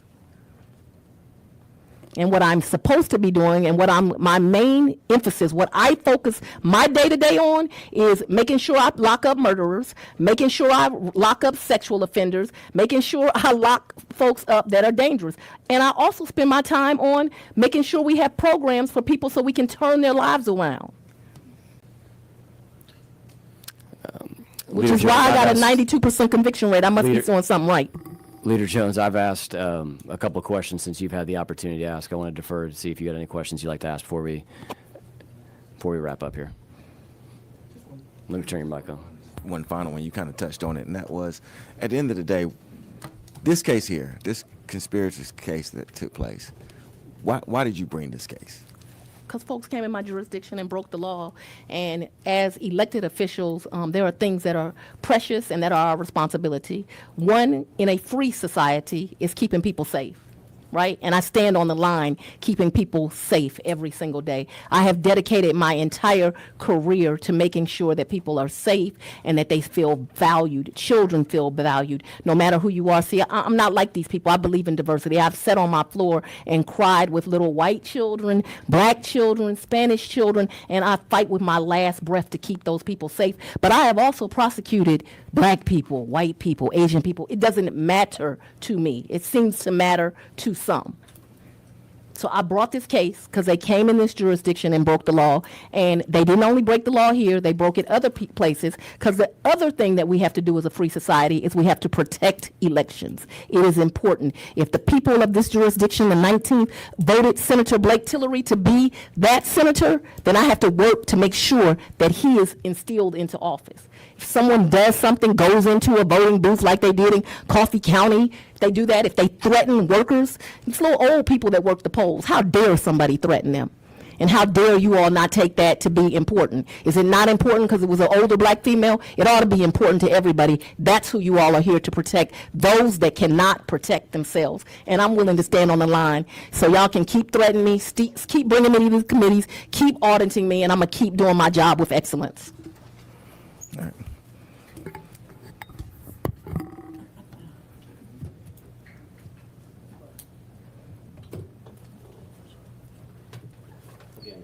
No other questions. Madam DA, would like to thank you for appearing today before the committee. Governor Barnes would like to do the same. Can someone clap? This meeting is Happy holidays. Hold on, wait. I have the clip. I have the Christmas clip. I'm slow on the trigger. Well, what I can tell you is you were one of those children who wanted Christmas early. Tomorrow you'll get Christmas. So that was obviously about today. Well, I don't really think we have answers on, accounting, money, oversight, how are the funds being used? I think that's what we wanted some issues for. I don't think we got those answers, but it was spicy. Yeah. I mean, a lot of the stuff, like the accounting stuff, I didn't really care as much about because it's already, like I said, all the stuff's transparent. We already have pretty good answers on the accounting stuff. And, like I know I don't really even know Timpton. I didn't know the name. I actually looked at it independently before I even heard that name. And I reached independently some of the same conclusions. So I don't really think there was much there. I don't know. I don't know if we really got all that much out of this. But it was interesting to hear her talk about some of these things. Well, and I'd say too, again, another clarification is that this in and of itself is not some type of disciplinary committee. Like the purpose of this is never to do some type of discipline. I think the closest thing to that would be, is she defying a subpoena? Did she not show up? Obviously, she satisfied the subpoena now. I think the Georgia Supreme Court is going to say the issue is moot and not want to set precedent on General Assemblies and outstanding subpoenas. If you missed those oral arguments, we had done a stream on that if you guys want to check them out. So I don't really think this is going to make or break. I think this stopped further reasoning and a ruling that the Supreme Court might have had to issue otherwise, Georgia Supreme Court.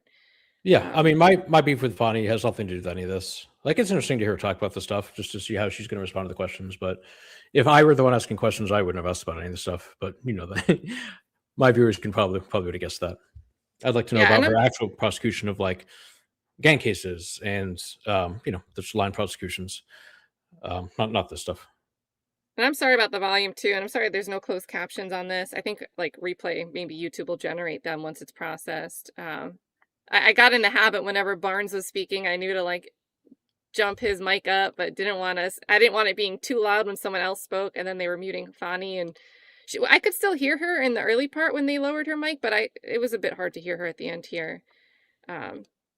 Guys, I also want to say, if you think that this is all about Fulton County, I mean, you've gone outside of Fulton County. You've been covering,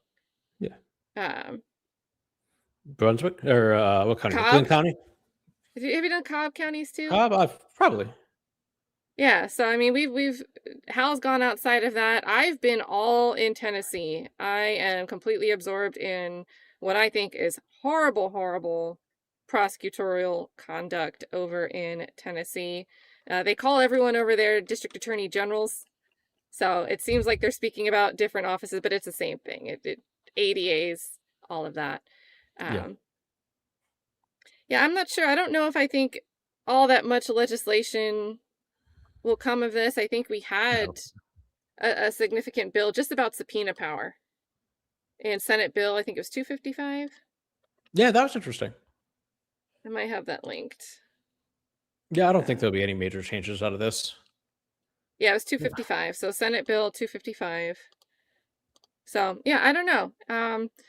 And I would say I kind of wish more committees like this were formed. Obviously, there are some committees, right, that I'm not watching every single one of them.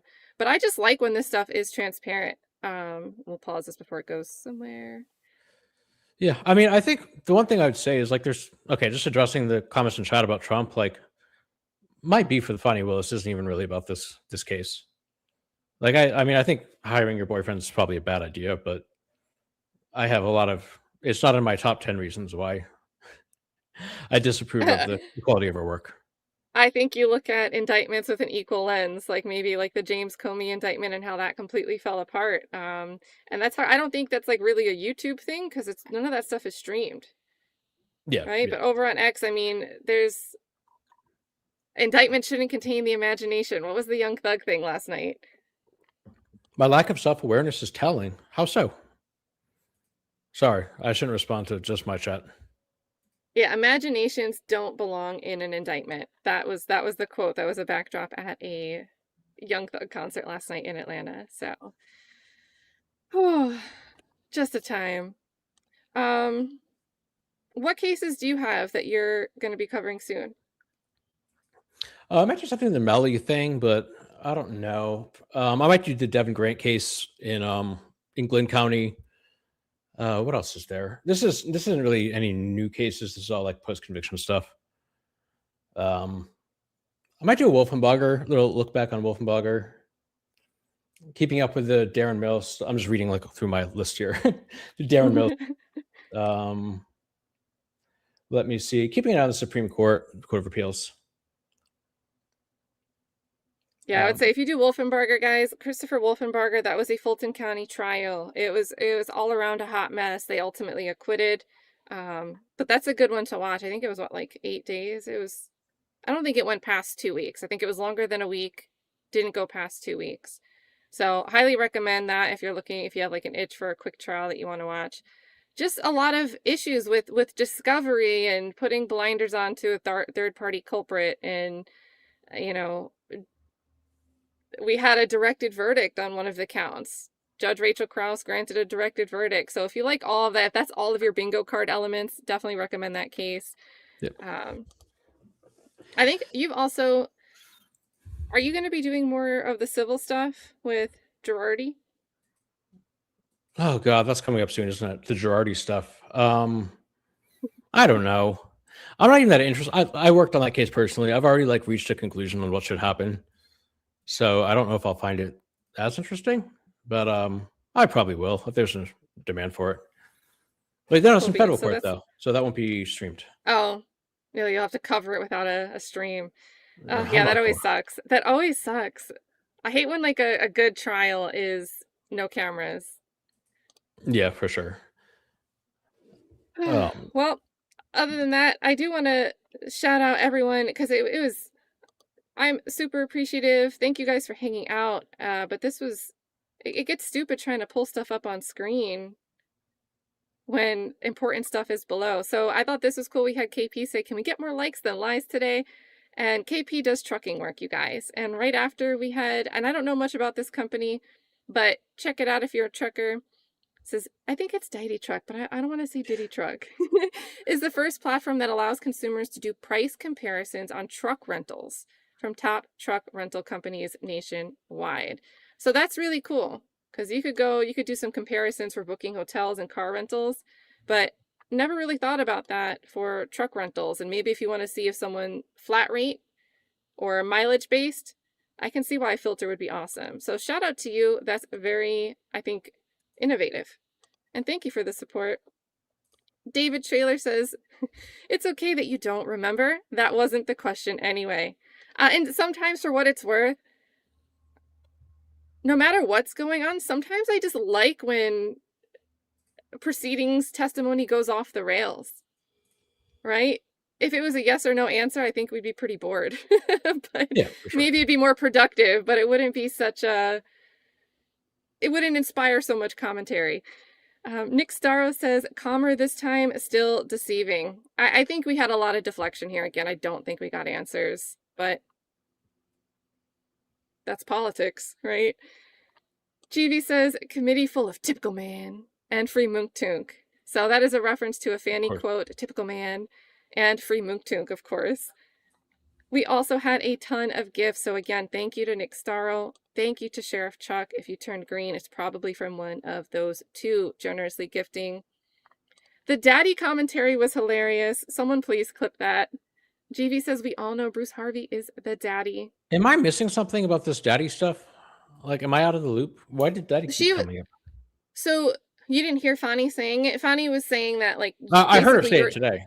You're not the daddy. Like, you're not the boss of everything that would go on. And at one point it seemed like she was saying it specifically to the guy that's, I didn't catch his name. I didn't know. So I'll have to catch that on replay, but who's sitting for Bill Cousert. Mini Bill, little Bill. It seemed like she was saying it to him, but then I think she was speaking to the panel. So Okay. But yeah, that's where that came from. Nancy, shout out for the pure love. Thank you. Tay Biz with the excellent writing compliments. And also Fani and her auntie energy.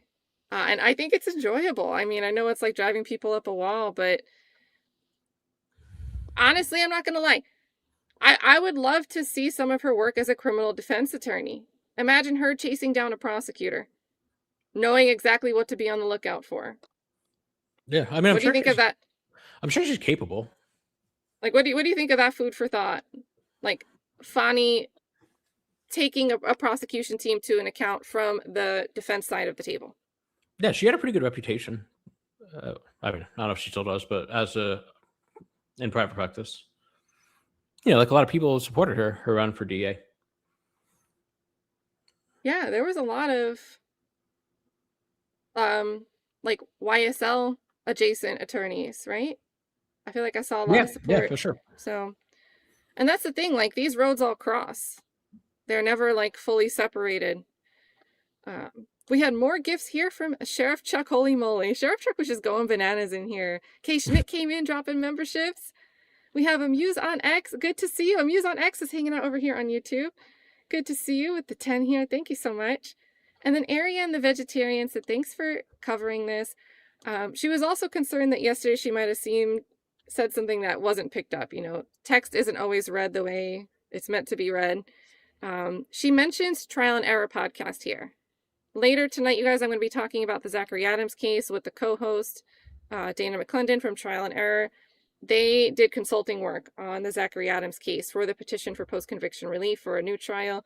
They've uncovered a tangled web of prosecutorial misconduct, discovery issues, and he's going to lay it all out for us. So I'm leaning on Ariane. Thank you so much for the super here. But I'm leaning on that as a shout out to the Trial and Error podcast. They are looking at corruption over in Tennessee and how the corruption with investigators, local law enforcement, or just incompetency corruption a little bit, but also the incompetency and the butting of heads.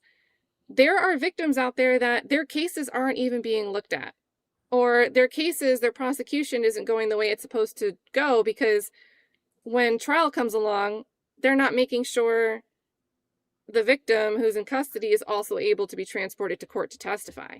Yeah. They just forgot. We don't know where they're located, even though they're in the system and you should be able to locate them. So Trial and Error Podcast has done some great work advocating for the process to be done right. And through the process being done right, victims will have their advocacy, their chance for justice. So other than that, you guys, what do you think? What do you guys think? Closing thoughts? How? Yeah, I don't know. Curious to see if anything happens after this. But yeah, I don't know. I don't have any really like next step thoughts. Curious to see how the office keeps moving forward. I'm really curious about the next election, see if she gets a primary challenger. I assume she probably won't. But yeah. Curious to see what happens. My closing thought, you guys, I really think Jennifer Nichols grates my gears. Personal taste, Jennifer Nichols grates my gears. Here's a quick snapshot of her. Did I delete it? Tell me I didn't delete it. Oh, she's the here she former, is. yeah, that one. Yep. So she will be the bane of my existence going through the Zachary Adams retrial stuff. So she is top of my list. She is top of my list of worst. So with that being said, you guys, I believe when I end the stream, it ends for both sides. So that means my chat, that means Hal's chat. Make sure you hit the like button on the way out, share your thoughts. If you aren't already subscribed to Hal, please use my description to find his channel link and go say hey over there. He's doing a ton of pro bono work, looking at different cases that, even for stupid like procedural issues, somebody's sentenced to more time than allowable by law. Like a basic thing to get wrong, but it's keeping people held for longer than allowable by law. So I love the work that he's doing. Anything you can do to support and grow his channel, I would love to see it. So that's kind of the funny thing about like some of these cases that I'm working on is like Devin's case, for example. It's just stupid. Like I shouldn't have to spend time working on a case like that where like somebody else credibly confessed to the crime, but he got convicted for it, and the confession wasn't turned over. Like I shouldn't have to work this hard. Well, and it's scary because when a witness recants or something, then the theory is, well, they're lying now. They're lying about the recantation. And if you don't have some other emergence of new evidence, like DNA that was never tested, right? Yeah. 20 years later, when a case is 10, 20, 30 years old, how often is it going to be that there's physical, undeniable evidence that's going to come out to alibi the person? Yeah. And it just becomes they're lying now that they're recanting. Yeah. Yeah, those are two of the biggest things. Is one is just like the procedure of it, just getting in front of a court. That's the hardest part. But then also, there's such a strong presumption. I think in this case, I'm not going to get into why, but I think the recantation is going to be very credible because there's reasons. Well, I'm always reasons excited. why. So, I don't think that's really applicable here, but it is just there's such a strong presumption and that's part of the problem with Moontook. Like there's a very real chance that we lose on appeal. I don't think there's any chance we lose on the substance, but like preservation of error issues or passage of time issues, there's just so many challenges procedurally that are much more difficult than the actual underlying question of, is this person guilty? And guys, still no update on that, but I'm sure that the second there is an update, you'll either see Hal fire up a stream or a tweet, or both. Like sometimes he'll jump on his stream and something's going on and he'll forget to go over on Twitter and share an update telling us that he's going to go live. So and none of that was about Fulton County.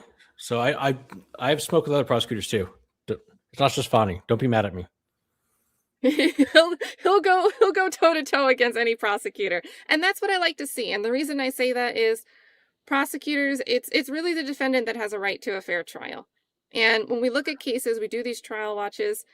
I could be analyzing things a certain way within the room of that trial, but if it was a different person on trial, my analysis might be different for the same case, right? Yeah. One culprit. So say we have the wrong culprit, we end up trying somebody else.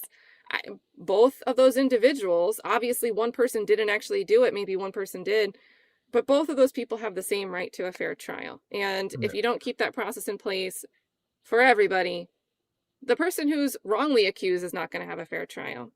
Yeah. So, Hey, I'm beefing with Jackie Johnson too. So yeah, that's going to be, yeah, get her called as a witness.